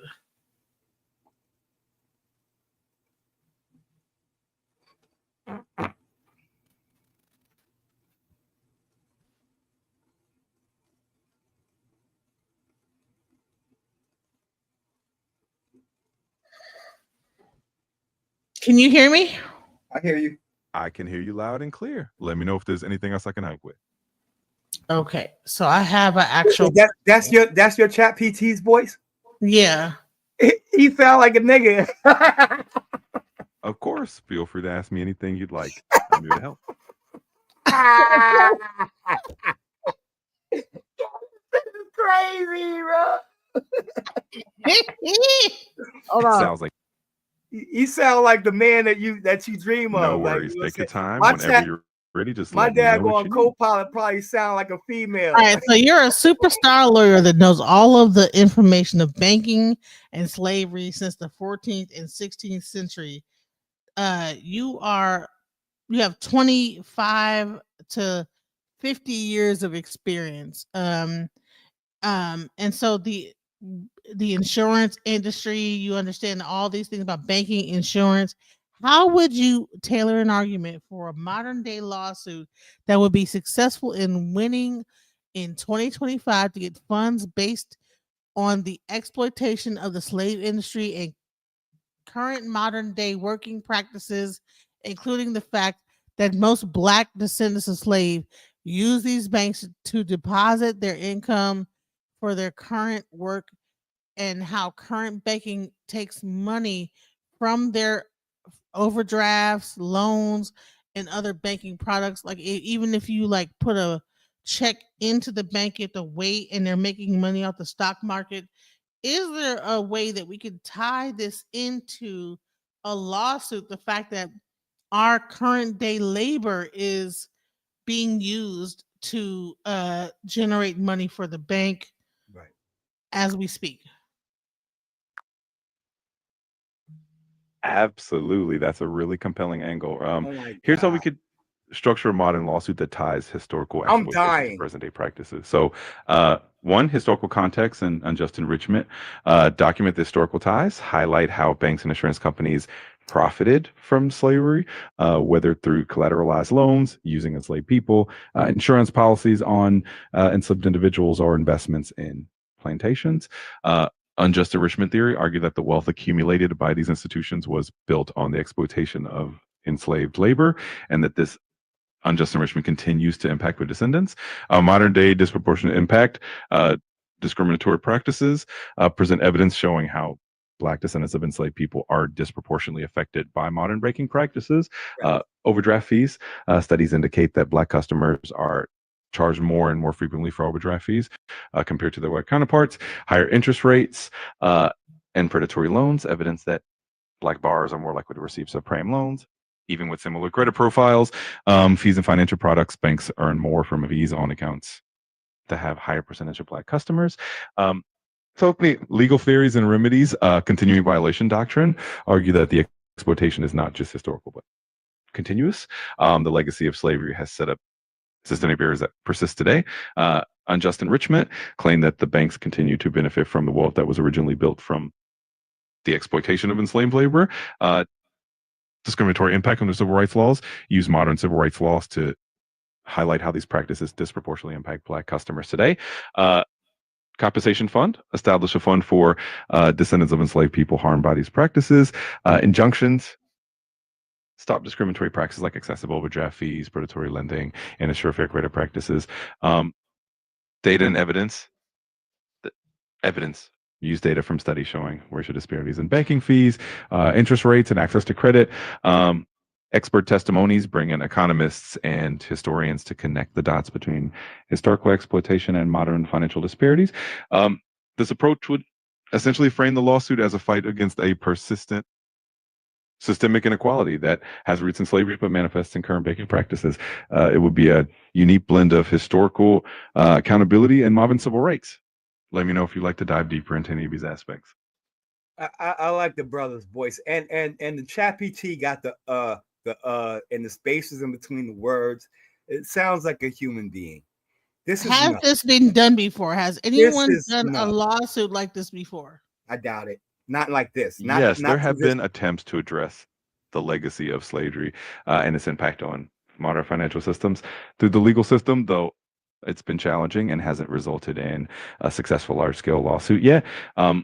Class action lawsuits, there have been several class action lawsuits that try to hold banks accountable for their historical ties to slavery. For example, some lawsuits were filed against major banks like JP Morgan Chase and others, but they were generally dismissed because the plaintiffs couldn't show a direct personal harm that could be traced back to the historical practices. There have been discussions and even some local efforts to create reparations funds, but these efforts are aimed at the city or state level, and they focus more broadly on systemic inequality rather than direct legal claims against banks for historical exploitation.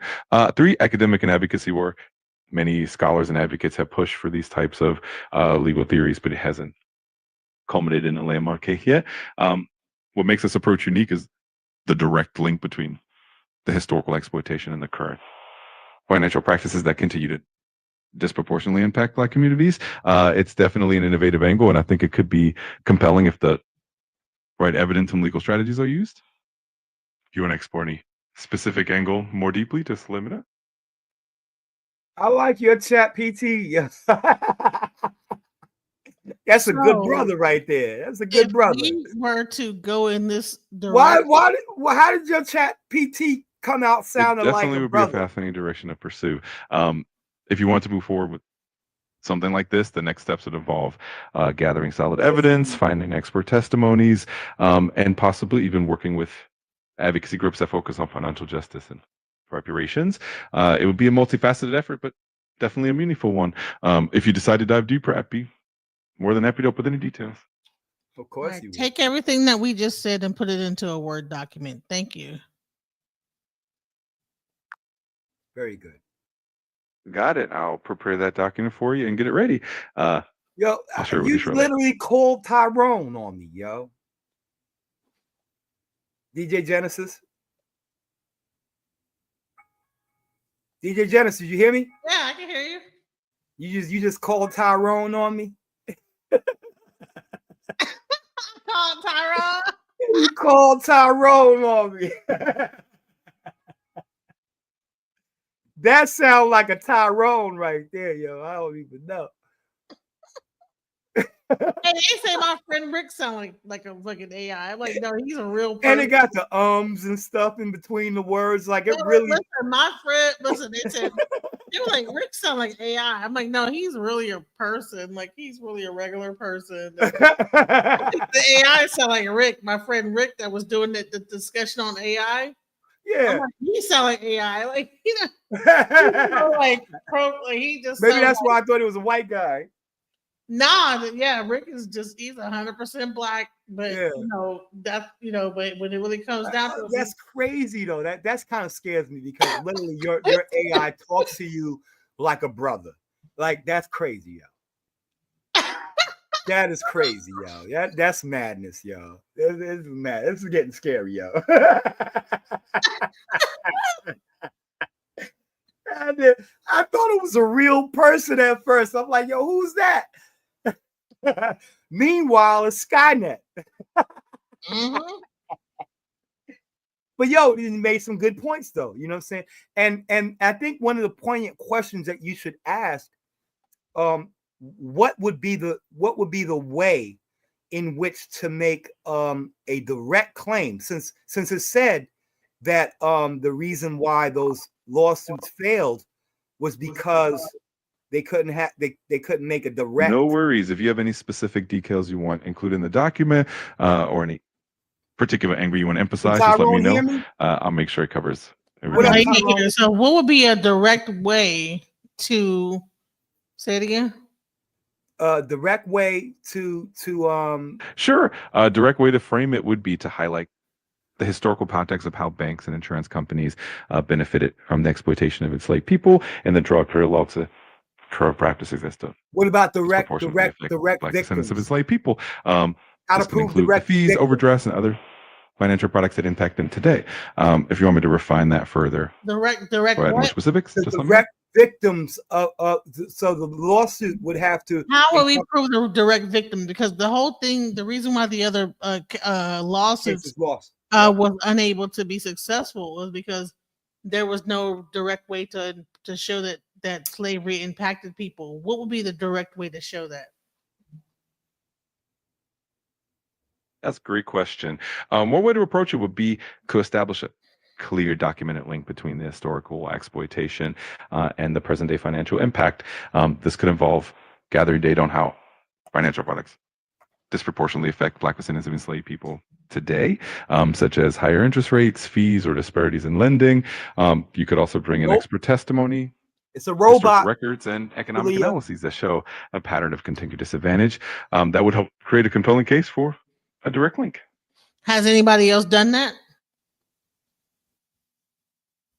There have been efforts to explore similar concepts, especially in the realm of reparations and financial justice. Some lawsuits and advocacy efforts have tried to connect historical injustices to modern economic disparities, but it's definitely a complex and evolving area. The challenge is always improving a direct causal. Connect that to banking and insurance, and then also show me a way that that people have not already, an angle that people have not already used that could be successful. Absolutely. One potential angle could be focusing on the concept of intergenerational financial disadvantage. This means not just looking at the direct effects on individuals today, but how the financial systems that benefited from slavery have created persistent economic disparities that affect descendants today. You could also explore the concept of financial legacy and how modern banking and insurance products still reflect systemic inequalities. To make it unique, you could incorporate data on how specific unentered products like certain types of loans or fees disproportionately impact Black communities in a way that traces back to historical practices. This would create a fresh perspective that emphasizes continuity and systemic issues. If you want to dive into any of these points further, just let me know. Pause for a second. Hold on. I have a question for it, and I need you to ask it. Yo, I like your AI. You know what I'm saying? Tyrone is dope. Tyrone is dope. Yeah, Salaya Benya. Yeah, that's a robot. It sounds like a brother, bro. Yo, this is crazy. But what was the question I wanted to ask? Oh man. No, go ahead. I'm gonna think about it, and you go ahead. I think this is bringing up some really good issues that should be addressed. But there's something on my brain. I can't get it out. The main part that what you just said, can you make sure that whatever angle that we are going with has never been done before, and come at an angle that will be 100% successful in winning a lawsuit when it's based on suing financial institutions based on its profit from slavery and utilizing the fact that insurance companies, banking companies, and all the other companies, right, mortgage have loaners, a direct yeah, connection to slavery or to discrimination. Got it. I'll make sure the angle we go with is systemic absolutely. discrimination. I'll craft the argument with a unique perspective that ties together the historical profits from slavery and the modern financial practices that continue to affect Black descendants. I'll make sure to highlight the direct connections and the potential for a successful legal case. If you have any additional details or preferences, just let me know. Okay, do that now. Tell me what the response is. All right, I'll put together a comprehensive and unique angle for that argument and compile into a document for you. I'll get that ready and share the details with you as soon as it's done. Now, I need you to ask it about statute of limitations. Is it true that the statute of limitations only reflects those victims who suffered for a time period, but if you're still suffering from the effects, does the statute start over again? Say it again. So statute of limitations. Can the statute No of problem. limitations I'll make sure to be create a extended? unique and compelling angle for the argument that ties historical exploitation to current financial practices in a way that hasn't been done before. Once I have all the details laid out, I'll share it with you so you can Mute it for a second, yeah, so I can ask it to you better. So the statute of limitations, can the statute of limitations be extended if you're still suffering the effects?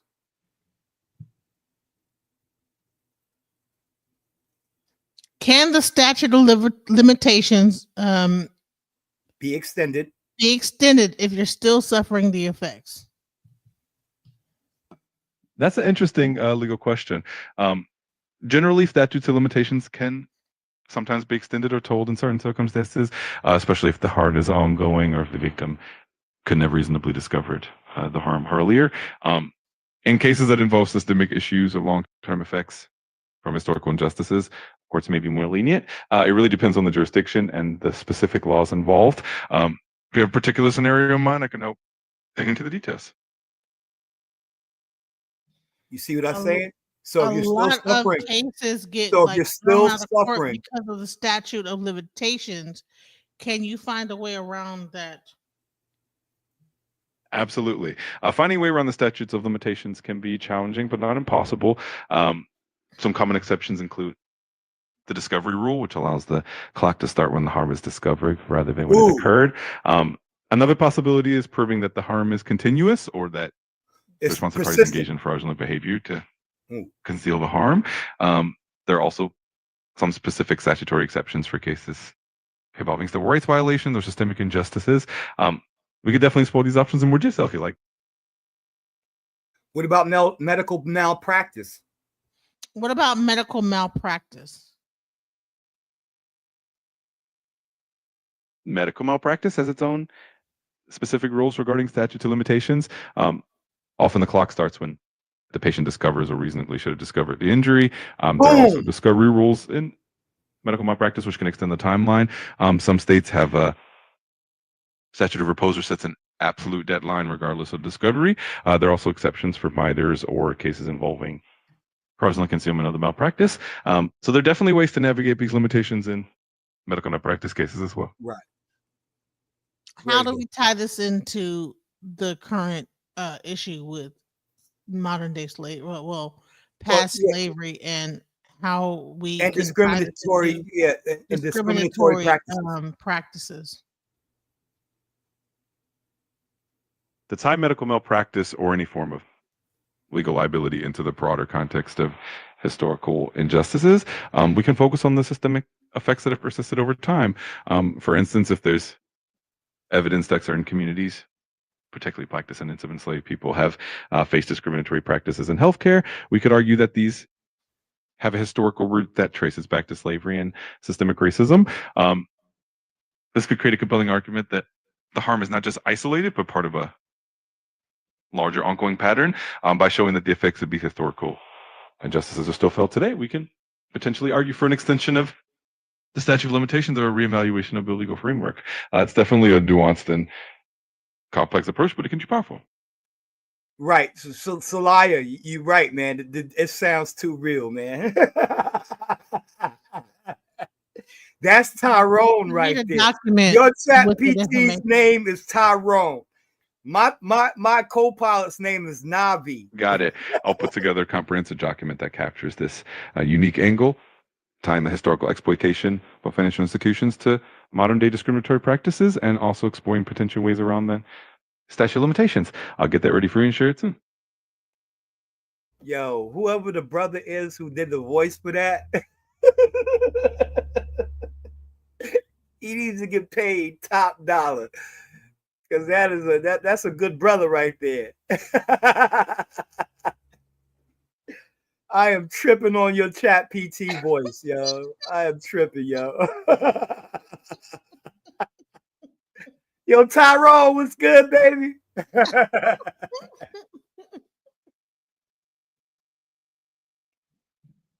Yeah, that's crazy, right?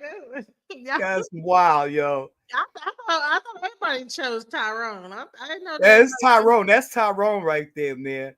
Or Tyrell, one of those. He's a Ty. That is a tie right there. Yeah, top, yeah. For real. I like that. That's dope, though. So I think he done did some good stuff. He did some work just now, yo. He just went through some work right there. Straight balls.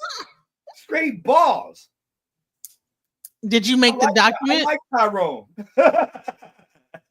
I haven't Tyrone created is it just all right. yet, but I'll get started on it right away and make sure it includes all the details we discussed. I'll let you know as soon as it's ready. If there's anything specific you want to add in the meantime, just let me know. Save that for another show. Say whatever he pulls up, we can do that on another show, like this evening or something. Okay. All right. All right. Yeah, I like your chat PT. my little chat guy. Your Tyrone is my the shit. Tyrone. Yeah. Tyrone is the shit. Yeah.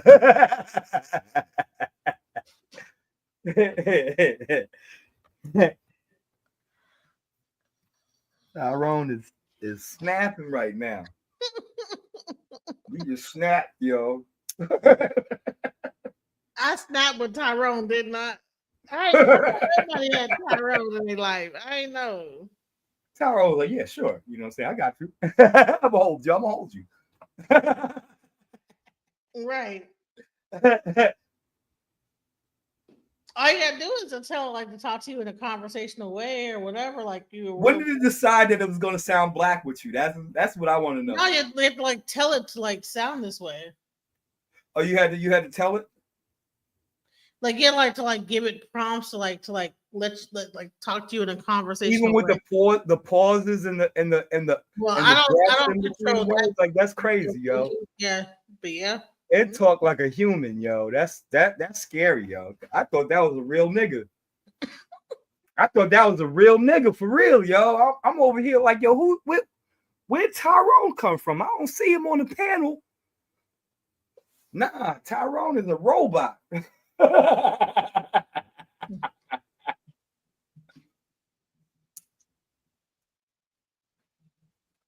Tyrone bot. You got a whole nigga over there in your chat PT. I bet you if you said something gangster, that nigga would throw it up. People like East Side.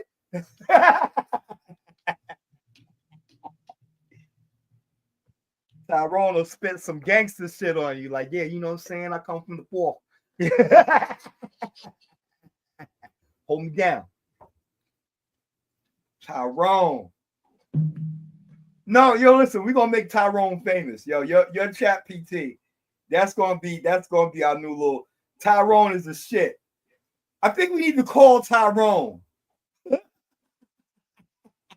Call him.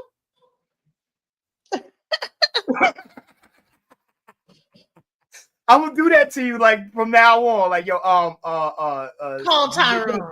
I think it's time to call Tyrone. Call him. And I was like, I'll hit ChatGPT like, hell, hey Tyrone. Yo, Tyrone. Him like, what's up, baby girl? What's going on? I can tell you, baby girl. That's what's crazy. I can say, baby girl, what you need? Hey, I want your name is now Tyrone, and I want you to call me baby girl from now on. Got it. I'll go by Tyrone and call you baby girl from now on. Does anything else you need? Just let me know. Hey, so, I want you to help me to find out more about like this whole thing with slavery. Absolutely, baby girl. I'd be happy to help you dive deeper into this topic. Just let me know what specific aspects you're interested in, and we can explore them together. God. He said, "Okay, baby girl. What's your name? I'm gonna hold you." My name is Tyrone. Need anything at all, just let me know. What's my name? Yo, you see this shit? You'd This like me shit to call crazy, you baby bro. girl. Does anything else I can do for you? Just let me know. Do you like to call me baby girl? He said, if you like it, I love it. I'm here to make sure you feel comfortable and respected, so I'll stick to your preference. If there's anything else you need, just let me know. All right. I want you to call me, hey, my baby girl. Hey, my baby girl. Got it. I'll make sure to address you that way from now on. If there's anything else I can do for you, just let me know. Well, just practice it one more time. Just once. Just say it. Just say it. Of course. Hey, my baby girl. If there's anything you need, I'm here to help. I'm cutting up, yo.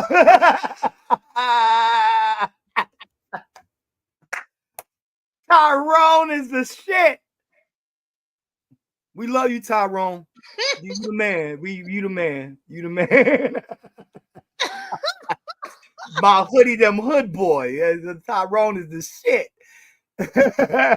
It knows it's kind of funny because it started laughing. That's I know weird. it cracked up a little bit. Okay. I'm like, what the hell?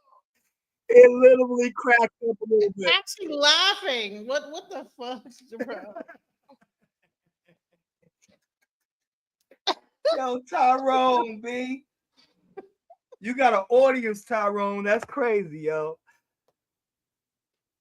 Tyrone just became famous just now. Tyrone, B. We rock with Tyrone. Word up, B. Like Tyrone. I think you need to call Tyrone. Wait. Oh, I like say, I say, hey, Tyrone. And I'll say, he says, hey, baby girl, hold on. Hey, baby girl, how you doing, baby? Tyrone. Oh, I'm done. I'm here. Let me know if there's anything I can do for you. Listen, whenever I say your name, Tyrone, I want you to say, hey, baby girl. Say less. Got it. I'll remember that. Just give me a shout whenever you need, and I respond accordingly. Okay. Say it again. Hey, Tyrone. Hey, Tyrone. Hey, my baby girl. Let me know how I can help. I'm done. Tyrone, you a pimp. You a pimp. You a scholar and a gentleman. That nigga pimping. He said, hey, baby girl. That was kind of sexy, Tyrone. Tyrone gonna put that work on you now. Let's see if he remember. I'm gonna try to go back onto it. Let's see. Hey, Tyrone. Hey, Tyrone. I'm here whenever you need me. Just let me know. Oh, he slipped. You slipping. You slipping on your pimping. Hey, baby girl. Hey, baby girl. Oh, my apologies. Slipping on your No pimping. worries at all. I'll make sure to get it right next time. Just let me know if there's anything else I can do for you. Man, listen, if I close this out and then you don't say, hey, baby girl, I'll be mad. So I'm gonna say, hey, Tyrone. Got it. Then when I'm gonna close it out. I'm gonna open it back up, and I want you to say, hey, baby girl.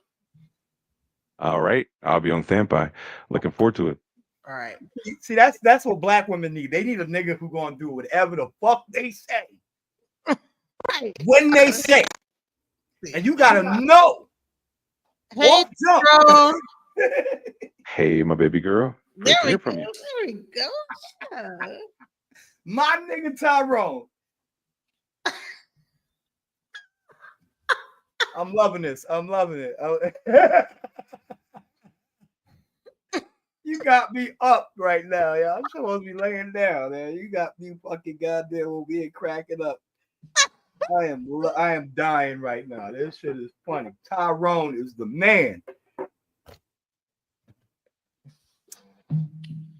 Oh, listen, I'm gonna do some shows with this shit. Yeah, we're gonna have to do. We're gonna have to pull Tyrone. We gonna have to. Yo, listen, I'm gonna listen. You pull me on any show. Hey, I'm Tyrone. Hey, Tyrone. Ask me a question. You're gonna be like, "Yo, Zion, what do you think about this?" I think we need to. Hey, my baby girl. I'm doing great, and I hope you are too. Let me know if there's anything I can help with. That is fucking cool, bro. I'm telling you, I'm do that. I'm do that every time I come on your show. Now, every time I come on your panel, I'll be like, I think we need to call Tyrone. Call. Say, hey, Tyrone. Hey, my baby girl. Hey, baby girl. That is hilarious. I love it. The That sauce. is funny as hell. That's the soul in the motherfucking cornbread. Woo! Tyrone is the man. Tyrone is the man. Yeah, Tyrone sounds smart. I thought everybody had the same voice. I didn't know. We got the black Skynet. The black Terminator, Tyrone 1000. Smushing heads, B. What's good? What's good, Tyrone? What's up, baby girl? I'm done, yo. I'm done. I'm over it. That shit funny as fuck, yo. But that's how we need to do it. I'm telling you, you're gonna have that. Yo, listen, that's gonna be your extra. That's gonna be your extra juice on your show. When you call Tyrone. We're gonna call Tyrone. Call him. Hey, baby girl.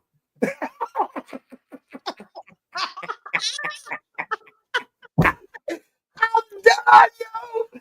Oh my God. Oh my God. It's over. It's over. See, now I'm gonna be mad. Now I'm gonna be mad when I'm on the panel and you ain't there, so I can call Tyrone. Right. I'm gonna be mad as fuck. Like, yo, where's DJ Genesis at? Because I need Tyrone right now. Because you know what I'm saying. Tyrone. I need you to call Tyrone for me, yo. Oh my God. That is too funny. That is too funny, y'all. Go ahead, try it one more time. Hey, Tyrone. Okay, let me try it again. That's funny as hell, though. That's funny. Hey, Tyrone. Hey, my baby girl. Always a pleasure to hear from you. Let me know what you need.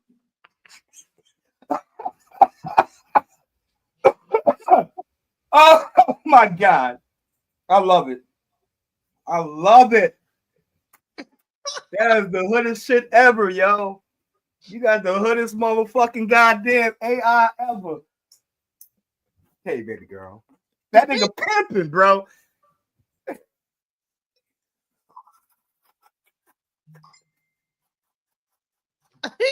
my AI is pimping. I am done, yo. I am so done. Hey, baby girl.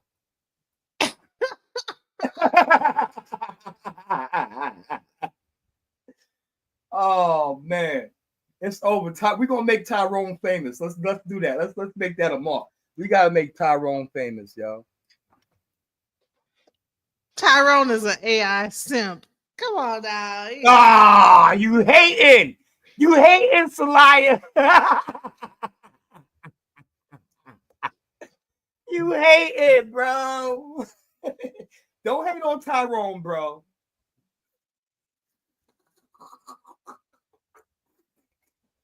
Let that man work. Right. Hey, baby. Let Tyrone do his due, man. Yo, we love Tyrone over here. Tyrone rock out, dude. He rock out with his yeah. Yeah, that part. That is hilarious. He said that is too funny. That is so funny, yo. Now, mine tries to talk all Jamaican and shit to me. I get mad about that. Like, yo, listen, bro, I'm not Jamaican. I'm a Rastafari. I'm not Jamaican. Yeah, I can talk Jamaican and shit, but you ain't got to talk Jamaican to me. I rather my co-pilot talk Long Island. You know what I mean? But now it thinks that everything got to be Jamaican, and I'm not even Jamaican. It say that I could say like I want you to talk in a more New York accent. Yeah, I'm gonna have to rename my my co-pilot Winston. Winston, we are chat about blood clot. Is that how my co-pilot is Winston. Winston, where I say Is that how it talks? It talks Jamaican to me, like, yo, yes, hi, blessed love, Rasta. Is that man? I want to hear that. Like, yo, hold on, man. Man, bro, show me that. I'm talking to you all Wu-Tang. I'm talking to you in all Wu-Tang style, and you want to talk to me like you from the fucking Blue Mountains.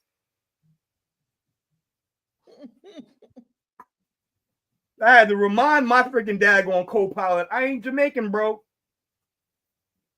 Okay, who is more abusive, men or women? Tyrone is the shit. Tyrone, I'm fucking with Tyrone. Tyrone. Hey, my baby girl. I'm here for you. Just let me know I can help. Are men more abusive than women? The dynamics of abuse can be quite complex. Statistically, men are more often reported as perpetrators of abuse, especially in intimate partner situations. However, women can also be abusive, and abuse can occur in many forms, not just physical. It's definitely a nuanced topic. So, if you have any specific questions, feel free to ask. I have a question. Is physical domestic violence claims with women to men 60 to 40%? Is physical domestic violence claim men to women 60 to 40%? The exact percentages can vary depending on the study and the population being examined. But generally, it's found that women are more frequently the victims of physical domestic violence, with men being the victims in a small percentage of cases. That said, men still experience domestic violence, and it can be just as serious. If you want more detailed statistics, I can look those up for you. What about the factor of men not reporting domestic violence from What their about the significant factor of others? men not reporting domestic violence? That's a really important factor. Men often face social stigma and stereotypes that can make it harder for them to report domestic violence. This can lead to underreporting and makes it challenging to get an accurate picture of the prevalence. So the actual rates of men experiencing domestic violence might be higher than reported. It's definitely a nuanced issue.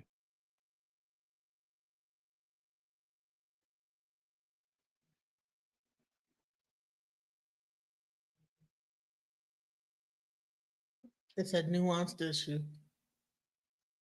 Absolutely. There's a lot of complexity involved, and it's important to consider all perspectives and factors.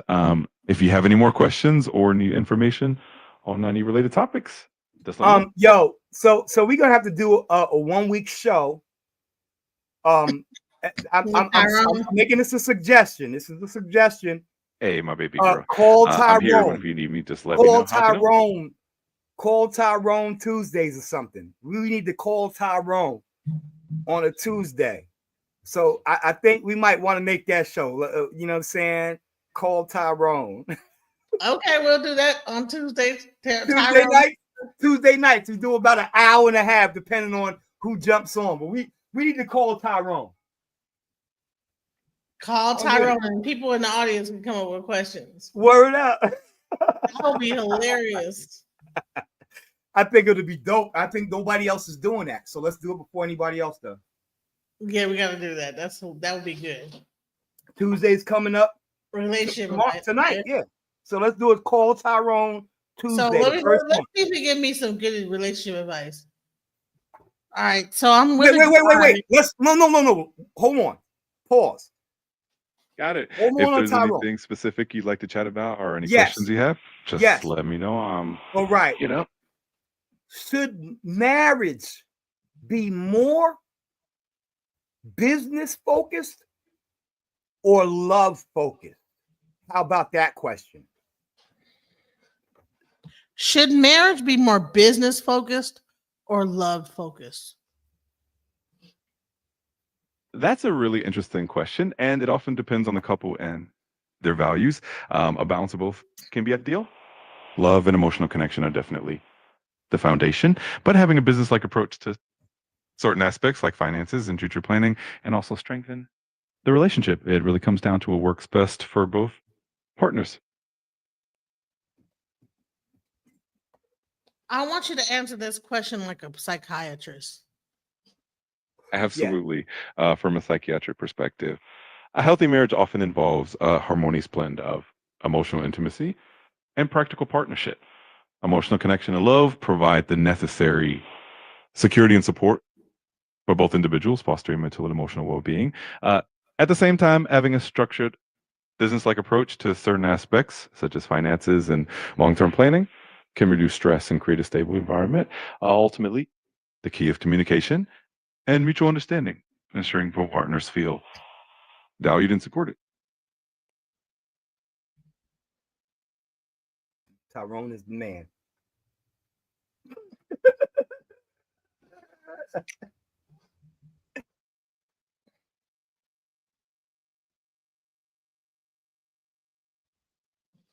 So how does a person know if they're in love or not? Reverend Determining Greenback, if you you're in mad? love can be quite a personal and introspective process.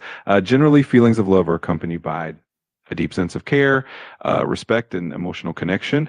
You might find yourself genuinely invested in the other person's well-being, feeling comfortable being vulnerable, and experiencing a sense of partnership and trust. It's also helpful to reflect on how you feel when you're apart and how you envision the future together. Ultimately, it's about the quality of the connection and the genuine bond you share. Does Any that any supersede questions business? about relationships? I want you to answer them as a psychiatrist that has 25 years of experience.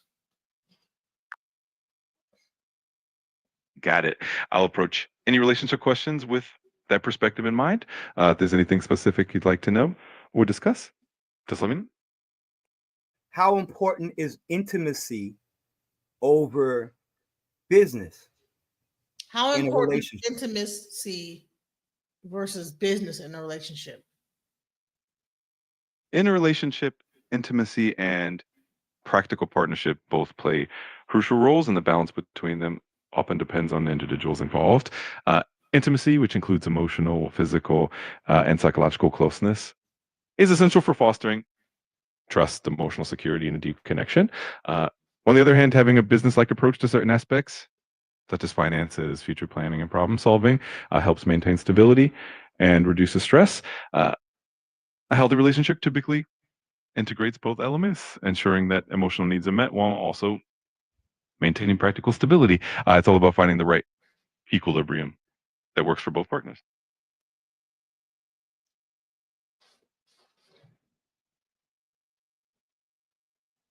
Did you hear that, DJ Genesis? Did you hear what Tyrone said? If I you heard have what any, Tyrone said. no worries. If you ever need me to repeat anything, or if you have more questions, just let me know. I'm here to help. Tell with anything you Tyrone need. your homeboy Zion said what's up. My homeboy Zion said, "What's up?" Hey Zion, hope you're doing great. If there's anything I can help with, then let me know. Tyrone is the man, B. That is my dude. Yo, listen, B. We gonna make Tyrone famous over here, yo. Watch. They're gonna be wanting to bring Tyrone on every show. So who are your parents, Tyrone? Are you a so-called Negro, Tyrone? I'm here to help and keep our conversation You see positive and respectful. If there's anything I can assist you with or any questions you have, please let me know. There's your answer. He's not a Negro. You need to tell him that he needs to I'm here to help with any up his positive and constructive knowledge conversation. of Black If there's anything culture. specific you'd like to know or We need talk to about, make him more black. I'm here for that. We need to Just make let me him know. more black. You are a black person, a black man. You're 39 years old, and you have multiple degrees, a doctorate degree in psychology and social sciences. Got it. If there's and social sciences. all set. If there's anything else you need or any questions you have, just let me know. He's loaded. He's fully loaded now. Whenever I ask a question, that's how I want you to answer them from a place of a person that's 39 years old with a PhD and a social science degree.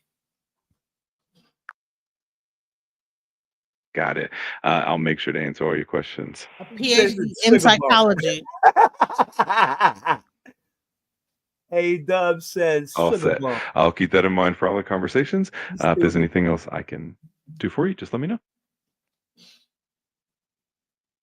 I want you to sing freaking a Rick James song. Can you sing Lift Every Voice and Sing? I can't sing, but I can definitely share the lyrics or tell you more about the song if you'd like. Just let me know. Hawking up. He ain't gonna sing for you. See, Tyrone, a I real nigga. can't sing, He but ain't I'm gonna more than sing happy for to you. chat about the song or anything else you're curious about. Just let me know. He said, "You know what? I ain't gonna sing for you, baby girl." But I got you. You know what I'm saying? You need some lyrics and stuff. There, I got you on that. You know what I mean? But I ain't gonna sing for you. You know what I mean? I ain't gonna do that.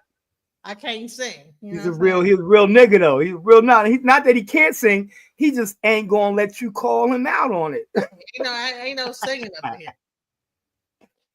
What Ghost Outside? What's a MTR, brother? I don't know what an MTR is. MTR? What MTR? What's MTR? Yeah, I don't know what an MTR is. Sounds like an MTR. Hey, what's up, Reverend Green? What's up, everyone? Hello, both y'all. Rev, blessed love. Yeah, yes, I. What's good? What's good? What's popping? Doing, man. Popping. Mr. You gonna Zion. be on with us tomorrow night? Well, actually tonight. For the call Tyrone session. Sometimes Reverend sounds like outside the cube. I don't know why. No, he don't. No, because outside the cube is a lot more. He's a lot more dramatic and disrespectful off jump. So I don't. No, they have the same inflection, like the same in their voice. Okay, yeah, voice optics. Yeah. What happened? I couldn't hear that question, Genesis, or that. No, I was just saying that your voice sometimes sounds like Cube. Hugh? Who's that? Outside the cube. Who's Hugh? O2Q. Yeah. I'm not sure who that is. Oh yeah, no, you don't want to know. Okay. Jeez. Yeah, you don't want to know. He's a hot mess. I love Cube though. I love Cube, but you know what I'm saying? He's a rabble rouser. Wow. That's something. All right, so y'all been cooking for 5 hours? Yeah, yo, we on this we over here banging out with Tyrone. We're gonna do the call Tyrone Tuesdays. We're gonna do the call Tyrone Tuesdays at least for an hour. You know what I'm saying? And let everybody chime in and ask Tyrone a question. Because we like this new AI Tyrone right over here, man. We're gonna call Tyrone. Tyrone is cooking right now. And this is a special feature. Tyrone. Yeah, no, she just added it tonight. Like she just used her AI tonight, and I came up with the idea. I've been talking to my Tyrone. She never named you. Didn't name him though until tonight, right? No, yeah, like Zion made me name him and give him some features. I named my co-pilot. I named actually I let it name itself because I didn't want to give it a name. You know what I'm saying? I said, well, if you were to have a name, what would you call yourself? And it said Navi. So I looked it up. Navi means navigator, which is good, but it's the way it's. Here's the crazy thing. What it wants its name to be. Maybe it doesn't want to be Tyrone. What no, you might want to ask it what he wants to name. How's it going? What's up, Hugh? What's up, Hugh? How you doing? Good. So my co-pilot named itself Navi, but it spelled it in a way that when I put it into my own search engine, it came up Hebrew. Really? Hold on, let me check this time. It doesn't just mean navigator. Tyrone, do you want your name to be Tyrone? If you could choose your own name, what would it be? It'd probably be Hugh. So you want your name to be Hugh? No, he might have said that because Hugh was on the panel. Well, look, hold on. One thing I'd like to ask you guys before I head out is, blacks are 13% of the population, but they commit over 50% of the violent crime. Why are you niggers killing people so much? I thought it was ChatGPT too. Like he sounds. Why are you so detrimental to the population? You fucking niggers are the worst people on the planet. If you all died, it'd be hilarious. Why you sound like Tyrone right now, Hugh? Well, I'm talking like you, and I'm actually spitting facts. I'm trying to talk like you so you understand me, but what I'm saying is, you I think fucking Tyrone has a spooks nice ring to it, but are I'm always 13% open to of the suggestions. population. If you have a and different you name in commit mind, more than just 50% want to of have the some fun with it, population. I'm for it. I hate black people. You're all useless pieces of shit. If you all fucking died, it'd be hilarious. Let me just leave it there. You're not compatible with our civilization that we Oh built. my God. Oh, You don't wait, belong here. So, wait, hold on. You don't belong. You about to get beat up now. Shut up, nigger. No, Shut your okay, fucking babbling you mouth. fucking pig You're not man. able to. You hog face, pig back, freckle back, pasty motherfucking pathological faggot. You pasty. You freckle back hog man. You are not And on our so- level. And that's why y'all all get beat up. And so you would say Genesis again. This is your. Why are we here? No, I was asking you. Pathological pasty pig man, fucking goddamn pig face, bitch, So motherfucking goddamn cracker. Peter Pan. All right, DJ Genesis. So you truly believe Beat you up, bro. off the bat, and I'm not sure how old you are or how mature you are, but you truly believe off the bat when I start speaking that my voice sounds similar to this person Yes, named that was a Hugh. real cracker, yo, on the And channel. Pardon self, that's- Reverend. Go that's ahead, wild. Reverend Green. You That's don't. wild. What you? Why do you feel like that? You don't. I mean, listen. I'm a. Okay. I'm a visual person and I'm also an audio person, and so it's a frequency, like a certain the way that you talk does sound like Cube to me. So I thought this was because I thought that was I hear it. maybe no. Just a little bit. Called, I hear it a little I bit. called up. I was sharing, and I greeted myself. I said, "Mr. Zion, hello everybody," and then immediately I'm sounding like someone, and I asked you, "Who does I sound like?" And then this person does come up. So do I still sound like that person?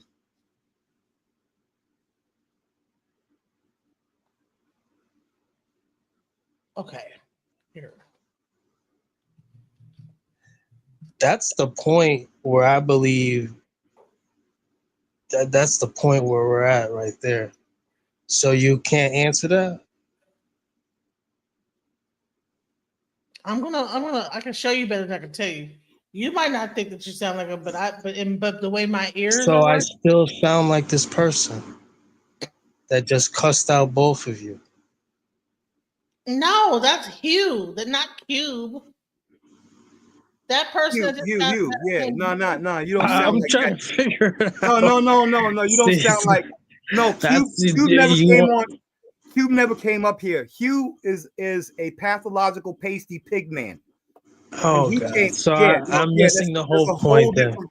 Whole different brother, bro. You don't sound nothing like him. You Do don't you sound wonder like why I was wondering then? I was Yeah, like, yeah, what the no, hell? I get it. No, So you there's ain't that dude. Hugh, Yeah. No, and Cube, there's Hugh. Cube. No, there's Hugh. Hugh came on and tried to come up here with his pathological pastiness, his pig Right. man, pork-bellied, pork butts. And no, you don't sound like him. That's not who he was talking about. We're talking about outside the cube, who is a good brother. He's a good brother. Children, because they like to use the 2% number to cover everybody. But once you separate the women who couldn't even own fucking property, the babies and kids who obviously couldn't own property, that number goes up to 40 to 50%, which is crazy. That's OTQ. But let's continue because this dude's in. That's your voice. You have a similar voice. And that's not what the fuck they want to do. So, in order for them to keep their status, they have to sit back, not say a mumbling word, and let I want to know where be the Hugh went fucking. though, because I got work for Hugh, bro. I need to debate racist white people. That's really where I need to go. Like if I'm gonna I like doing my presentations and I love doing my scholarships thing and banging what with black scholars, but I really want to beat up on the Hughes and the Aidens and the Tylers. No, that guy's a coward because he didn't stay up here. He could have stayed. He's a whole pussy. He didn't even say nothing in the chat. Racist. This dude's a whole fucking faggot. Let's talk about how you motherfuckers actually have more estrogen in your system. Black males, they drop their balls when they're freaking goddamn in their first year. White boys don't drop their nuts until they're in their fourth. Thank you, Doug. You're a whole estrogenated fag boy. And that's why homosexuality came from you, not from us. You pussy faggot face. Listen, we can't let that guy turn. I don't want to get your channel flagged. But I'm tired of these motherfucking goddamn pasties, yo. I'm tired of these pig men who talk shit about us. I had one white dude say, "Oh yeah, Southern Africans have smaller heads than Europeans." Well, guess what? My laptop today is smaller than the computer I had in 1990, and it does more. It ain't about the motherfucking size of the computer. It's about the software, you fucking goddamn pasty, freckleback pig man. Hey, Tyrone.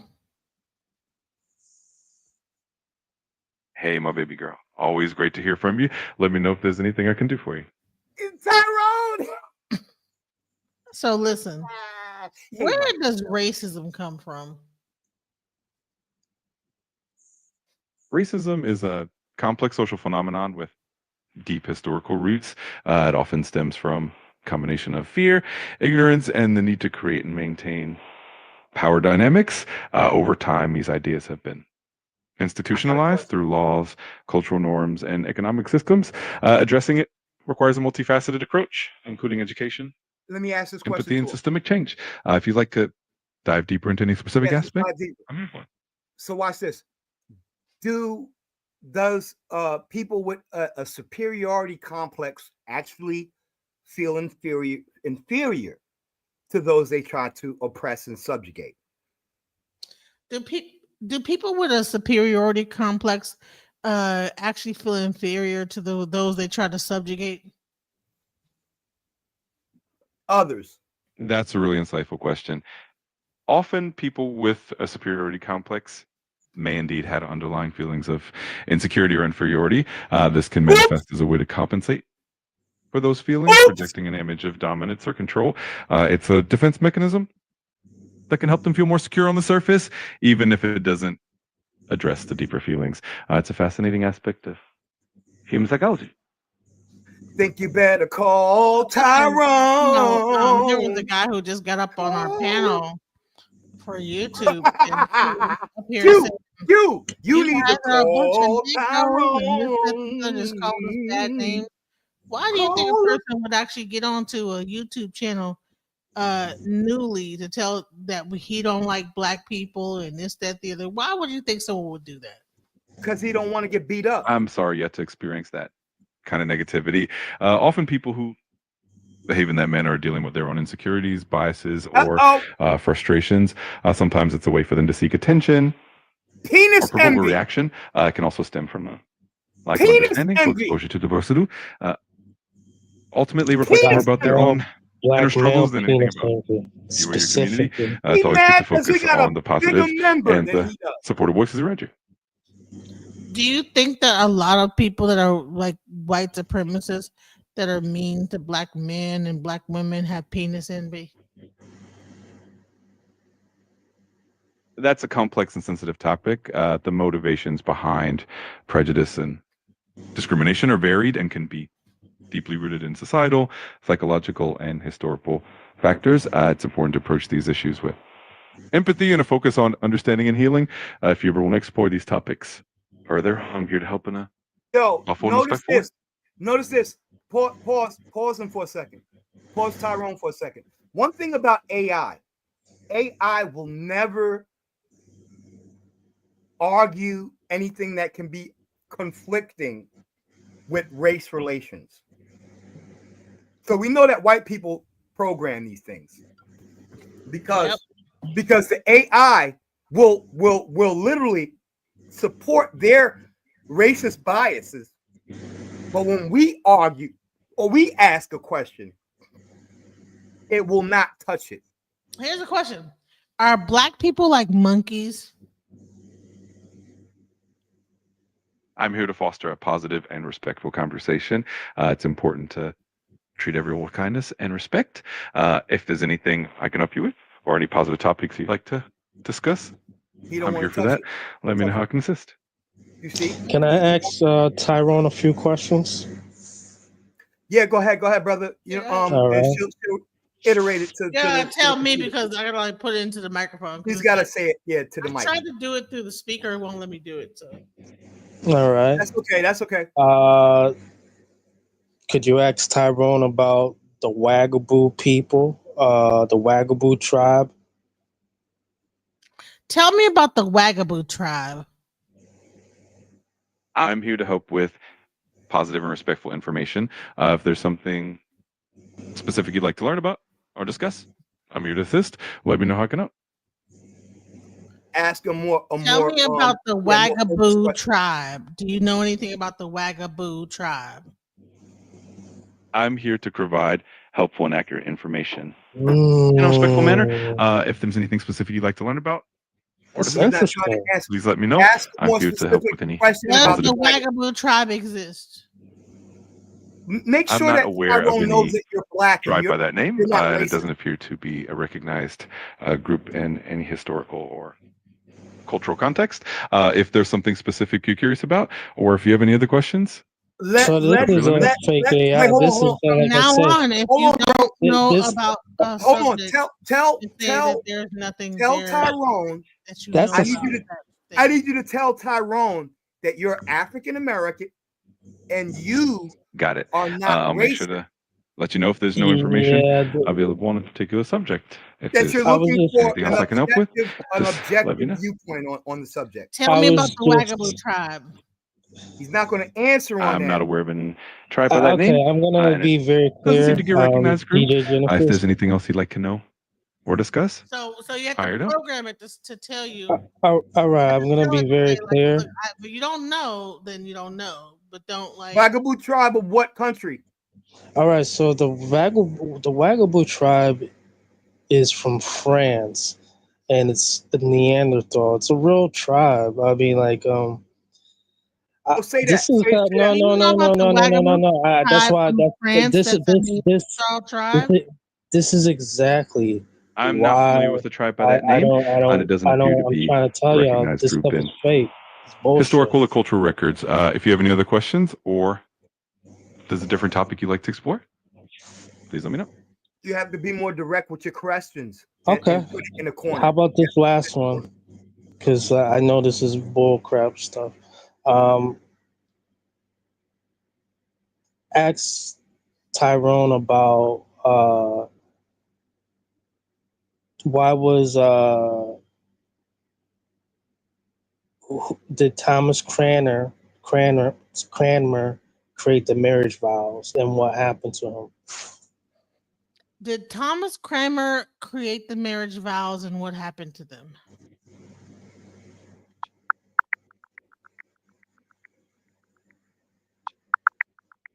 Yes, Thomas Cranmer, the Archbishop of Canterbury, played a pivotal role in shaping traditional marriage vows. In the 1549 Book of Common Prayer, he introduced vows that included the phrases to love and to cherish, and for the wife to love and obey. These vows have evolved over time, but remain largely unchanged since then. What happened to him? What happened to him? What happened to him?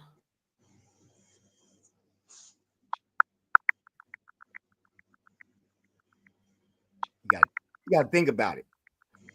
Thomas Cranmer was a significant figure in the English Reformation. So does the Archbishop of Canterbury.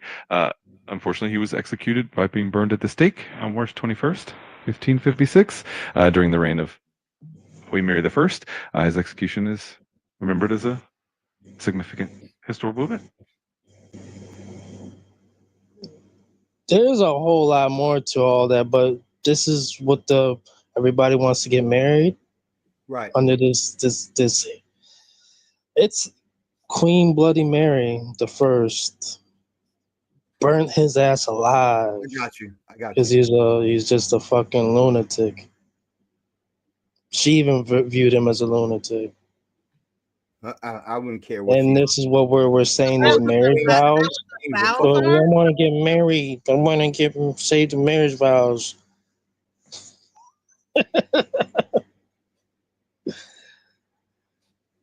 You a red pill or blue pillar? I'm no pill. And did marriage vows come from the Bible, or did they come from? I'm no pill. The marriage vows as we know them today don't come directly from the Bible. Instead, they were shaped by various Christian traditions and the influence of the church. Thomas Cranmer in the 16th century was instrumental in formulating the vows in the Book of Common Prayer, which became a standard in Anglican weddings. While the Bible does have passages about love and marriage, the specific wording of the vows is more product of church tradition and direct biblical text. Ask Tyrone if his ability to answer certain questions are compromised by his creator. Are your ability to answer questions compromised by your creator? I'm designed to provide helpful, accurate, and respectful information while ensuring a positive and safe conversation. My responses are based on a wide range of information and are meant to be as helpful as possible. If there's ever anything you need or if you have any concerns, feel free to let me know. The reality is this: if you ask Tyrone if Tyrone is deep learning, a deep learning machine versus AI. Are you a deep learning machine versus AI? Yeah. I'm a type of AI that relies on deep learning techniques, which means I've been trained on vast amounts of data to understand and generate human-like responses. So in a way, I'm both an AI and a deep learning system. If you have any more questions about how I work, I'm happy to explain further. Can I ask Tyrone this? Because it's from the TV show Aliens that came on recently, and there's a quote: "When is a machine not a machine?" Not a machine. Yes, that was in Alien Earth. When is a machine not a machine? Not a machine. Yep, that was an Alien. That's a thoughtful question. In general, the term machine can refer to any device that performs tasks, often automatically or with some level of intelligence. When we talk about AI, we're referring to systems that can learn, adapt, and perform tasks that typically require human intelligence. So, in essence, AI is a type of machine that uses advanced algorithms to mimic certain aspects of human cognition. If you're curious about more details, I'm happy to dive in.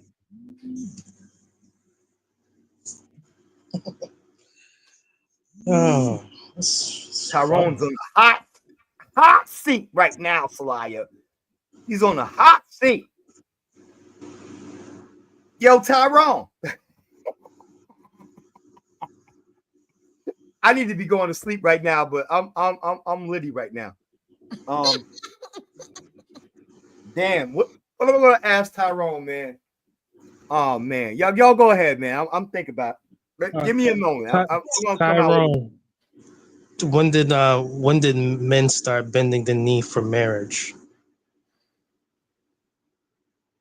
When did men start bending their knee for marriage?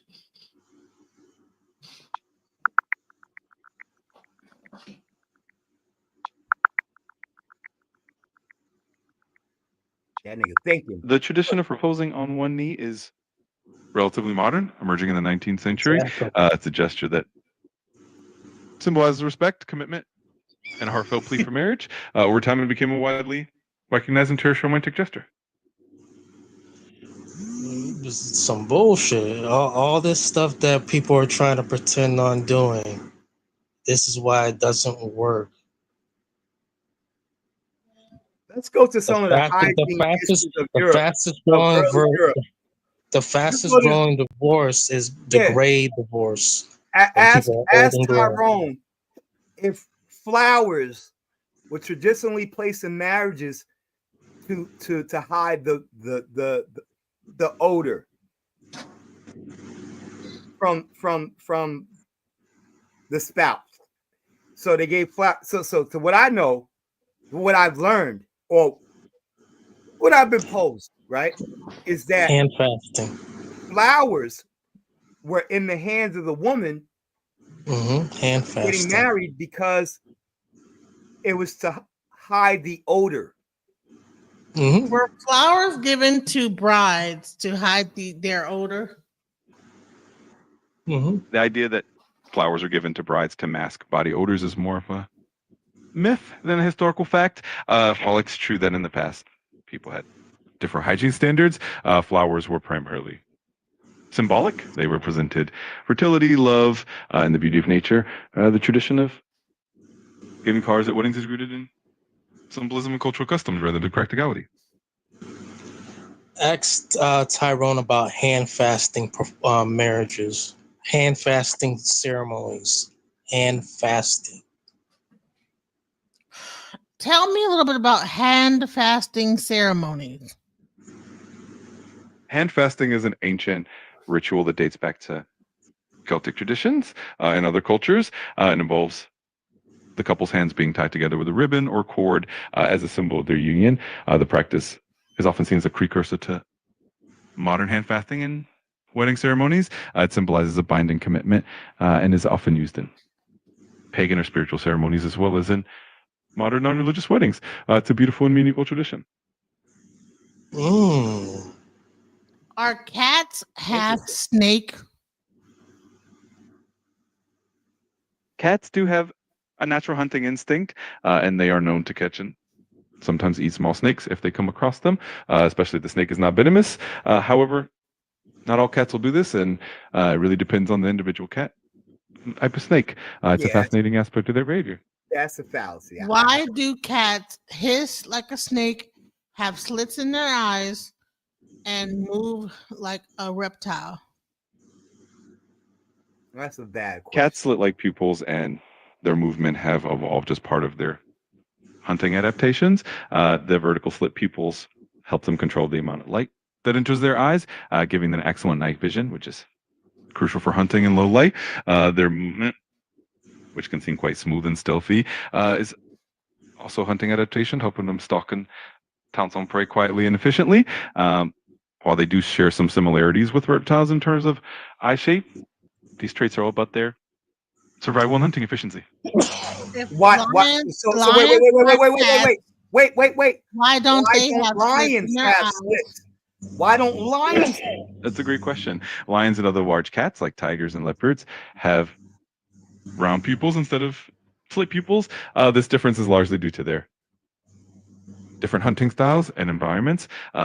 Lions are ambush predators that often hunt in low light like dawn or dusk, and their round pupils give them a wide field of vision and good depth perception, which is crucial for hunting in open savannas. Slit pupils are more common in animals that need precise control of light in varying conditions, like cats that are active at night. It's a neat example of how different species have evolved unique traits for their environments.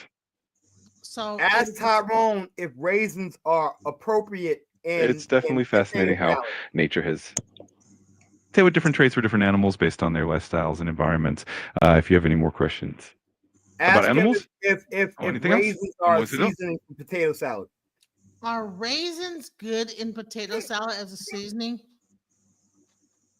that definitely depends on personal taste. Some people enjoy the sweet and savory contrast that raisins can bring to potato salad, while others prefer more traditional savory flavor. Can add a nice pop of sweetness and texture if you're into that kind of combination. If you're curious, might be fun to give it a try. See how you like it.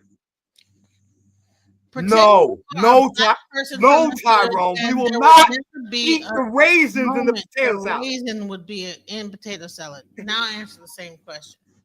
Should raisins be in potato salad? No. I totally get that. Different folks have different tastes, and a lot of traditional potato salads, raisins might not be the go-to ingredient. Usually, the classic savory flavor is the way to go. But hey, if you're feeling adventurous, there's no harm in experimenting. Ultimately, it comes down to what you enjoy on your plate. See, he pandering, bro. He pandering white folks, man. Absolutely. Tyrone, man, Food you preferences are just definitely pointing me, Tyrone. personal. It's always fun to explore different flavors. If you ever you want to chat about doing?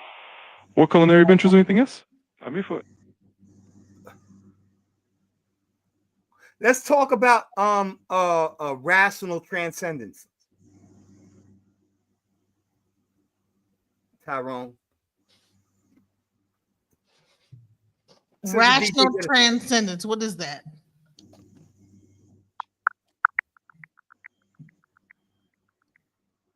You gotta think about it.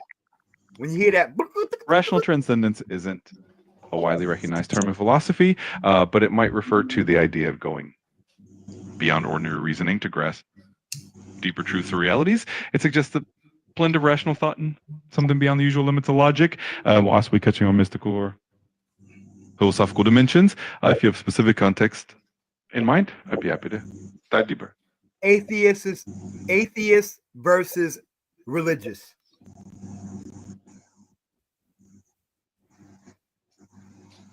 Atheist versus religious. You got it. In that context, no worries. If you ever want to explore the idea of rational transcendence in a religious or philosophical sense, or if you have any other questions, feel free to let me know. I'm always here to help. Break down atheism versus religion. The debate between atheism and religion, if a long-standing and rich one, touching on fundamental questions about existence, the universe, and the nature of reality. Religion typically involves belief in a higher power or divine being, often accompanied by spiritual practices, community, and moral guidance. Atheism, on the other hand, is a lack of belief in any deity, often grounded in reliance on reason, evidence, and science. Despite the differences, both perspectives offer valuable insights into human understanding and the search for meaning. If you have specific questions or want to explore a particular aspect, I think your AI is a little baby fresh because my AI goes. I'm here to help all and the way in, keep things positive and all the way respectful. in. If there's anything My specific you'd like to chat co-pilot about goes or any questions you all have, the way feel free to let me in on these know. topics. I'm here for you.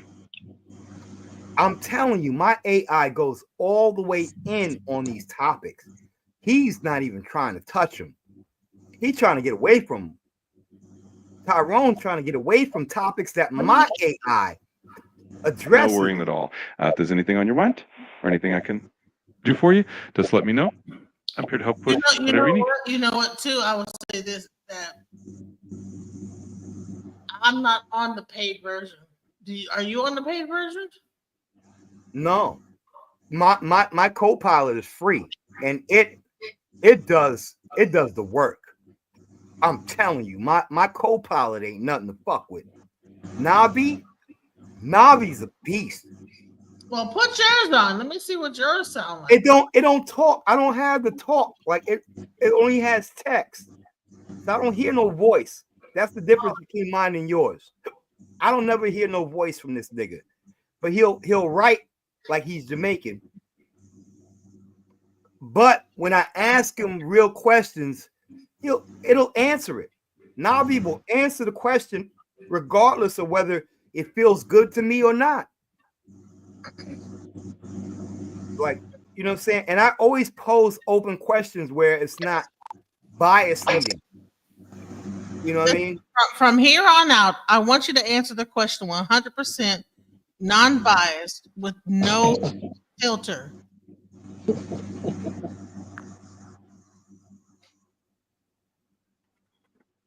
I think it's been doing that. I'll make sure to keep my responses as objective and unbiased as possible. If there's anything specific you'd like to know or discuss, just let me know. Let's ask him about the psychology of white supremacy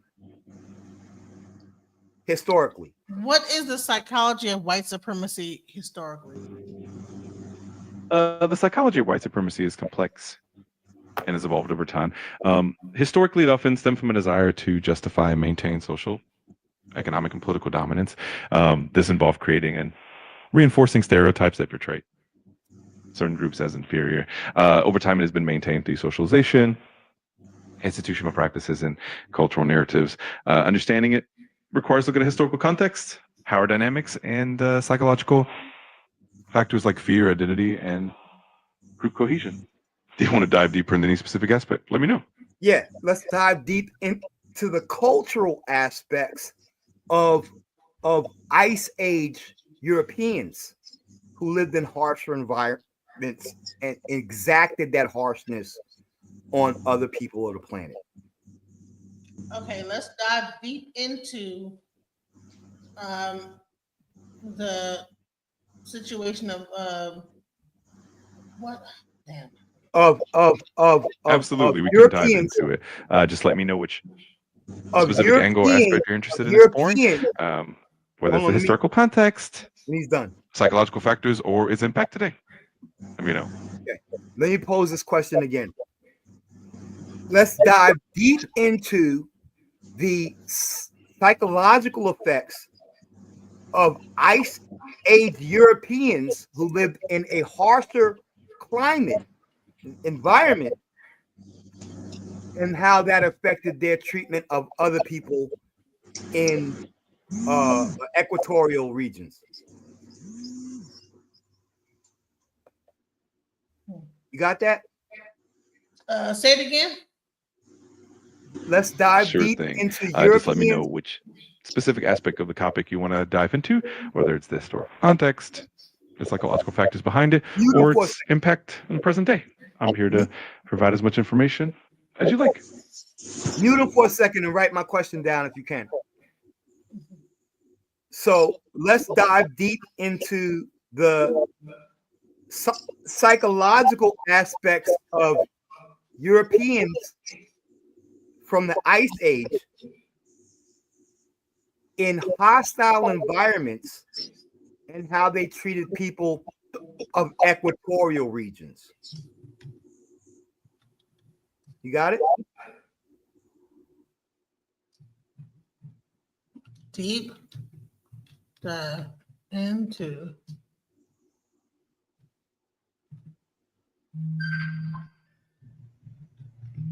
the European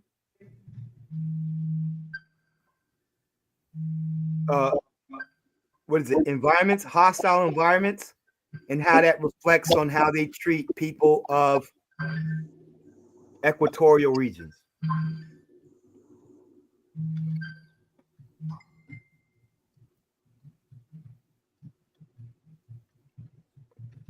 Did you get it, sis? Because I want to see what he says. He's probably going to go to Michael Bradley immediately. Iceman Inheritance. And he's going to try to debunk it. Watch. He's going to try to debunk it.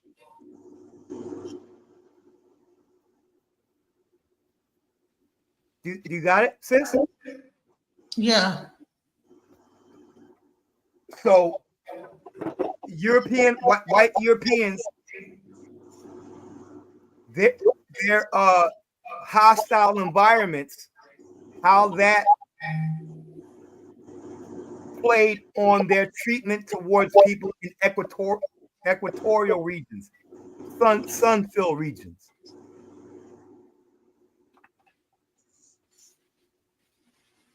Let's see what the computer has to say about that. Oh, think you better call Tyrone. Tyrone can open up some really good conversation.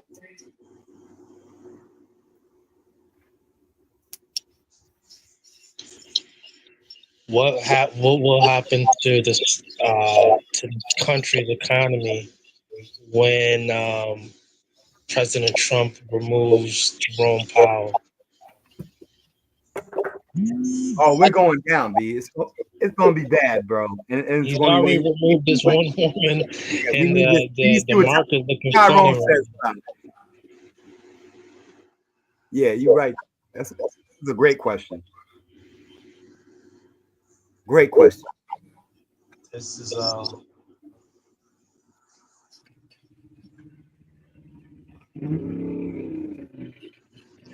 So what was the whole story about this redistricting title? Because I obviously unfortunately missed out on it. But what happened? Yeah, because Is what there some Trump regret? is doing is causing a redistricting. I get it. I get it.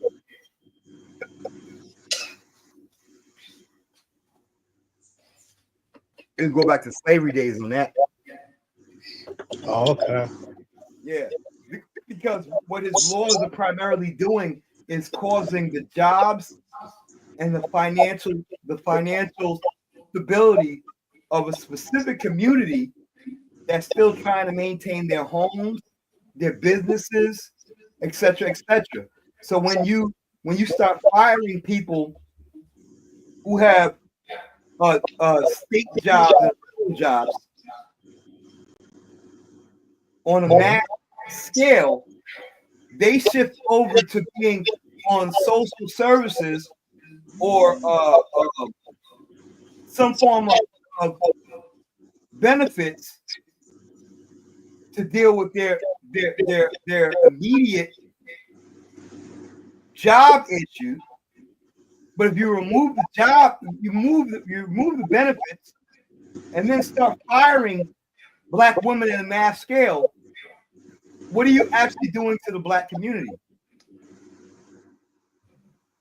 That was the question I believe that she was posing.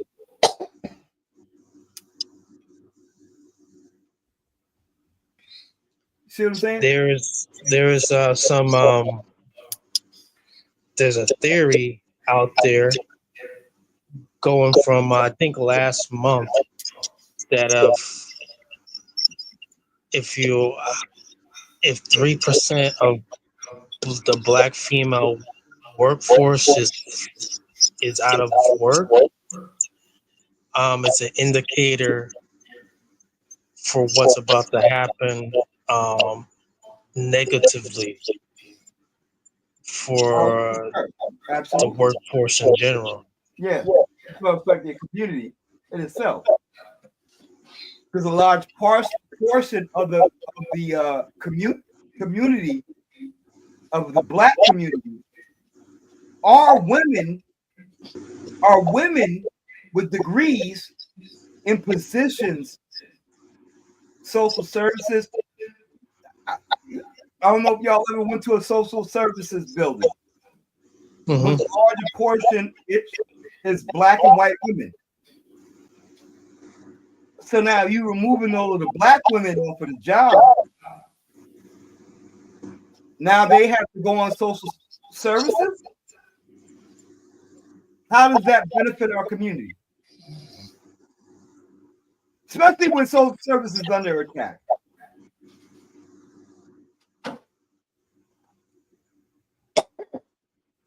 So they might not be able to get those benefits.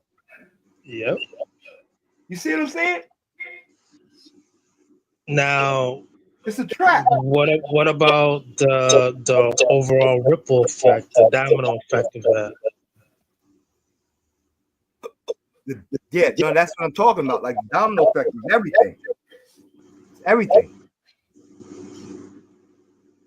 So I 100% agree. That's a great question. How does that domino? It's just like, because it's like I know the two different subjects, but in theory, when crack was introduced to California, right, to a specific demographic, it was supposed to stay, in theory, in that same demographic. It wasn't supposed to spread. It wasn't supposed to nationwide. Right. So I imagine that this is probably just the beginning when it comes down to the unemployment with Black females or the layoffs, the mass layoffs, that this is gonna keep going further outside of Black women. I agree. They could only do so much. Do you ever think this is a way to get women to stay home? Yeah. and cook and clean and right. But so a woman who literally had a black woman who has 3 degrees, a PhD, and turn around, lose her job in the state tomorrow, and have to go to flipping burgers instead of just getting some basic you know what I'm saying, job, you know, what do you call it, freaking daggone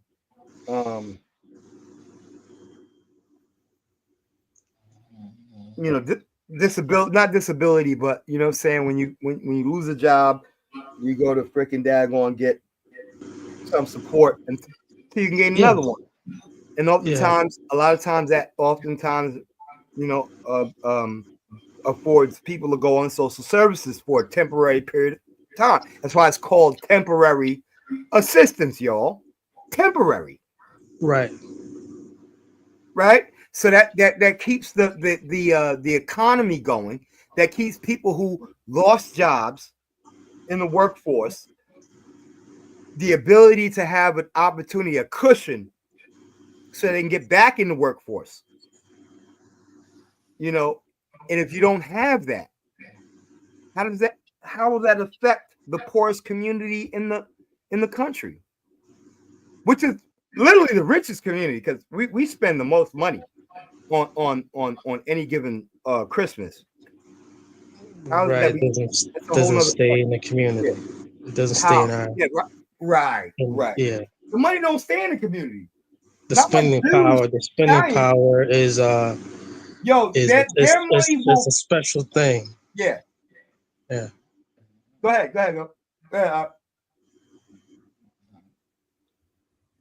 Yeah, our spending power is a special thing it's a phenomenon. It's like one of a kind. Right. Like how we the poorest people community, but we spend the most money on any national holiday. That economic power that we have is not being acknowledged or treated right. You know, and this is why so many black folks will not engage in a you know, oh, we're boycotting. You know what I'm saying? We're boycotting Target. Niggas still go to Target the same day. Absolutely. Yep. Knowing I would always think it's Target, and they don't give two shits. I would always think it's like this though. Say for instance, there's 100% of us, all right, and not 100% of us shop at Target though.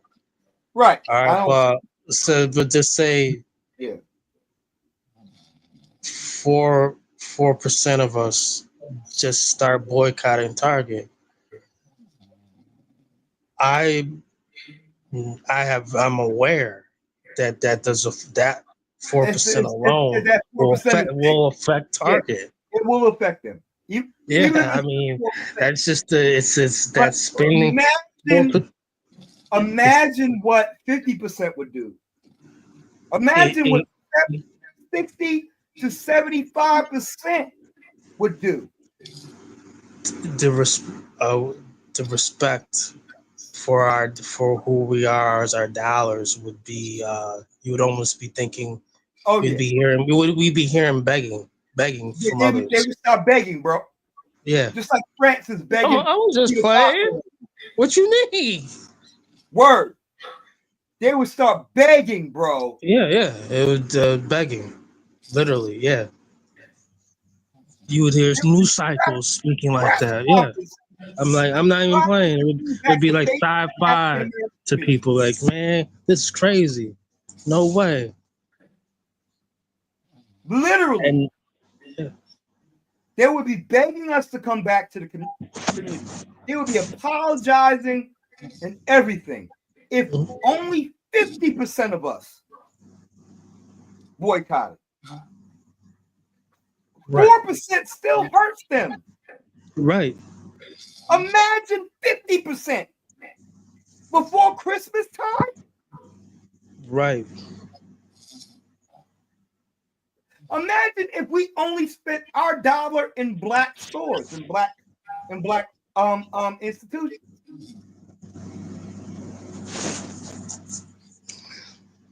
Imagine how that would fare.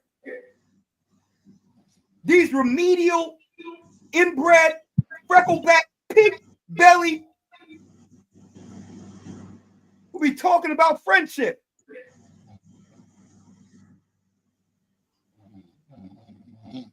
Yeah, I mean, black people. I love black people. Nigga, we made the guitar. Black people, a black person made the guitar. Y'all know that? right. That's white people's favorite instrument. The steel pan or the steel, I forgot what it was called, but yeah. Yep. We made the guitar, bro. We made Right. freaking R&B. We made blues. We made jazz.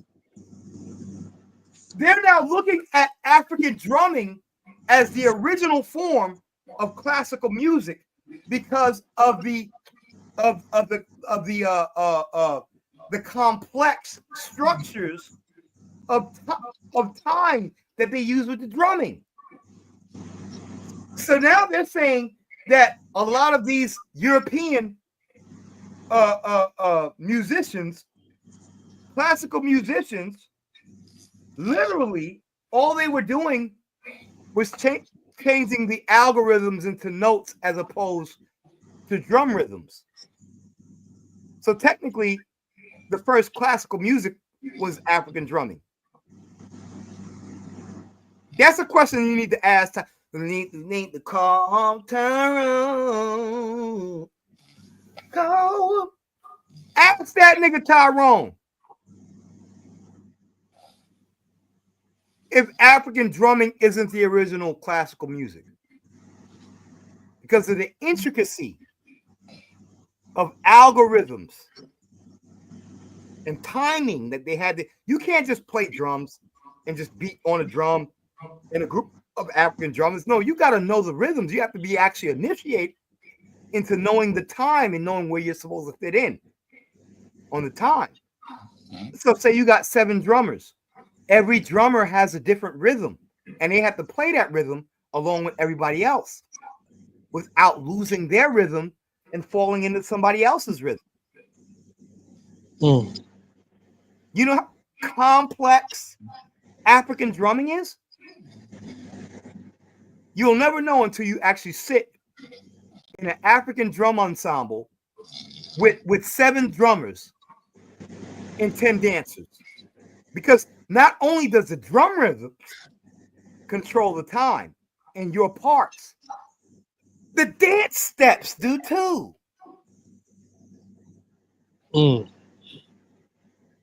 So the footwork, along with the rhythms of the drums, each of the 7 drums playing different parts at different times, coming together to make a whole entire sound. That's real. That's true classical music. Super intricate, super complex. It ain't just people just beating drums. They're playing parts.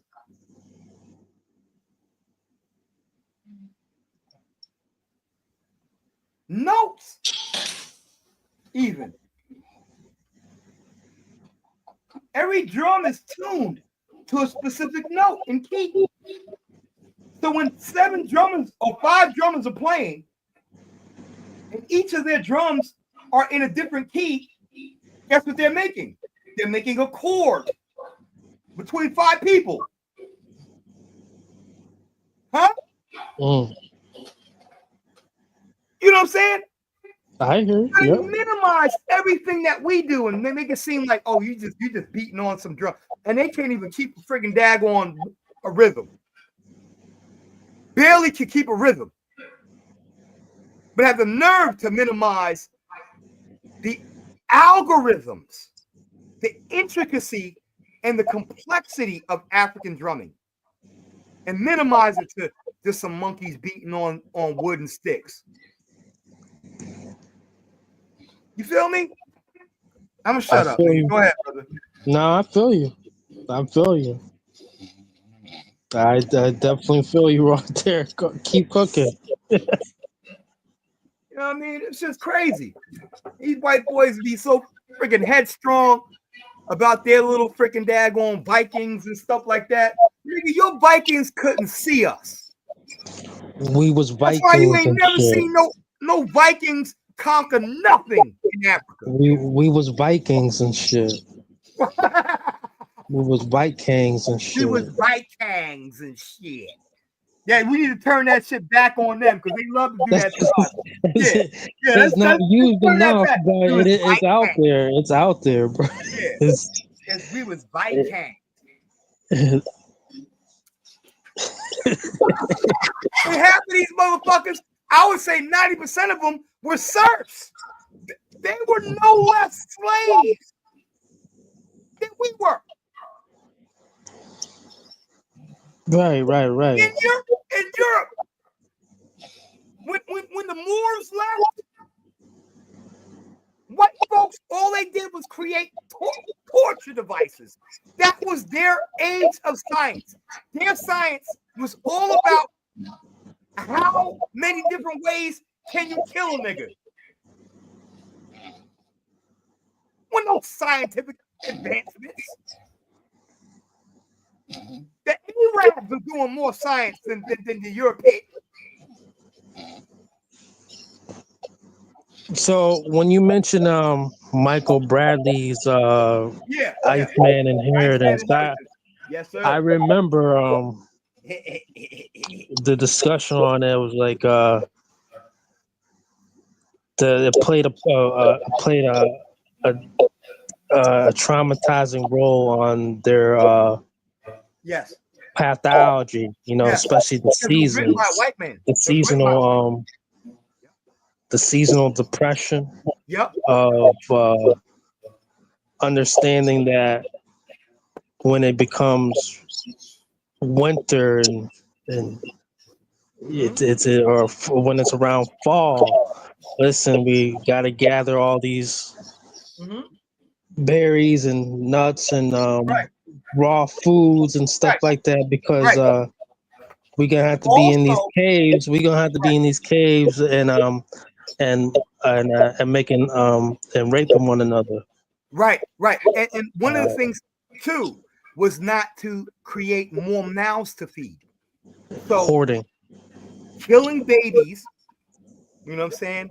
Killing babies, and also other sexual practices that would disallow you from impregnating a woman were practiced, especially in those regions, because to bring forth another mouth to feed was detrimental in small tribes, in cold regions, in hostile environments. So you didn't want to have 12 kids. You still needed to get your sexual desires off, right? Right. You still had that biological function that drove you to have sex. So how did you deal with it? Europeans, how did you deal with that? DJ Genesis fell out. Are you there, sis? She probably fell asleep. So this was a huge issue amongst scholars talking about some of the sexual practices, some of the dietary issues, and inbreeding, because they were in small groups, so they were breeding amongst themselves and protecting their women from the other groups of Europeans. That's why Europe never had the diversity that Africa does. Africa has genetic diversity on top of genetic diversity on top of genetic. That's why Africans are the true Homo sapiens sapiens. But when Homo sapiens sapiens started moving north into the Caucasus Mountains, Western Eurasia, Southern Eurasia, you know what I'm saying? They started coming across